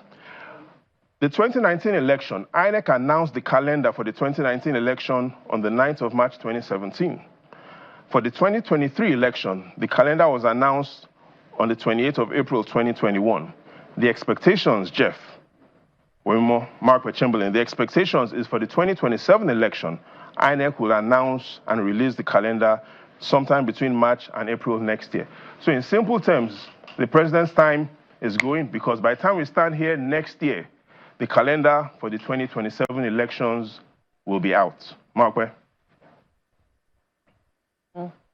Well, quite a lot to, munch on, to mull on, Jide. Thank you so much for that analysis. And it's very significant that you started by telling us where we were in 1999, 25 years ago, when we actually came back to the Fourth Republic and to democracy, as it were. So it's a very good place to start. I mean, the ruling party will certainly have its headache, and that will be their headache. And we will take the part that is our own headache, which is how well our democracy is doing and how well it is serving us. But, I think that's a pointer for those politicians in terms of what the people make of their promises.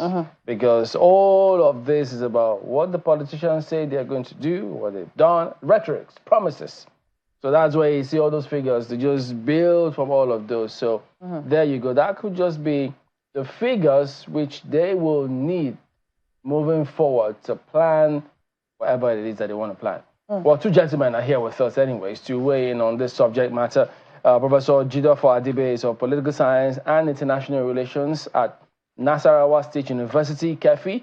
He's also founder of Adonis and Abe Publishers. Sitting beside him is Sani Yabagi, who is a former chairman of Inter-Party Advisory Council, IPAC. Gentlemen, good evening and thank you for coming on today. Yeah, thank you very much.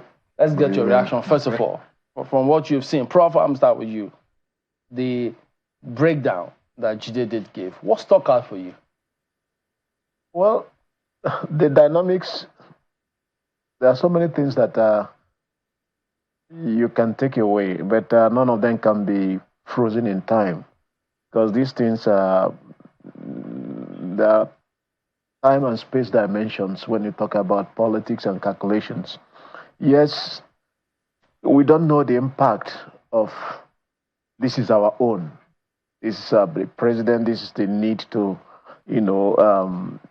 support the president. That's what might come. And it has to play around the side of increasing hunger in the land. You notice they say the highest food inflation in Ondo State.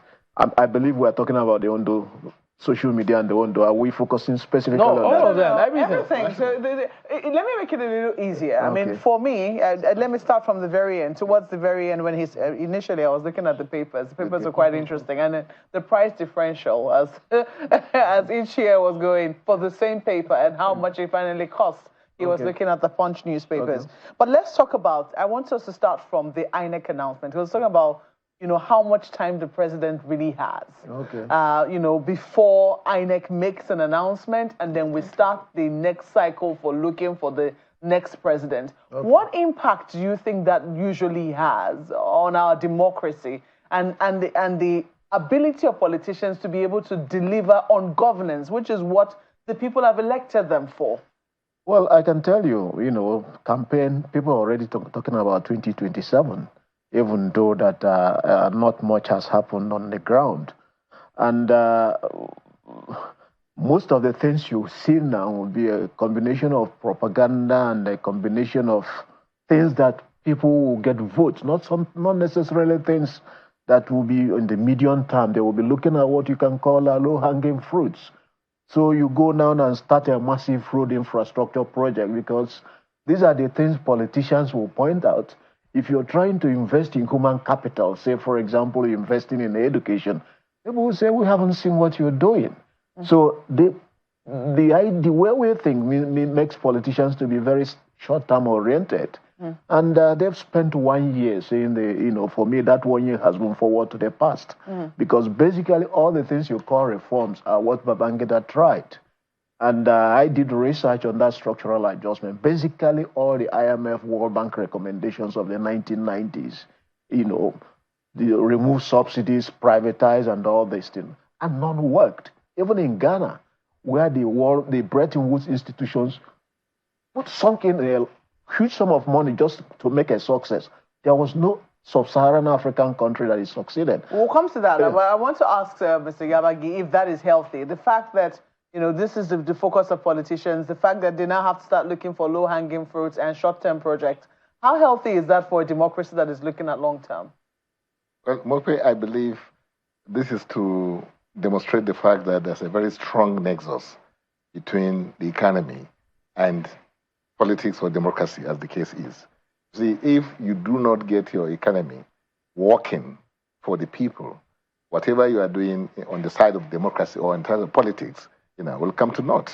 And that's why the issue of the performance of Bola Tinubu in 1 year in the office, and the fact that by next year, like the gentleman was saying, that INEC will announce the timetable for the elections.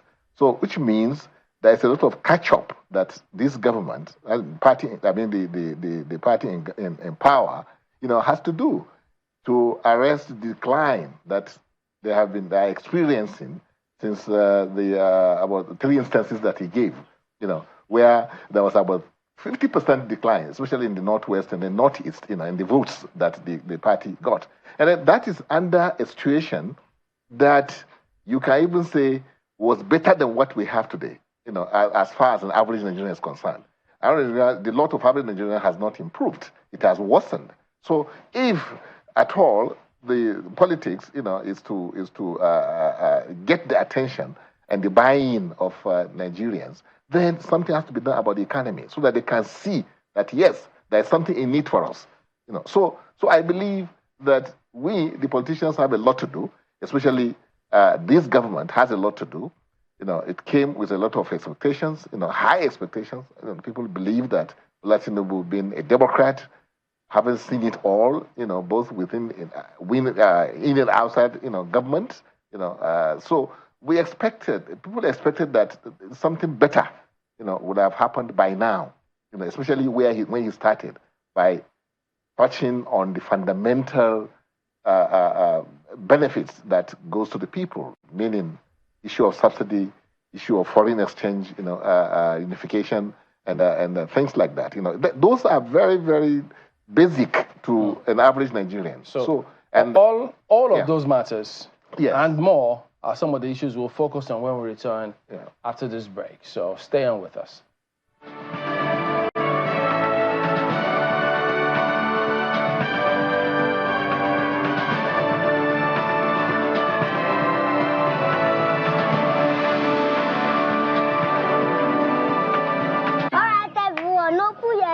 Make we talk. Time don't reach to rearrange this house to give una small wisdom. Una think say una sabi.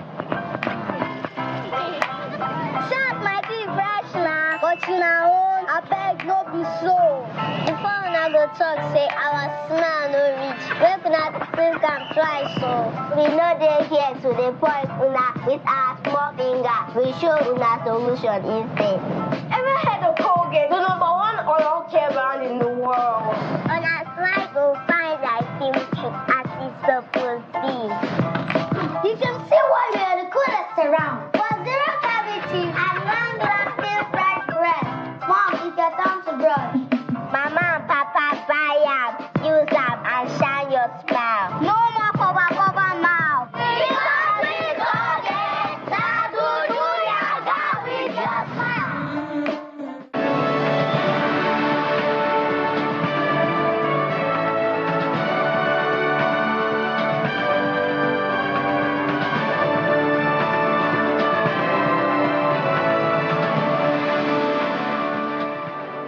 All right, welcome back. Let's continue this conversation. Let me ask you.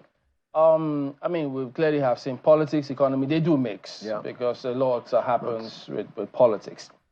When you in school, for the students, when you teach political science and all of these things, what impression do you get of them in terms of, because I mean, those days you have people who just feel it's just for the sake of it, just do it and then get off.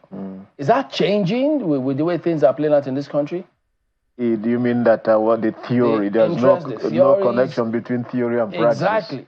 Okay, first of all, let me say a little about what he said about the nexus between economy and politics. It is, theoretically it is, but we have also seen that in practice, if that were to be the case, with Buhari, what happened under the Buhari government, where the cost of living got manifestly worse than what Jonathan left, there was no way APC would have won election again if that nexus was to be very straightforward. There are other dynamics that usually come into play during elections. That will include the electoral empire, our own identity politics, and various other dynamics. So sometimes when the economy is so bad and you expect that there's no way we'll return this party in power, they end up coming back. And we saw with Buhari and Tinubu, that's by the way. The question of theory and praxis, people will always, try to rubbish theory. Even sometimes practical politicians will say, oh, this is theory they're talking about. And what we tell them is that even for you to move this table, there's a theory there is a theory behind it that you need to apply a force. So we still have to study what they do, and be able to say this is politics the way it should be played. And then so that we set that benchmark, the norm. And when they're not living up to that norm, we say it's a deviation from the norm. That's not a critique on you, but on the political context. Let's try and do this. If we could call it the big picture, let's stretch this. 25 years of this democratic dispensation. Yeah. And chances are, use time, we still do it. We look at it almost in bits and pieces, expecting to be better every 4 years or every 8 years, depending on what happens. And time and again, we always see that when the new one comes, the old one is always demonized from what we've seen.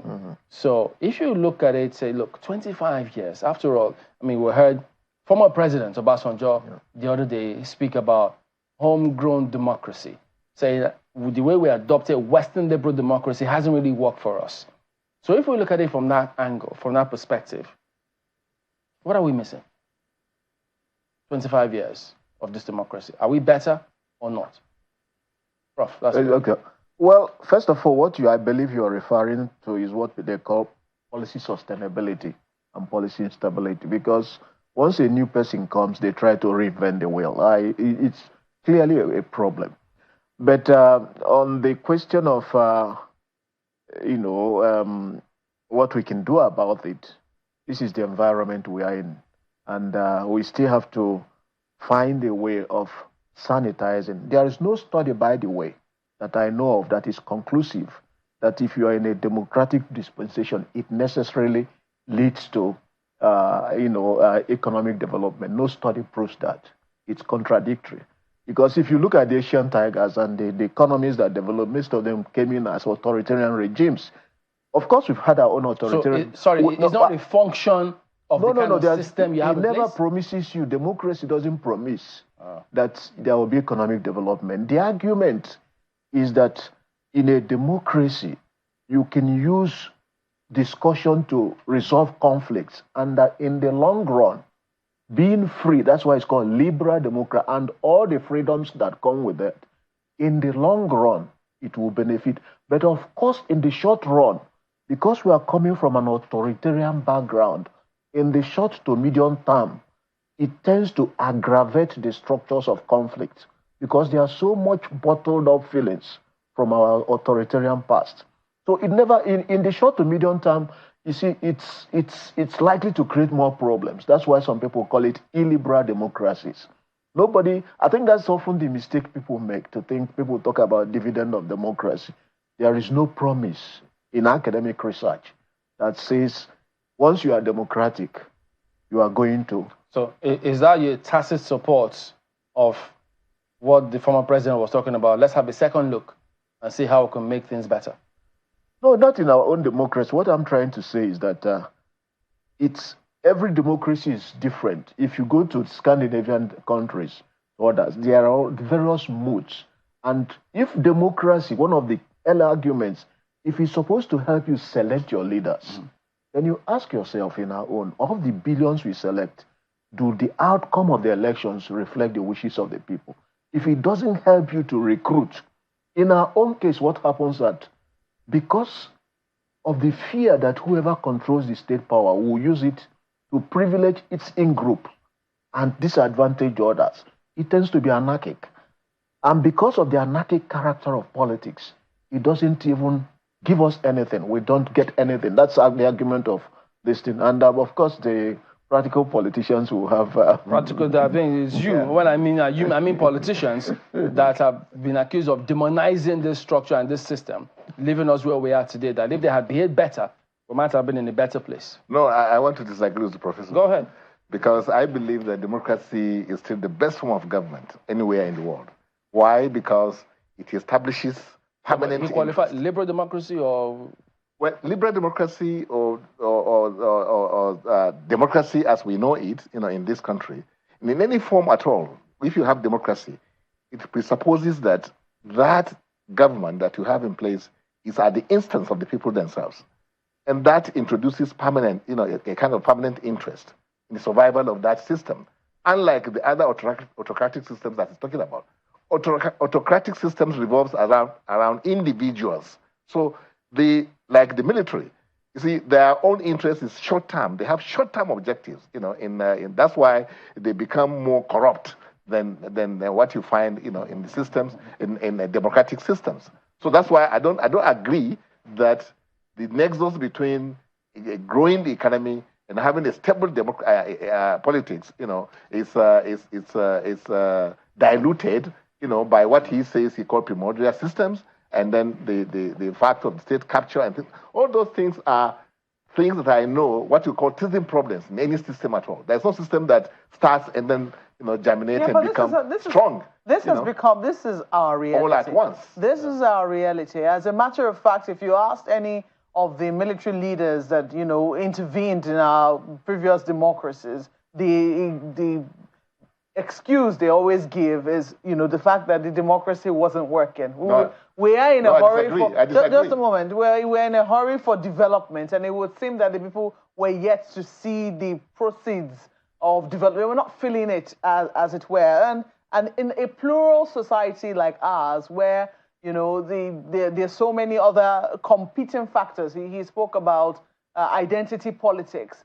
It does appear that it has stunted the growth of our democracy. No, it has. I think what rather it has done is that it has perhaps, given a different dynamic, to the growth of our democracy, because it isn't something that you can say it's not part of you.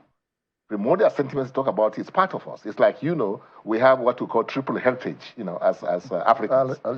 So so the issue is that you have to understand the dynamics of what an average African has to put up with, before you talk about how much has he fared in experimenting with this foreign-grown democracy, like Obasanjo is now saying that we should try homegrown democracy. The point I'm making is that if you care to investigate, really, our economy today, believe you me, when you talk about state capture and all these things, you can still trace it to the military administration, because it's either people that the military supported, and they become more inclined to serve the interests of the military. And look at the banks you have, look at everything. When you want to talk about the billionaires that sometimes they are the military. It's not. You don't find civilians in big numbers, that control our resources even today as I speak. So the people that grow the interests of the people on a permanent basis, are the civilians themselves. Because I'm sorry, but I don't understand. With due respect, I don't think what I meant was that democracy, doesn't work with development. I'm saying that there's no promise. The argument of democracy is that you have freedoms, and those freedom of speech, freedom of assembly. If you go to free speech jurisprudence, one of the reasons they argue for that, they say through free speech you discover the truth. Another is that there's a distrust of government. But there's nothing that promises you that democracy leads to development. In fact, if you study the Asian tigers, it seems to be a little authoritarian. We are not glorifying them. We are not trying. No, let's understand it. You respond that to us. I'm not supporting it. I'm saying that there are freedoms that people believe, that which then in the long run, because you're free, and when there are conflicts, you use peaceful means to resolve the conflict. But if you look at the history of China, China and even India, they tend not to be purely that democratic. That's the argument. Of course, you can argue we have had our own authoritarian era in the military, and they didn't lead to economic development.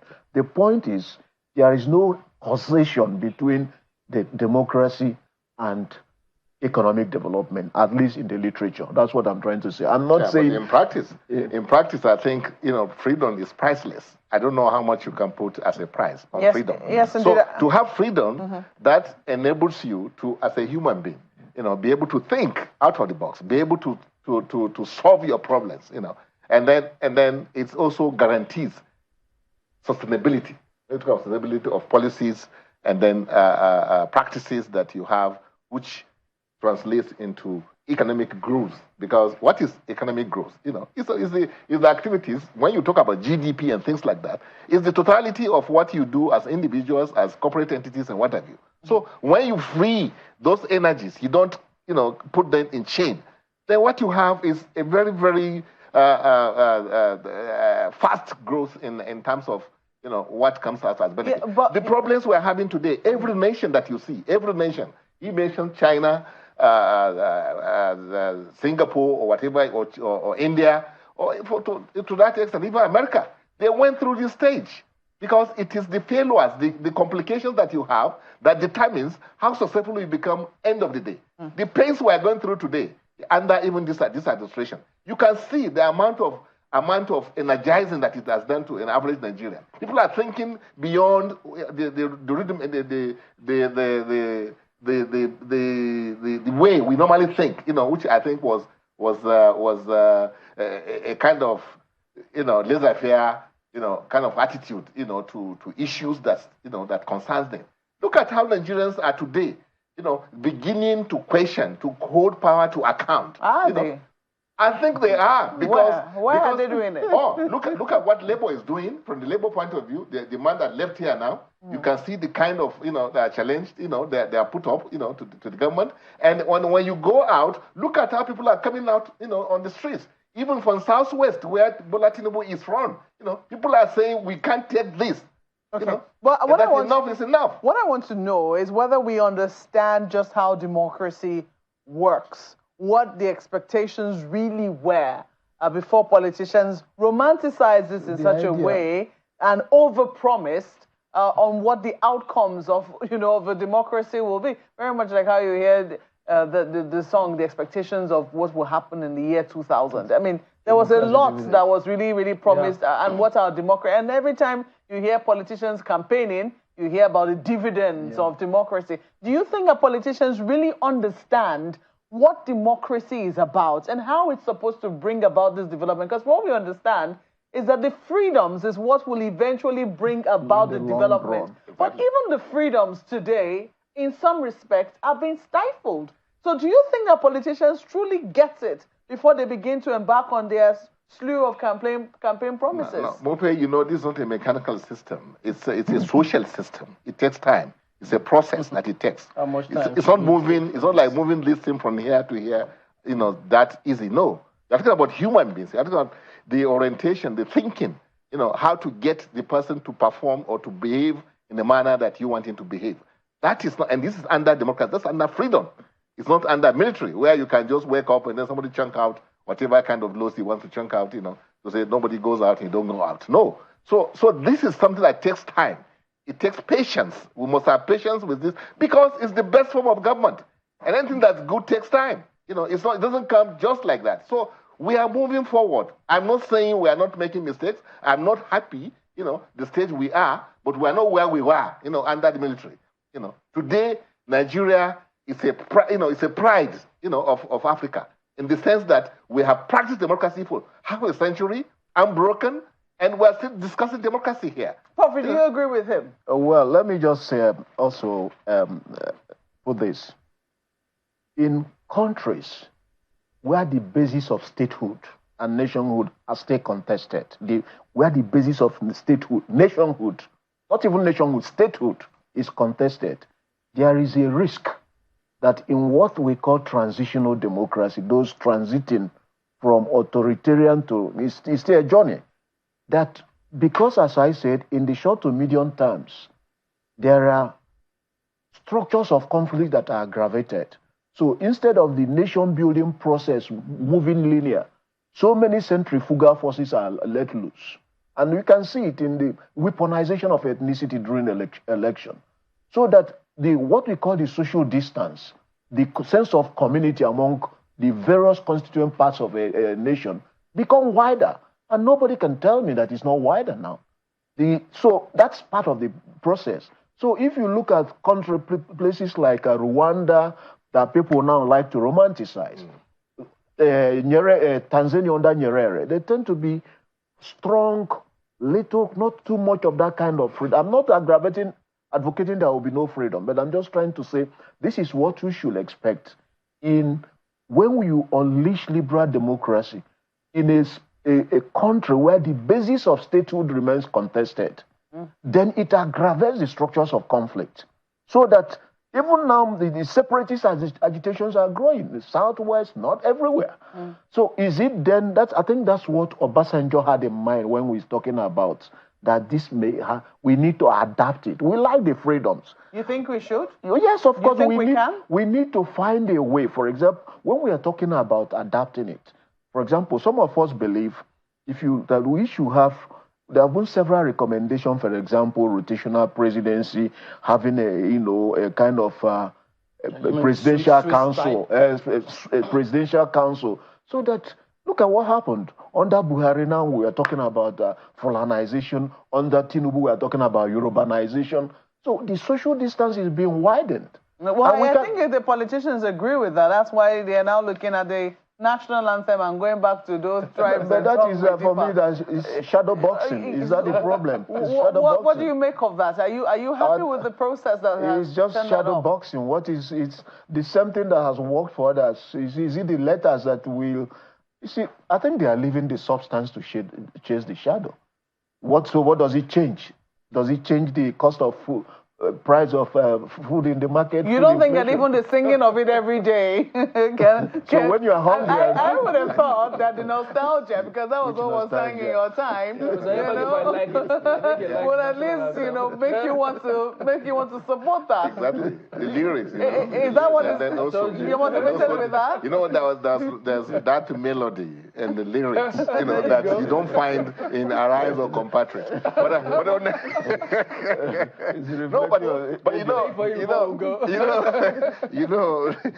I think it's a way of giving us a kind of breather. Let the country, let us for once something else to debate. Exactly. So not distraction per se. It's a way of bringing in some softness in the whole thing that is called Nigeria. So that people will now begin to appreciate who we are. We've come a long way, believe you me. And the fact of the matter is that this country we have so many statutory issues that no matter what you do, there's no way you can take us back, to where we are coming from. Like beyond the music, that's the only thing you can do, perhaps. But in the practical terms, that Nigeria will go back to be what we used to be, in terms of people looking more, at each other from the perspective of, what language does he speak? Well, are you not concerned that this national anthem, this one that we brought back now, was written for us by colonialists? Exactly. You're not concerned about that? I'm concerned. We talk about freedom here, isn't it? Yeah. And we talk about pride. And I say Nigeria is a pride, of Africa. So if we are pride of Africa, we shouldn't bring in sentiments or things that define us in a different... so some part of our freedom has been taken away? Well, to me, I don't know what informed what they're doing. Somebody told me that perhaps they're trying to fly a kite of this parliamentary system. Maybe you want to jettison presidential system. That's why you're bringing the music of the parliamentary system, to now start getting Nigerians to start thinking in that direction. I don't know.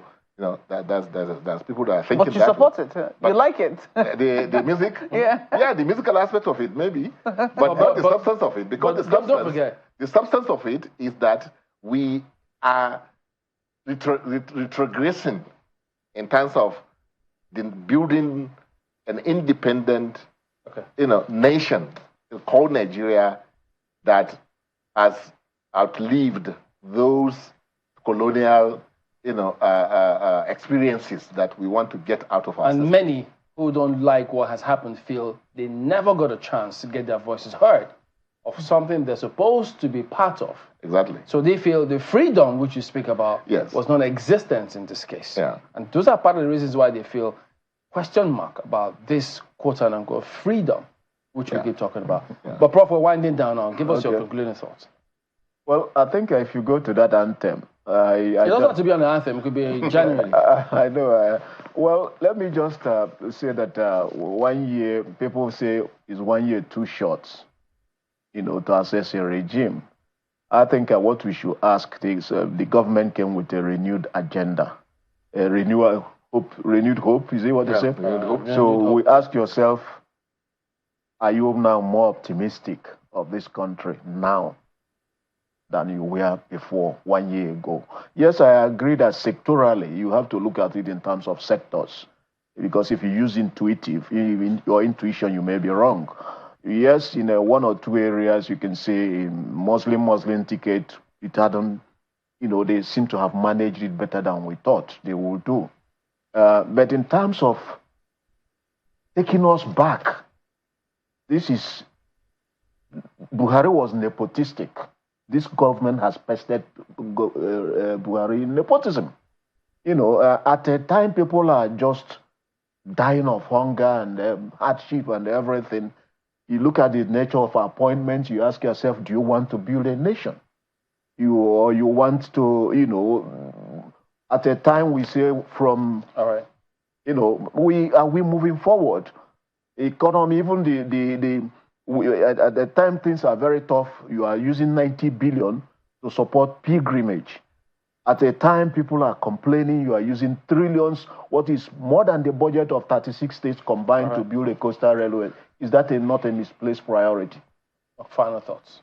Well, my final thought is that I think our president, Bola Tinubu, should go the whole hog, especially in addressing the issues of subsidies. Because subsidies are not just about the people that enjoy subsidy, Nigerians alone, that should bear the brunt. Those who brought us to this abyss must be dealt with, must be brought to book. All right. So I believe, the billions that were stolen, they are not spirits. They should bring them to book so that we will have a total solution. Because that is why whatever we are doing today, unless you deal with the issue, half measure cannot solve the economic issue. Maybe put differently, the billions that were said to have been stolen. Because I don't say if it's stolen by now, our books say would have happened. The books say it. Well, I don't know which book though, but we have to thank both of you for coming on. The book is not holy. We know that one. Former chairman of the Party Advisory Council, IPAC, and Professor Jidofo Adibe of Political Science and International Relations at Nasarawa State University, Kefi. Thank you both for coming on today. Yeah, thank you. Thank you very much. Thanks. Okay, so there you go. That wraps it up for us from here in Abuja. We do thank you all for watching. I'm Chamberlain Uso. I was going to say that ran pretty fast. Thank you so much for being a part of this program. And shall we say, many more years of our democracy. However it is, we hope it gets better. I'm Maupe Ogun Yusuf. I'm guessing Jeff and Bukola are still in the studio there. Consider. Indeed, despite our inner agitations and oppositions to the new bill that has become law, by the way, of the new national anthem, we just have to learn it. So I'm learning it. Jeffrey, are you learning it? I wasn't born then. I'll try to get around it. Maybe Maupe and Chamberlain will get around it. Help me out. But let's see how it plays out. I want to thank you so much for being part of the show. Thanks for your company. I'm Jeffrey Ozong. Thank you for watching. God bless Nigeria. I am Bukola Koka.